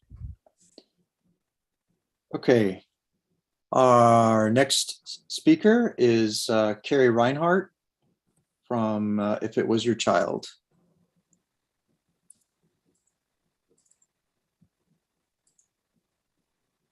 Hi, my name is Carrie Reinhardt. Thank you for the opportunity to speak today. I want to talk about how important it is for the EPA to ensure it considers all of the different ways that families that live near the factories and the facilities that pollute are exposed to these harmful chemicals. I'm the founder of If It Was Your Child, a grassroots effort started in 2015 by parents in response to an alarming rate of pediatric cancer in Johnson County, Indiana, where I lived in the town of Franklin for 20 years. One of those children was my 13-year-old daughter, Emma Grace. Emma died December 18, 2014, from a rare brain tumor, an inoperable glioblastoma multiforme that is most common in men over the age of 50. 3 more children within 2 blocks of our home were also diagnosed with rare brain tumors in the 2 years prior to Emma being diagnosed. After Emma died, I was shocked to learn that for the previous 11 years, the home we lived in Franklin had been within a half mile of a site that had a 30-year history of TCE and PCE contamination. This groundwater contamination threatens this community to this day. In 2012, the well field within a quarter mile of our home was no longer being used as a municipal water source because the EPA designated it a Superfund site, polluted with TCE, PCE, and other toxins. While it isn't used any longer for city water, many residents continue to utilize the well field for private wells, and it has also been repeatedly found in homes from vapor intrusion at dangerously high levels above even the most conservative limits. It has been found under 2 of our elementary schools, in our creek, running through the city parks. EPA's proposal for assessing the chemical exposure and risks to fence line communities and families like mine would only look at chemical exposures from local air and water. That means it would not consider the groundwater contamination or the vapor intrusion that invaded our homes, and that is unacceptable. It does not accurately portray the reality the communities like mine face. Like the rest of Franklin, like my neighbors, like my daughter, I'm not exposed to these toxic chemicals from just one source. I can be exposed to a chemical like TC and PCA from the air, the water, my body, my children's bodies, especially the vulnerable children. Their bodies do not differentiate which route of exposure allows toxic chemicals into our homes and bodies.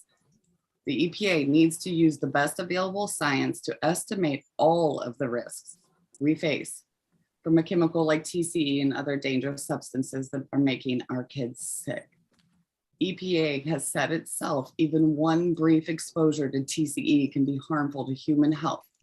And that was regardless of the route of exposure. Just look at what happened to Franklin, where factories have contaminated for decades. We have 17% of the population for our county, yet we have 46% of the pediatric cancers. Almost all of those lived within 2 miles of this TCE contamination. It's now time for the EPA to act and to deal with towns like Franklin all over this country. EPA needs to modify its fence line screening approach so it fully looks out for families like mine. Please advise the EPA to use the best available science so it understands the full scope of exposures and risks families face and can manage these risks from the chemicals and ensure that communities and children get the protection we need and deserve. Thank you. Thank you. Chris, your hand is still up. Is that from last time or is that from, no? Okay. I'm sorry, other- I just forgot to put it down. Pardon me. Okay, no worries. Any other questions from the committee? Let me just remind the committee that I do communicate to you directly through the chat box and I'm not getting any responses. So please check periodically the chat box when, if you can. So, which will be public, part of the public domain as well, just so the audience knows that. Okay, our next speaker will be Jennifer Sass from the Natural Resources Defense Council, and she has some slides as well. Sorry, I did answer your chat and I don't have slides, but I did see the chat and I did let them know, so I was paying attention. Thank you for the opportunity to speak to you, and also thank you for your service on the SACC. I know it'll be a long, hard journey, but the report and the work that you do is very, very important. And as you can see from the lineup of speakers today, many, many people care. So thank you. I'm a senior scientist at NRDC, the Natural Resources Defense Council. And I work on the federal chemical policy and regulations across chemicals of all statutes. My comments, I hope, were circulated to you as a short, roughly 8-page letter or document. I'm going to just touch on them now. It's organized by charge questions. So I'll just touch on a summary of the response to each charge question. For charge question 1, I'll keep it short. We simply recommend to the SACC that the SACC support recommendations from Environmental Defense Fund, Earth Justice, and others, that EPA consider using the most recent 5 years or a broader swath of the TRI data, and also use the highest reported releases. I'll talk a little bit about that later in my comments. For charge question 2, I wanted to point out that there is like a fatal flaw in the way the screening methodology is set up right now. I would call it a poison pill, which is to say that if there is some alerts or concerns that are identified, it goes on to more and more screening.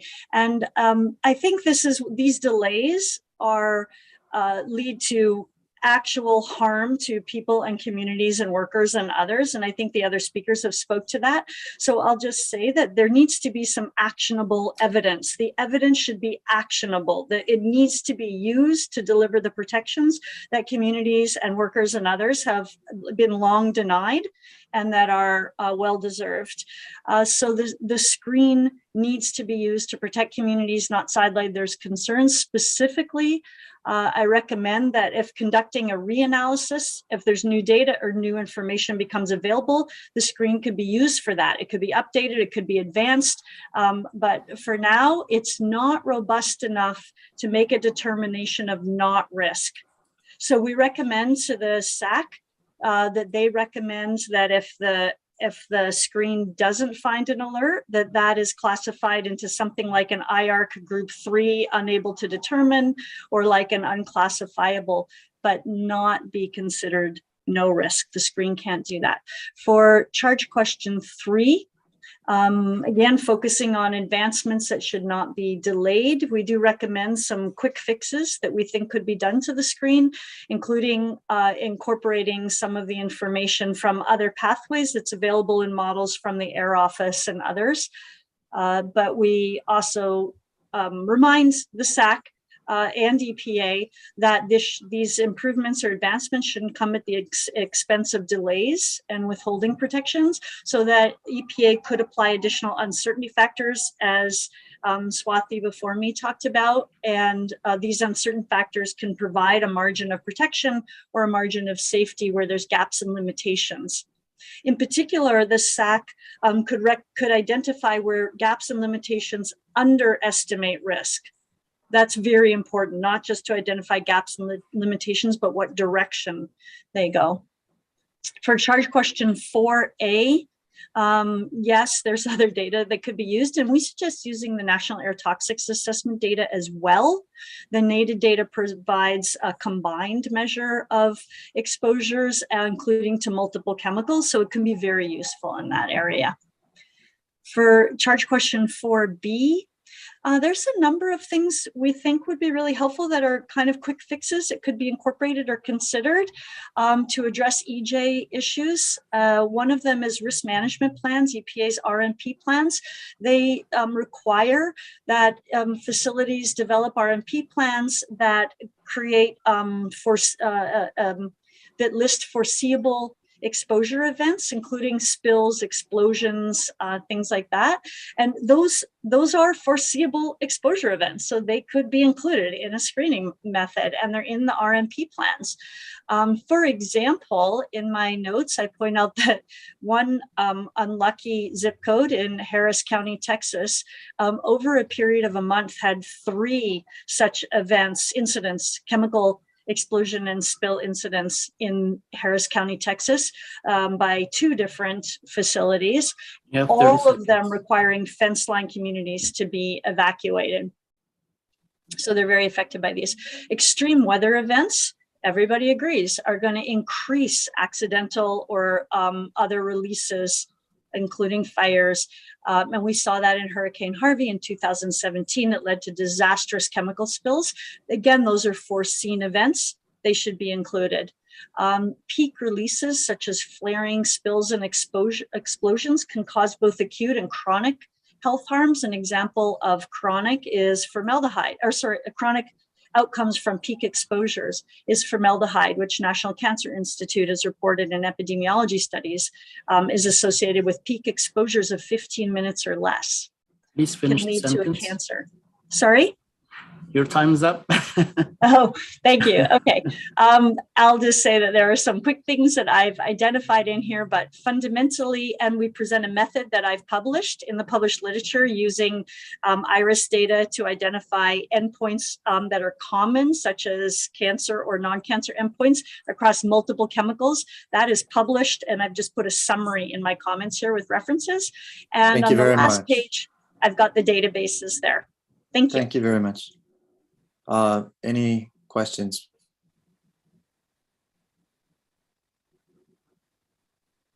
Okay, we'll move on to, at least on my list, our last presenter, Karen Slaney, also from Moms Clean Air Force.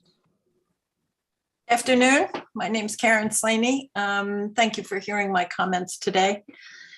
EPA needs to look at all the real world chemical exposures people face in combination, not just 1 or 2 in isolation. Evaluating chemical exposures from the air and the water is important and good, but incomplete.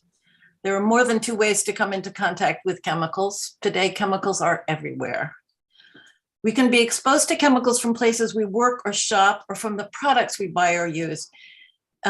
The proposed methodology does not consider exposure from all these sources.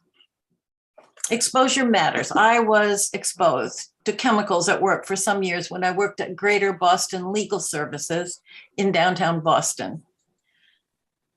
Next door to our pretty refurbished building was a dry cleaning shop, and it turned out that it was venting its waste fumes right into our building. I and a few others in the office developed health problems, quite possibly as a result. For the significant and debilitating immune and endocrine problems that I faced, I received Social Security disability benefits and an end to my legal career. Even if EPA's proposed method would capture the type of exposure I endured at work, it would treat it in isolation, unrelated to anything else I experienced. From polluted air near my home, other emissions at work, the chemicals that hit me every time I walk into a dry cleaning establishment. Exposures aren't neatly packaged in isolated and discrete occurrences. The more someone is exposed to a chemical, the more likely we are to see health impacts. So it's crucial that EPA consider all the different chemicals and burdens that individuals face. When we sideline science or fail to use best scientific practices, people, families, and communities living and working near polluting facilities will pay too high a price. In summary, EPA must consider together all the ways we're exposed. So I ask you as a science advisory committee to please advise EPA how it can evaluate all the real world exposures and risks we face from a chemical in today's world. Thank you. Thank you. Any questions from the committee? Okay. Oh, we have a question from Dr. Chason. As the presenters are referring to other publications or something like that, Dan, would you request that they post those somehow so that we can take a look at what they're referring to? Yeah, most of the presenters actually have written comments that are on the docket. If you are requesting additional information, they can place those on the docket, which you will be allowed access to. Thank you. Okay, that's the last person on my list. There's a couple of unconfirmed public commenters that I just want to read out just to make sure that they're not available. Debbie Cox, Brandy Crawford Johnson, Sherry Norris, John Oluwaliye, Paul Webster, or Jane Williams. Okay, having not hear anything, let's go ahead and take a 15-minute break at this particular point, and we'll reconvene and begin our charge questions.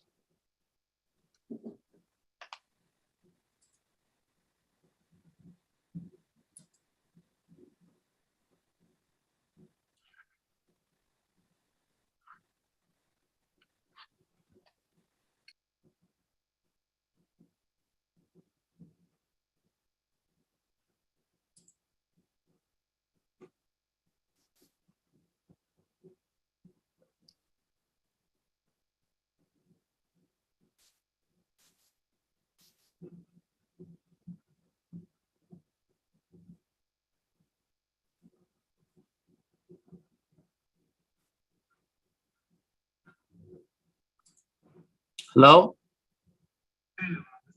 Hey, Steve.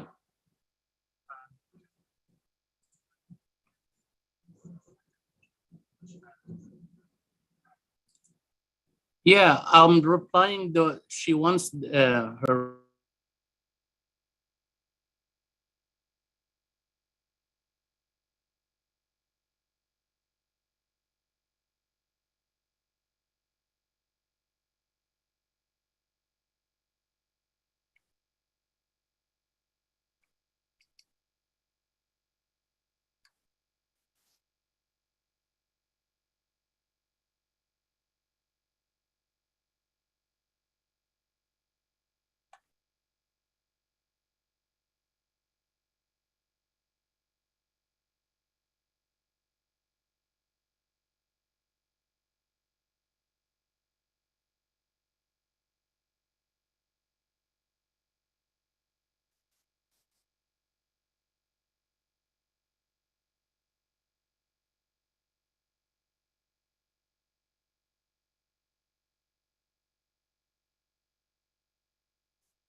Okay. Are we starting to get folks back?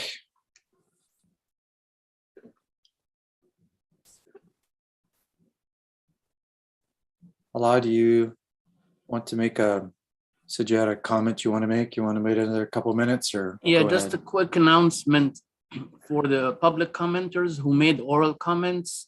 I know they left the Zoom link, and if they rejoined YouTube, and they can still hear me, if you have a written document on what you have presented orally, it would be great if you can send it to me to my email.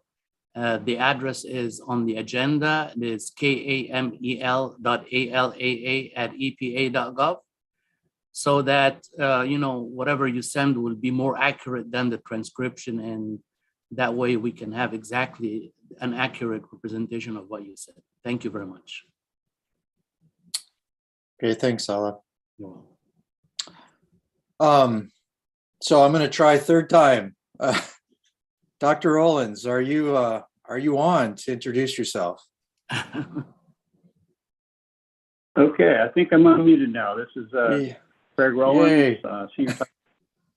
You can hear me? Yes. Okay, good. This is Craig Rowlands with Underwriters Laboratories R&D, toxicologist that has background in molecular toxicology with a focus on cancer. And I do risk assessment for various businesses at UL and focus a lot on medical devices. I'm glad I was able to introduce myself. Thanks. Thanks for doing that. Appreciate that. At this point in time, I believe there were a couple committee members who had some questions, additional questions of clarification for the agency. So before we read the questions into the record, I was wondering, are Kevin and Rehan around that they could actually answer some of the questions? Good afternoon. This is Rehan Chaudhary from the EPA. Yes, the team is still available. So if there's some additional questions, we can do our best. Okay. Let me just at least to give some information to the committee, especially for some of the newer ad hoc members.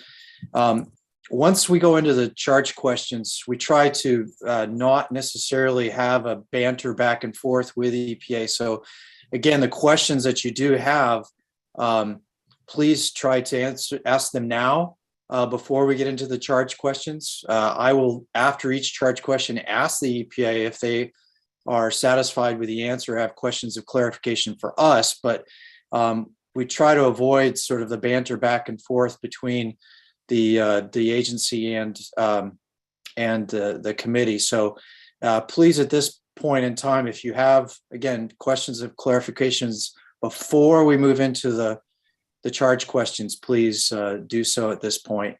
Dr. Calder. Hi, thank you. Ryan Calder speaking.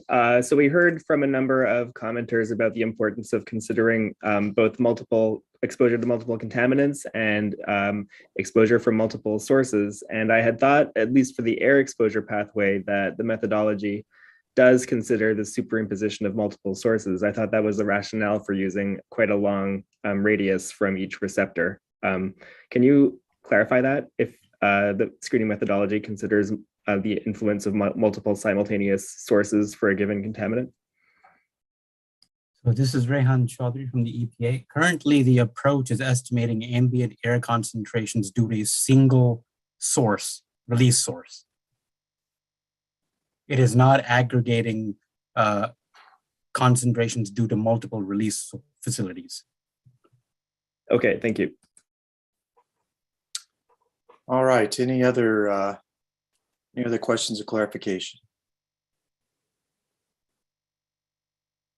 This is okay. Marcus Henneman, raising my hand in real life, not virtually. Just okay. a quick Thank you. clarification on the TRI data. Are there two mediums of release total in the TRI data, air release and water release? I know there are different pathways associated with that, but are those the total of the TRI release types? So this is Rehan Chaudhary from the EPA. The TRI database itself is multimedia. So in addition to releases to air and water, it also encompasses releases as reported by facilities to other pathways, either off-site waste management or to landfills or underground injection and things of that sort. Thank you.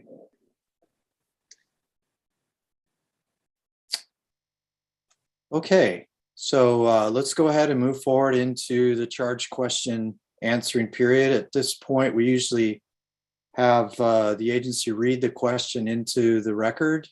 Usually that's on a slide. So yeah, there we go. So Rehan or Kevin, do you want to read that into the record for us? Yes, not a problem. This is Rehan Chaudhary from the EPA. The first charge question we're posing to the SACC committee: is EPA screening level approach version 1.0 for assessing ambient air and water exposures to fence line communities clearly communicated, and are you able to reproduce results that are relevant to your review? In your response, please provide examples or explanations to support your conclusions or suggestions. Okay, the lead discussant for question 1 is Dr. Cobb. Thank you, Dr. Schlenk. I've endeavored to pull together the responses for all the discussants and other committee members who've sent me comments. So I will do my best to read this into the record. It's relatively long, so I'm just going to go ahead and get started. The committee commends the agency for drafting a complex document that does a good job explaining the procedures that have been followed to assess exposures that may be experienced by humans residing in fenceline communities. This document is well organized and generally well written. In general, discussants can reproduce results that are relevant to the understanding and review of the document. Of course, with any draft document, there are improvements that can be included. Let's begin with a few overview thoughts. It would be helpful if EPA provided an explanation of how the case study chemicals were selected. There should be some explanation of why some chemicals were not used for air and water. Excuse me, the same chemicals were not used for air and water pathways. The draft TSCA screening level approach should be validated with appropriate fence line monitoring data. Until validation is done, it may be premature to evaluate the reproducibility of this screening approach. For example, in some cases, there are 10 orders of magnitude difference between minimum and maximum predicted air concentrations. Chemical use data from benzene monitoring programs associated with refinery emissions to evaluate and validate proposed screening approaches could be useful. Broadly speaking, steps in the approach are clear. The process follows logical steps to obtain the information for air modeling, including emissions, discharge estimates, which are the most challenging input to obtain. So with those big picture questions in mind, let's move forward to more specific responses to some of the portions of question 1. Calculations are mostly reproducible to the extent that data is provided. However, that is not always the case. In the 2019 TRI data for air, for 1 BP and for methylene chloride in Washington State, these data could not be reproduced. The EPA spreadsheet for 1 BP has 4 facilities in Washington, but the TRI data has 5. The error appears to be involving the Protective Coatings Incorporation in Kent, Washington. The stack release was 21,617 pounds, so it wasn't too small to include. Perhaps the fugitive emissions being small was the reason. The EPA said they used both stack and fugitive emissions. They ended up using only fugitive emissions, and it's not clear why. There was insufficient time to review and evaluate all the supplemental files and to try and decipher this. Using mass balances to total masses used versus reported releases could be helpful in determining the fraction of any chemical that is unaccounted for in a given assessment. There were other places in the document where it is unclear what is done. For example, in the 1 BP case, there are 15 OESs in table 3.3, 3-3. The few sections later, there are 14 OESs evaluated in table 3-5. No rationale is provided for excluding one of these OESs, and there's no indication of which OES was omitted. This situation was noted. There are other cases as well. EPA did not provide the AirMod input files, which would have been needed to verify if the AirMod was run correctly. One discussant found that opening Excel files caused errors when bringing up linked files. Excel data sheets are highly technical and can be understood by scientists, but difficult for others, including fenceline and communities, to interpret. It will be helpful to develop an internet application to look at these tables and important data. It would also be useful to include calculations in Excel cells Some have this, but others do not. The discussant suggested that the executive summary and introduction sections be more clearly articulate the intended or targeted users of the screening level approach and the intended range of chemicals or classes of chemicals that would be assessed through this approach. The current methodological document provides rather limited information on the intended targeted users and the scope of this methodological document.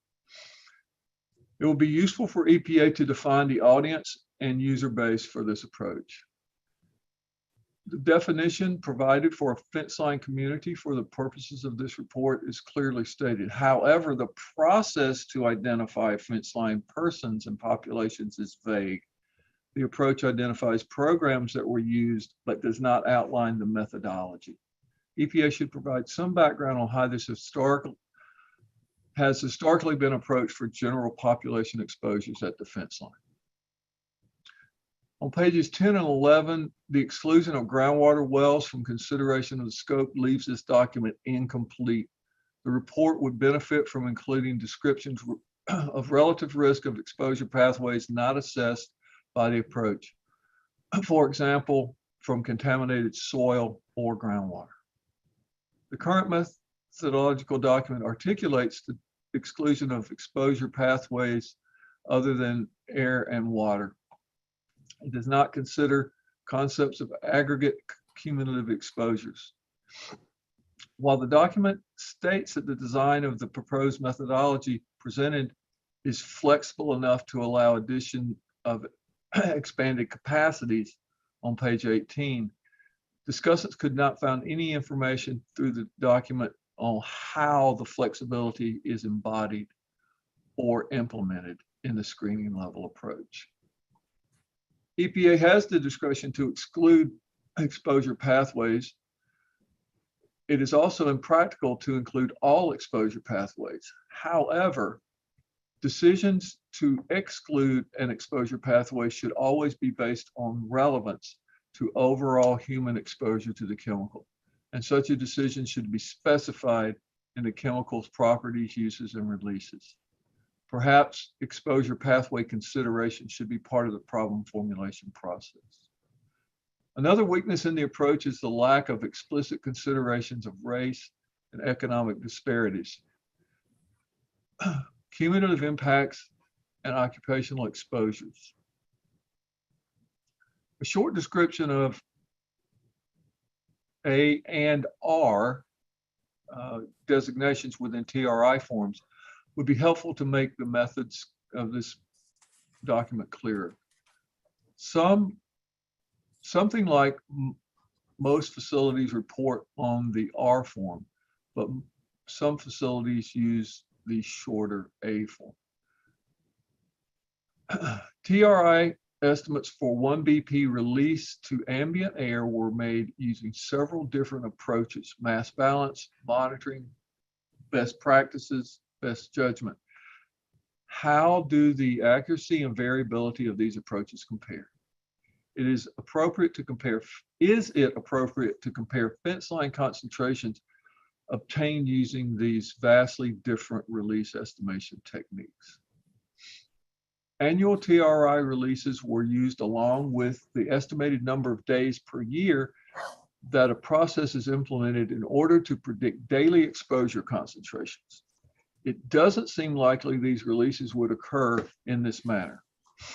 How would larger, less frequent, or single larger releases impact the assessment?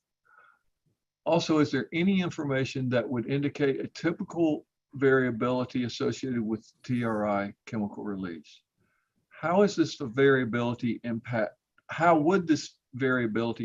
the resulting estimated fence line air and water concentrations? I might point out that those questions I just mentioned aren't questions we anticipate the agency answering here today. They're things to be addressed in the document. One would assume that many facilities use and release multiple chemicals or change chemicals over time. Even facilities that use a single solvent likely release other chemicals, perhaps as impurities in bulk solvents. How would co-contaminants be addressed and how many chemical facilities that provide TRI data do so for multiple chemicals. So let's move on to estimating emissions and mapping to OES. It's challenging to use TRI emissions to map to OES, and the descriptions of the process need to be explained, including discussions of uncertainty. There's an interesting admission in page 86, which reads, in addition, information on the use of chemicals at the facility in TRI and DMR is limited. Therefore, there's some uncertainty as to whether the mapping of each facility to the OES does in fact represent specific OES. The uncertainty is quite a bit larger than the word some applies here. Mapping emissions to the OES is very challenging and the process is complicated.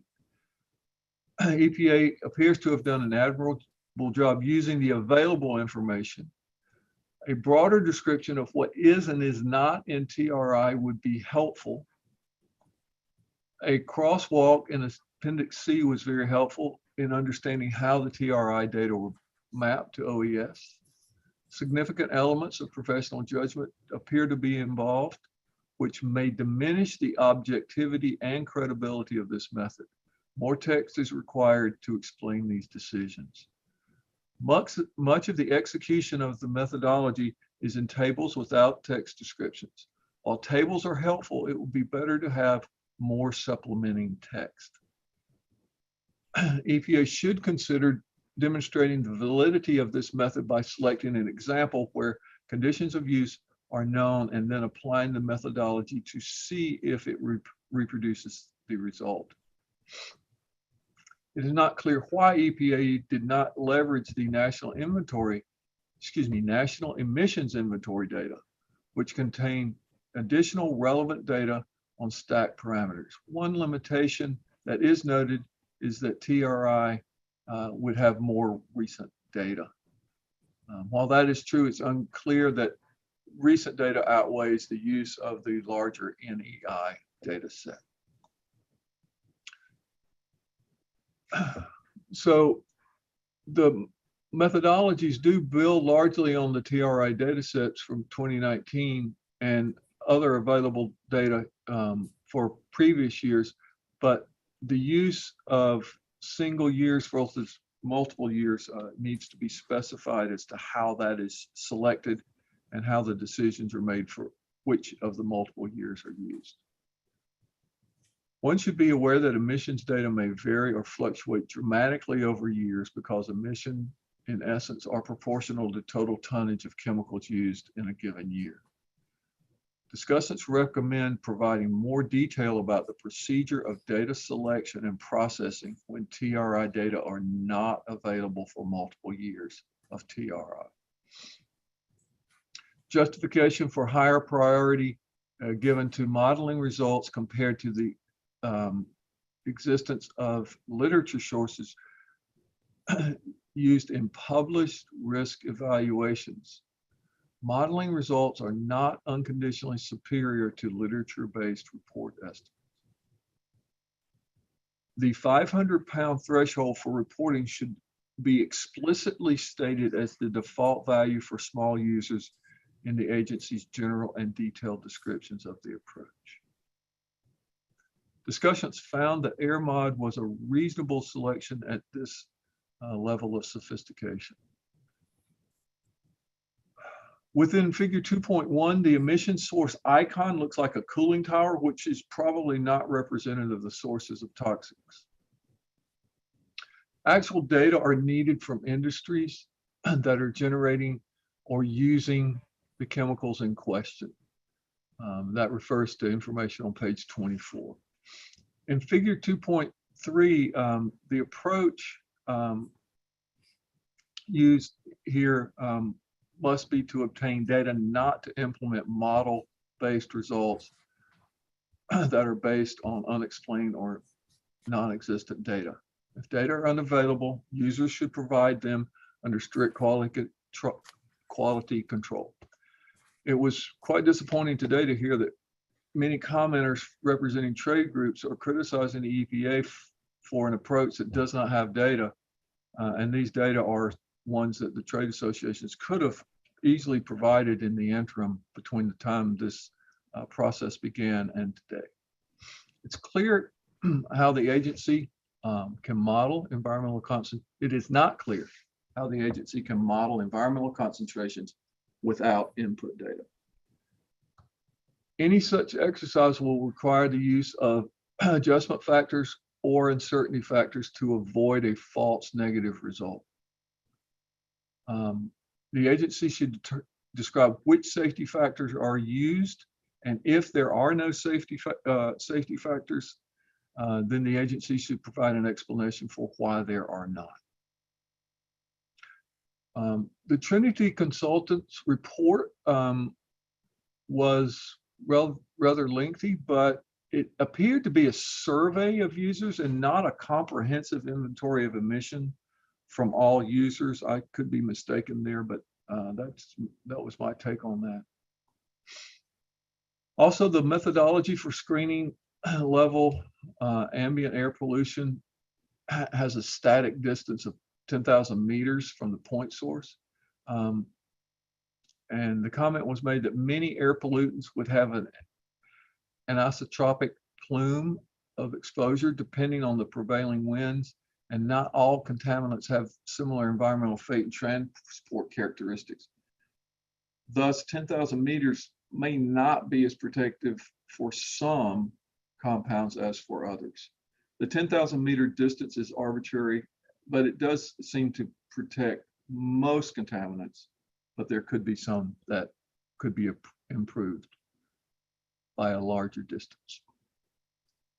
Deciding which emission types are most hazardous is essential for outcome of fence line risk evaluations. Modeling fugitive and stack emissions and selecting the worst case would seem to be the most conservative approach. The extent to which an emission type is hazardous will be location and population dependent.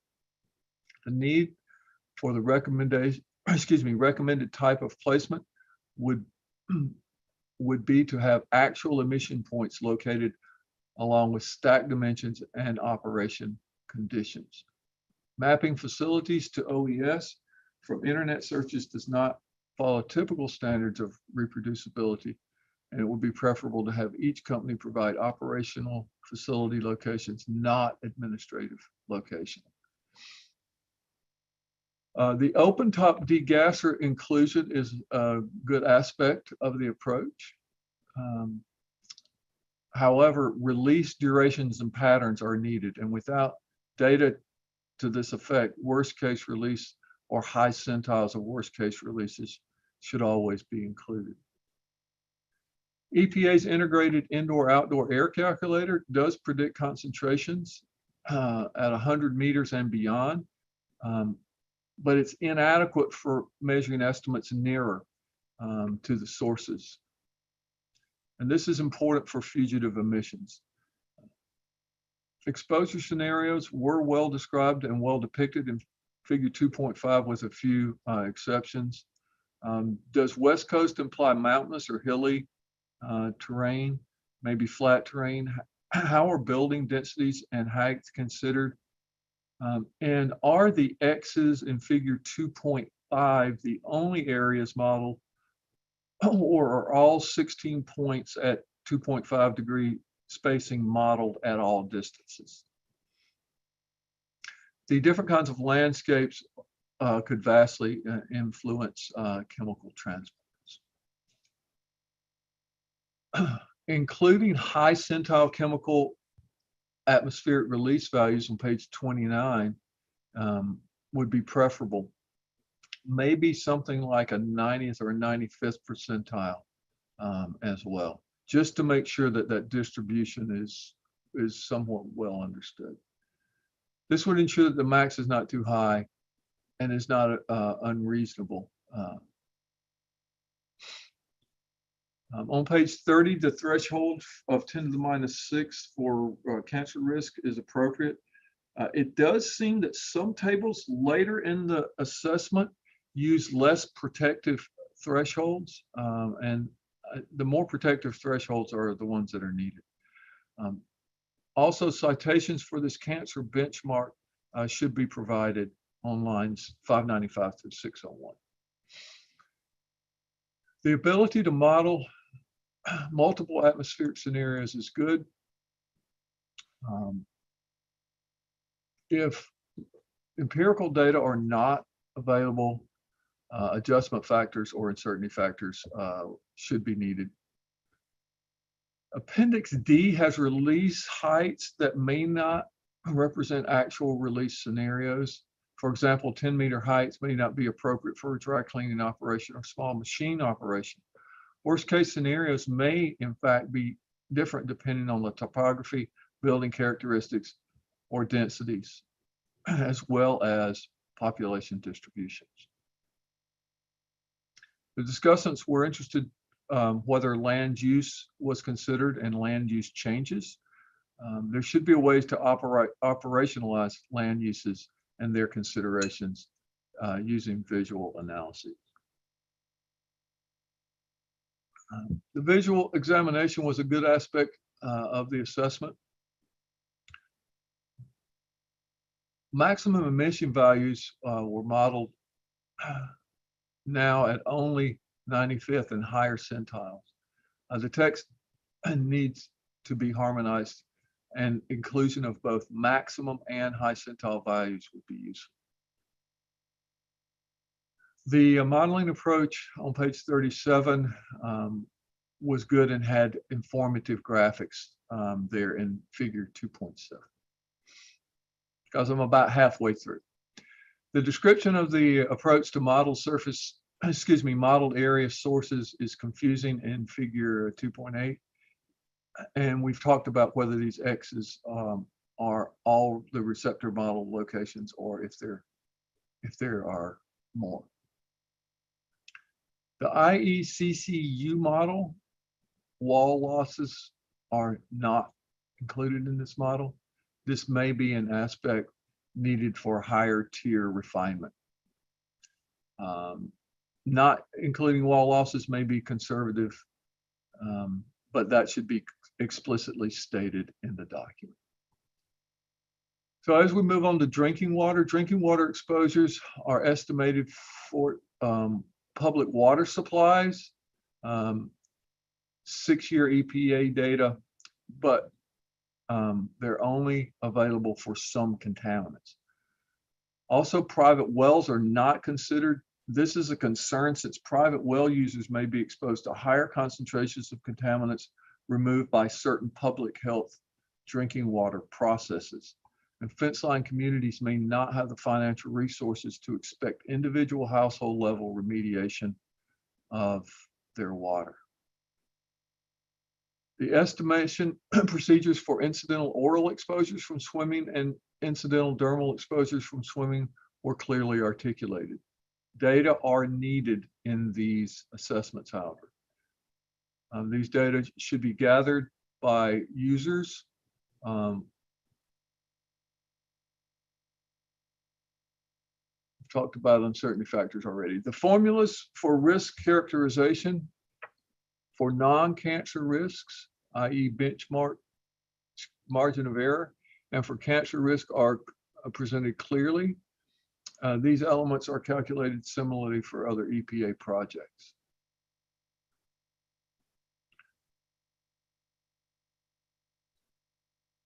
So in line 573, there was a question as to why not use the ADJ_U for 2011 to 2015 data. The reason provided is unclear without a citation. Excuse me, the reason is provided is unclear and without a citation. On page 56, it's unclear how the census data related to the number of facilities releasing specific chemicals. That should be clarified. Distances of 5 to 60 meters for atmospheric exposures are good inclusions for this approach, but it doesn't match the distances in the IAAOC. As EPA outlined, E-inhalational risks really do need to be modeled at these distances, something like 5, 10, 30, and 60 meters, to capture the shape of the risk profile near the 10-meter fugitive emission threshold, and then out to the 100-meter IIOAC minimum distance.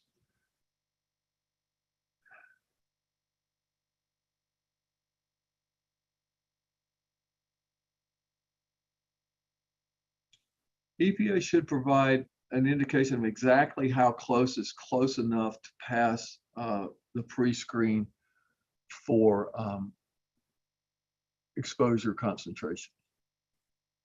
It may be better to modify the IIOAC or develop a supplement rather than to try to predict concentrations closer than 100 meters through the processes that EPA is currently using. Concentrations at ground level from stack emissions may tend to peak near 100 meters, but that estimate will surely depend on stack height, effluent velocity, and wind. On page 58, even with a peer-reviewed model, there are many uncertainties in specific evaluations using observations. For instance, the NATTS network for toxic chemicals would improve confidence. Conservative plume characteristics are appropriate at this level, and should refiners be necessary, operators can provide empirical data related to specific facilities or accept these conservative assumptions. Having only data for methylene chloride in drinking water is unacceptable. These chemicals have been under review for several years now, and these data are easily obtainable by initiating or expanding monitoring programs. The discussants noted that water exposure release was ruled out for 1 BP based on physical chemical properties and release data. Please better define how and what properties are used to evaluate potential risk pathways and the exclusion mentioned above. So, for example, what are the cutoff values for Henry's law constants that would be used to eliminate a compound from consideration? Could or should any environmental compartments be eliminated in a fashion similar for other or current other chemicals or future chemical considerations? There is significant uncertainty related to emissions to air and how much of that will be partitioned into water. This was pointed out in previous SACC meetings, and a figure will be provided in the written comments. This is a reason that monitoring data are essential. Based on volatilization assumptions of wastewater treatment plants, airborne releases from these facilities would perhaps serve as sources of toxicants of concern in water. This is important for compounds like 1-BP that degrade slowly in air and can be transported long distances and partitioned back into water.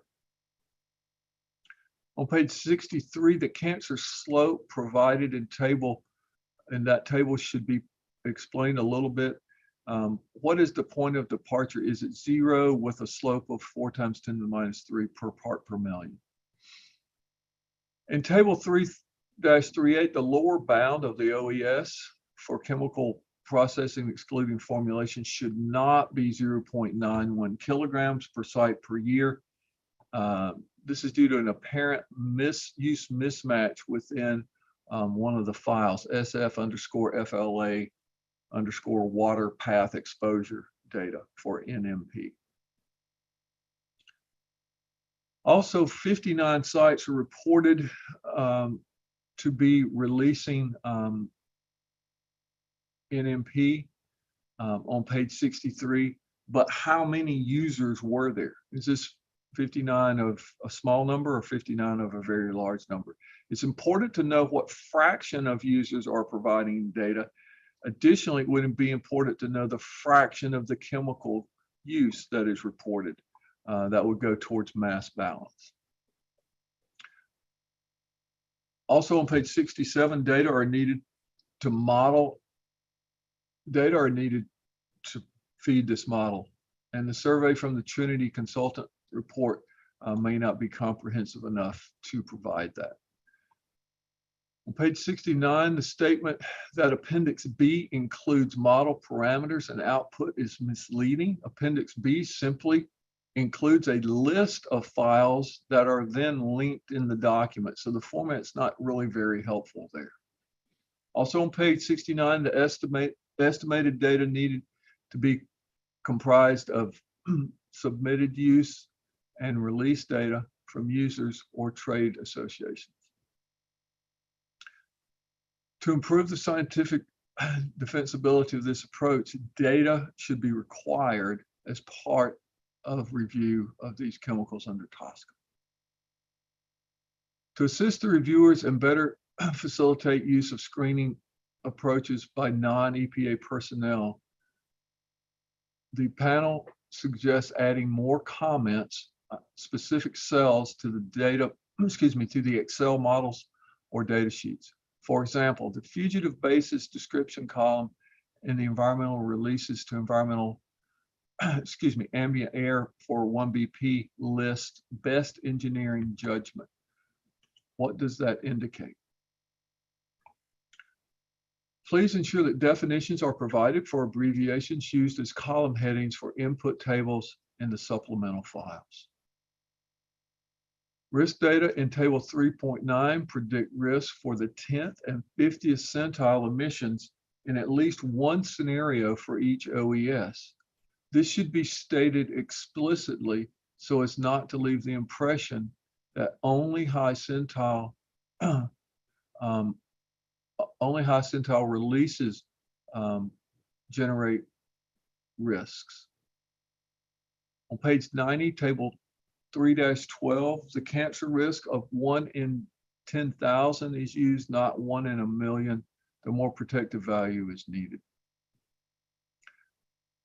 The conversion of gaseous concentrations from milligrams per cubic meter to parts per million assumes ideal gas at standard temperature and pressure, and this may be sensitive to results of, oh my goodness, my cursor just got hit. Hold on, guys. I just hit about 100 carriage returns. So we need to make sure that we're not, we need to make sure that we don't have a calculation error at higher concentrations. At higher altitudes. Pardon me for that. I hit about 100 carriage returns and had to find my place.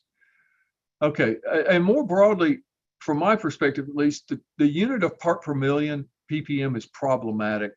I would say that microgram per cubic meter is preferable. But if we're going to use ppm, you should be clear as to whether that unit is mass per mass, volume per volume, or mass per volume. Just be explicit with that. Okay, on page 91, the statement regarding under or over prediction of risk from varying exposure durations is misleading.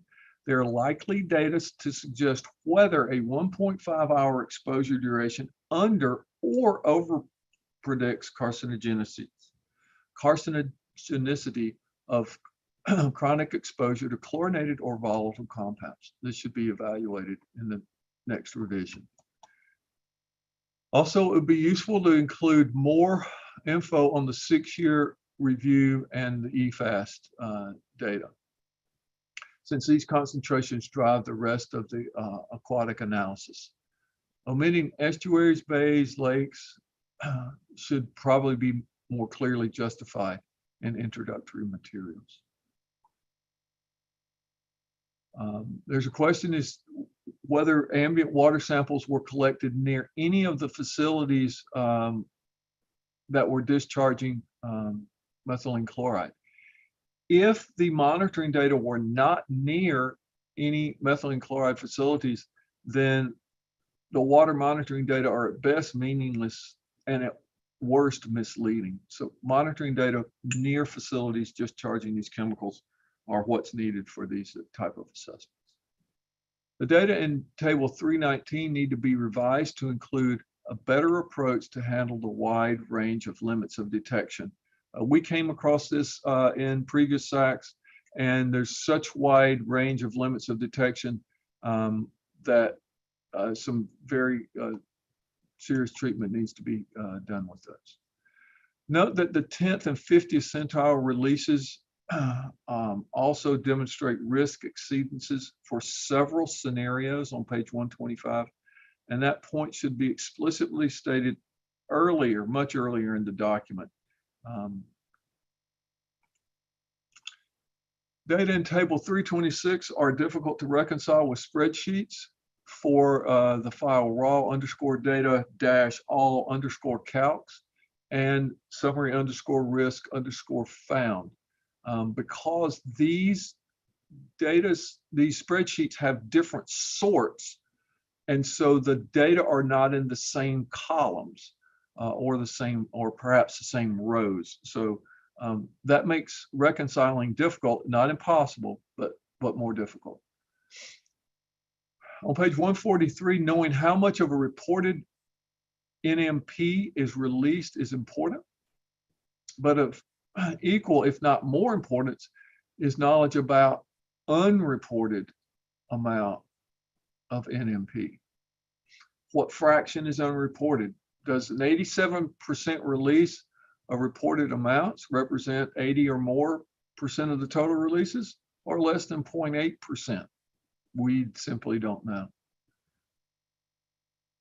This same comment goes for all chemicals and all aspects of TSCA risk determination.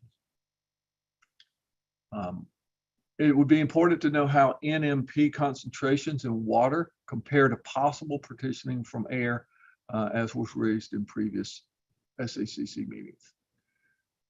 The highest annual outdoor air concentrations on page 190 are predicted values and should be identified as such. And this is a general comment for all modeled and predicted estimates.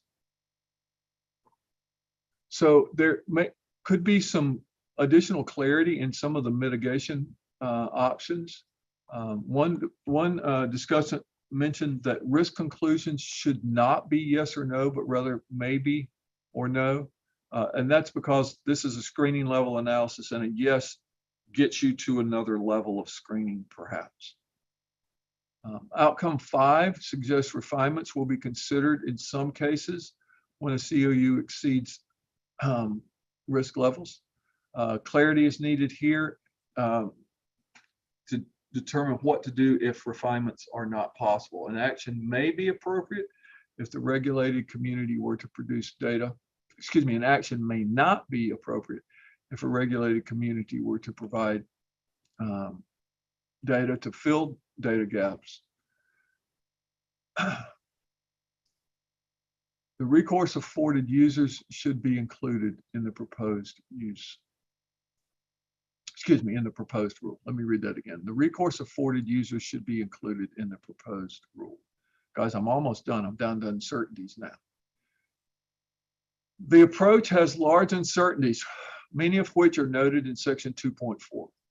For most areas with uncertainty, for example, in incorporating incomplete emission data, EPA takes a conservative approach, but not always the most conservative approach to quantifying risk. But it's often unclear how reliable even the conservative assumptions are. It may be useful to implement a formal uncertainty analysis to explore how variability in the inputs will introduce variability into the results. Discussants suggest including aggregate emissions, emission distributions through the year, stack and fugitive source heights, temperatures and velocities, as well as meteorology at different times of the year. Large uncertainties also exist when using predictive models that use results from other predicted models. For example, estimated 1 BP releases from particular processes were used as input into other models used to estimate fence line air concentrations. How do these uncertainties compound themselves? Emission estimate uncertainties should be described, and the uncertainty in emission estimates and mapping to OES are likely to be large, but there's no attempt to quantify that. There are underlying uncertainties in all emission estimates, some of which may be large. EPA might consult the academic work of Dr. Chris Fry, the current ORD administrator. Substantial things are missed without this specific, let me read that again. Substantial things are missed without a site-specific analysis, which goes to whether the methodology is sufficient to act on alone without further refinement. Aspects would be terrain, nearby buildings, specific information on emission velocity, and modeling of separate release points. There may be other factors that are not listed here. More information on the availability of these screening tools to predict observed toxic concentrations and sensitivities to output would be very valuable to the interpretation of EPA's screening tool. Given the uncertainties, this approach is not appropriate for a full risk assessment and should be used exclusively for screening.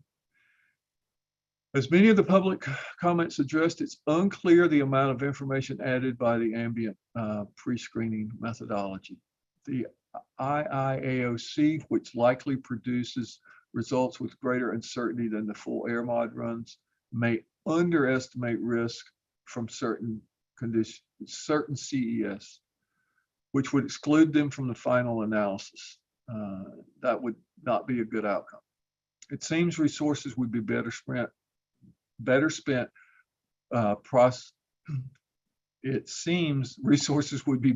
streamlining the process for running the full air module for all of the CES.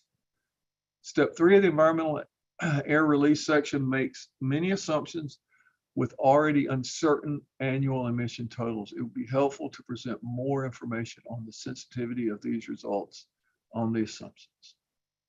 Finally, a couple of general comments. There are a few typos and missing references in the text. Those will be included in our final response. And there were places where rounding numbers in tables could potentially cause miscalculations if rounded figures were used directly in calculations. With that, Chairman, I will give you the mic back gladly. Thank you, George. Appreciate that synopsis. Let me go down the list here with associates to see if there's any further additions or discussion. Dr. Doucette? Thanks, Dan. I hope George covered everything in that long-winded summary. I just wanted to bring up 2 items that I felt were important and may not have been clearly presented. I read this document and I thought a more fundamental question might be, is the proposed screening level approach truly useful given the limitations in the release estimates and the lack of cooperating monitoring data? So, I mean, from a fundamental point of view, and I think this has been brought up in the public comments too. And I know EPA is stuck between a rock and a hard place in doing this, but it's just a consideration. Are we spending a lot of time generating or looking at these screening models, and it really doesn't improve our estimate of risk? There might be some, and I know there is some fence line monitoring programs for refineries that we might be able to use or could be used potentially to help validate or at least evaluate how accurate this screening technique is. And then the other comment that I wanted to make too was how important it is to consider individual chemicals and look at how they are used and what their most likely route of human exposure would be. For example, dry cleaning solvents, 1BP included, but we're going to run across TCE and PCE. The most likely source of human exposure is probably vapor intrusion from groundwater contamination. And that was also brought up in by several of the public comments. And I think that's, critical to, and maybe we can eliminate some of the pathways to look at if we look at the ones that are most important and focus our resources there if we don't have monitoring data. The related point I want to make to that is related to co-contaminants. I've probably been monitored or have been on dozens of groundwater contaminated sites and measured indoor air contamination related to vapor intrusion. And if I'm looking at a TCE for contaminated site where that is the main solvent, typically we find another 20 compounds, 20 related solvents within our analysis. So it's that whole idea of co-contaminants that I realize is hard to get a grasp on, but that might be dealt with expanding the uncertainty factors in the toxicological assessment. And then finally, and I think this is the appropriate time to bring this out, I keep thinking that without good input data, it's hard to have good output data. And maybe the way would be to turn this around and use the model in a different way. Under what circumstances, what meteorological conditions, what stack height, what emissions would give a concentration that would be risk. So in other words, turn the model around. Instead of trying to predict a fence line concentration that we can't really predict very accurately, turn it around and what scenarios would be there that would result in a fence line concentration that would likely be risk. And that might be a way to start focusing on facilities where we could actually get monitoring data. So I don't know if I was able to articulate that very well, but those are some of the comments the more general comments that I had. Okay, thanks, Bill. Dr. Henneman. Yeah, I think George did a really good job capturing my comments. I guess my primary comment is just to encourage EPA to really look at the uncertainties and the sensitivity of the model to these uncertainties, and identify, really give us a picture of, okay, is the information coming out of the screening approach useful for the things that we're trying to screen for? And other than that, everything was captured. So thanks. Thank you. Dr. Lee. Oh, yes. I think George has done a very great job in capturing everything, including my responses. So I just want to bring another point to everybody's attention, so which is about the property of the chemical. So because I just realized all the 3 case chemicals in this report just are very hydrophilic and volatile chemicals. So I'm not sure whether EPA just wants these documents designed specifically for these chemicals, the hydrophilic and volatile chemicals, or EPA wants it to be a generic practical guideline for other chemicals in SACC, for example, hydrophobic or minimally volatile organic chemicals. Because this is something I think super important in terms of exposure pathway. So we just did a comprehensive review, which shows bioaccumulation of the chemical is not likely to happen for chemicals that are very hydrophilic, very volatile, or highly unstable. But this is of course the case for 3 case studies in this report. But I'm not sure if this is also the case for other chemicals, if you want to include other chemicals in the future. For example, if you want to do the assessment for dioxins, for mercury, for chemicals that are highly hydrophobic, minimally volatile, or highly persistent, or PBT chemicals. So maybe a first step to screen the property of the chemical and then determine which approach would be best suited for chemicals with certain properties would be better. Yeah, that's my point. Okay, thank you. Yeah, thank you. Dr. Reese. Yes, thank you. I think George did a great job of summarizing, a lot of information from all the discussants. A few things I wanted to comment on, expand on a little bit. The idea of fence line monitoring is an interesting one. I don't know if a data set is out there that would be, that would be helpful. But I mean, I think a lot of us were left wondering, the process isn't really validating. You're left wondering whether or not, it's really screening things out, one, or, whether it's underestimating or, vastly overestimating to the point where it's not useful. So, I mean, if there's any monitoring data out there for that could be used for validation purposes, I think that would be really useful. But I do acknowledge, I mean, I've been involved in a number of fence line monitoring issues, and it's those programs are very challenging to design and very expensive. So I'm not sure if that's going to be possible. The other thing I want to do is comment a bit on the mitigation. There is this implication that you could act on this alone. This screening level analysis alone, if I read that correctly. In all EPA kind of guidance documents, you generally hear screening level analysis. It would, the next step would be refinement, not a proposed rule. So I'm left a little confused as to how this is different, especially so because there's just the EPA has an enormously challenging problem here to model all these different facilities with so many data gaps. And, I know you're trying to develop a process where you're putting conservative assumptions on top of conservative assumptions to make sure you're not underestimating. But, there's some very large, Mr. Baker pointed out that, you got you're using this 10-meter stack height. The stack height can be quite a bit larger in many facilities, and especially for high emitters.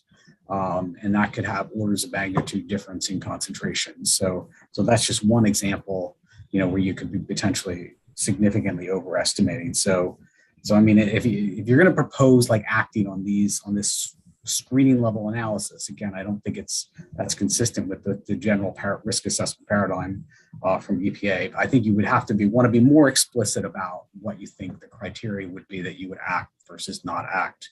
Versus not go to a more refined risk assessment first.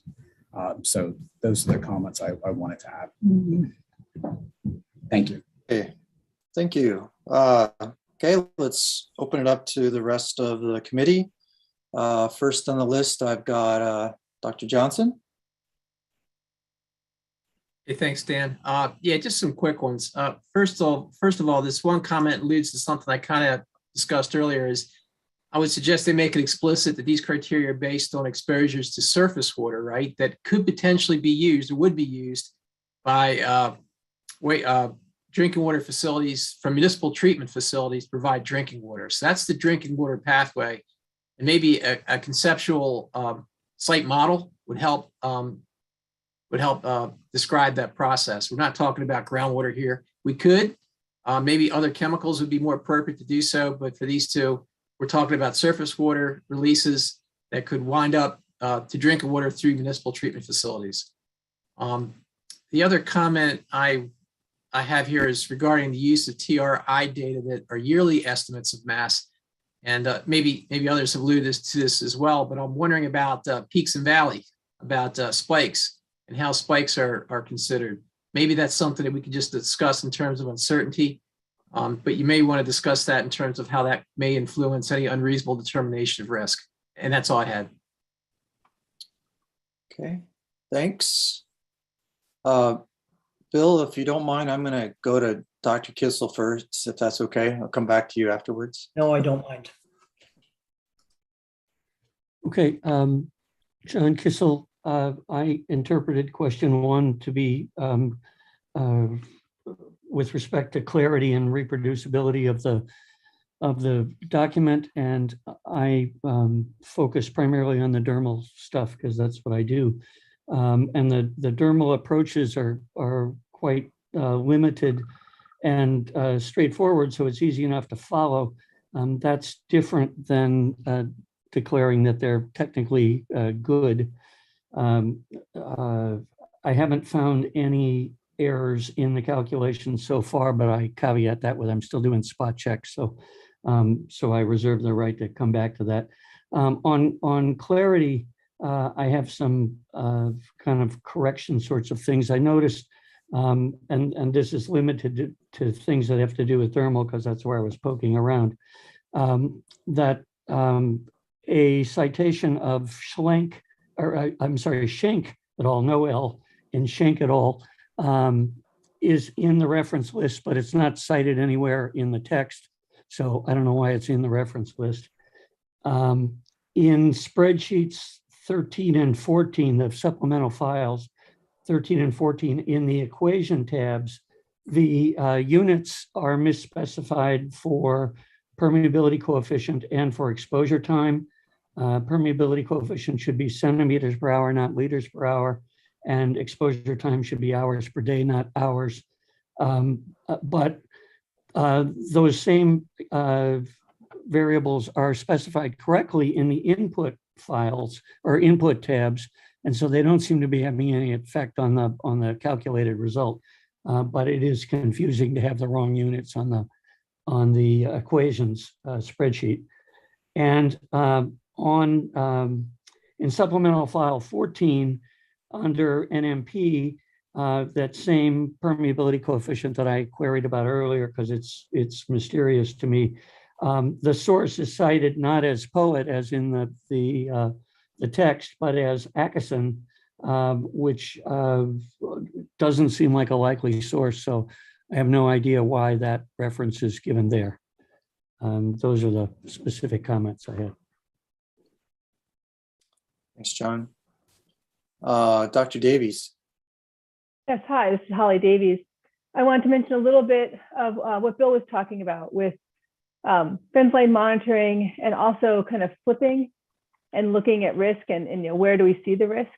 Because that's really what our air quality program does in our environmental agency, right? They know the facility, they're looking for, they have monitoring data, and they look, is there risk at the fence line? Is it possible for a member of the public to be in an area where it's close enough to see risk?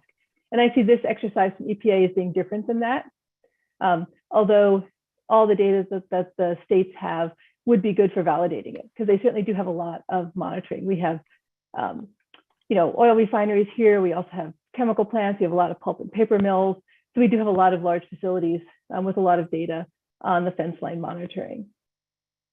Something that George mentioned, one of the comments, the notion of how useful or not useful this exercise is. I just didn't want to let that sit. It seems like an important thing for the committee to discuss, right? As we're going over these few days. I wouldn't put a pronouncement on now, but I think that's important for us to talk about and get either consensus or not to consensus.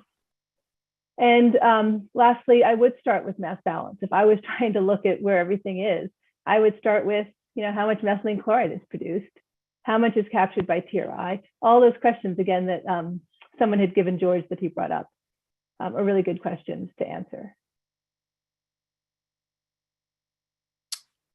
Okay, thank you. Dr. Chiasson.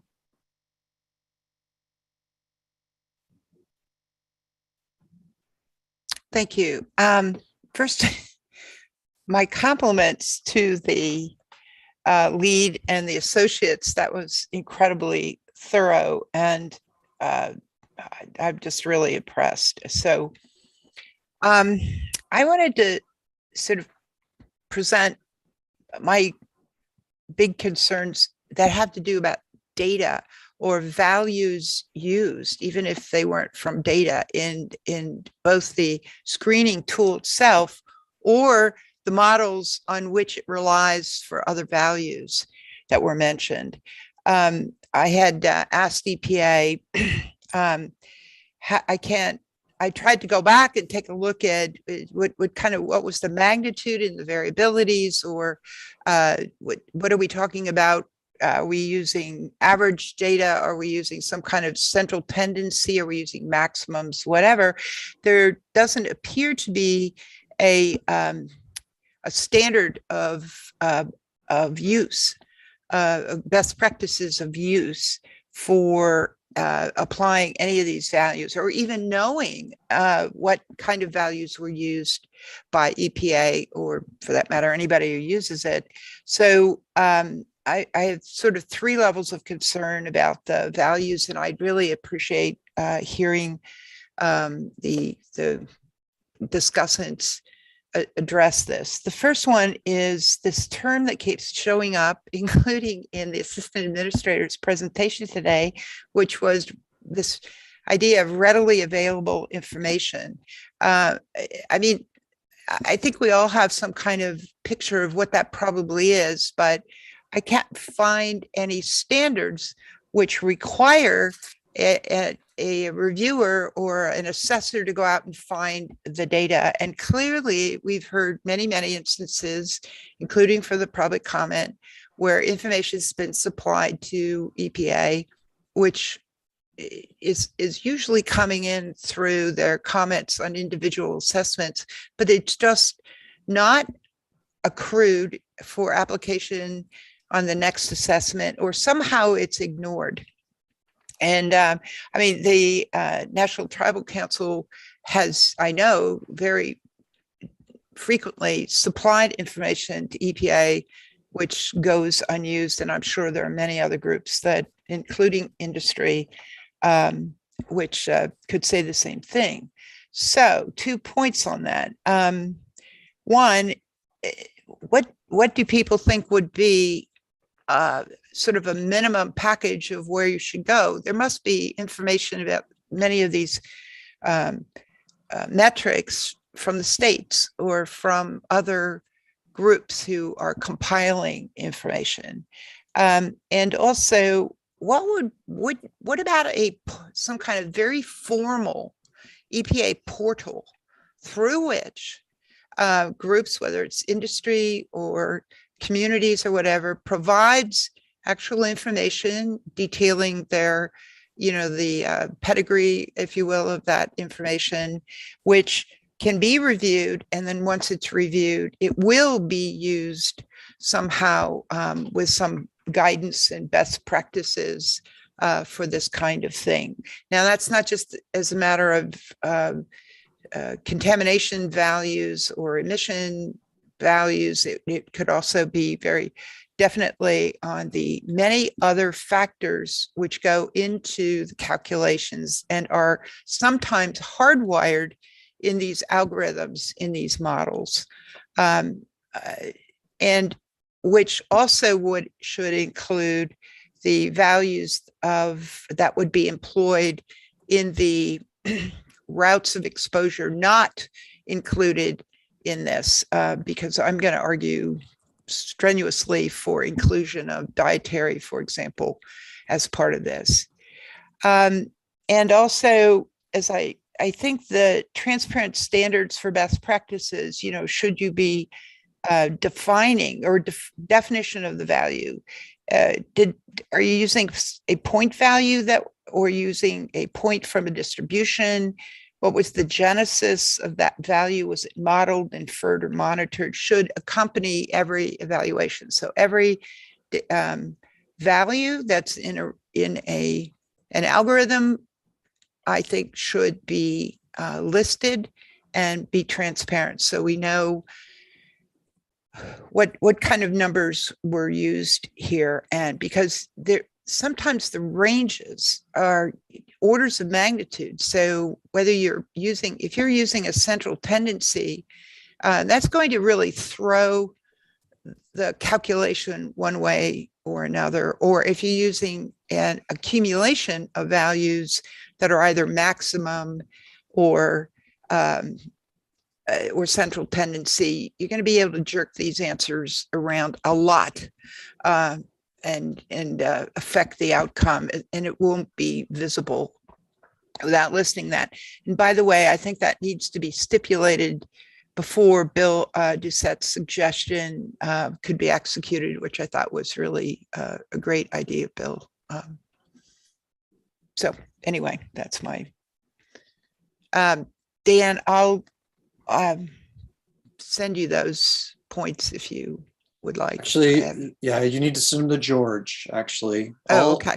All of Okay. your, all of the people Oh, that yeah, haven't been that's right. assigned to this I question forgot. should be sent to George. And he George, will compile it. I'll send you those comments if you like. Okay. Yeah, let's, I've got Dr. Gribble, Dr. Ferry, and then hopefully we'll get Bill in here before 5. Thank you. This is Matthew Gribble, temporary member of the SACC from University of Alabama at Birmingham.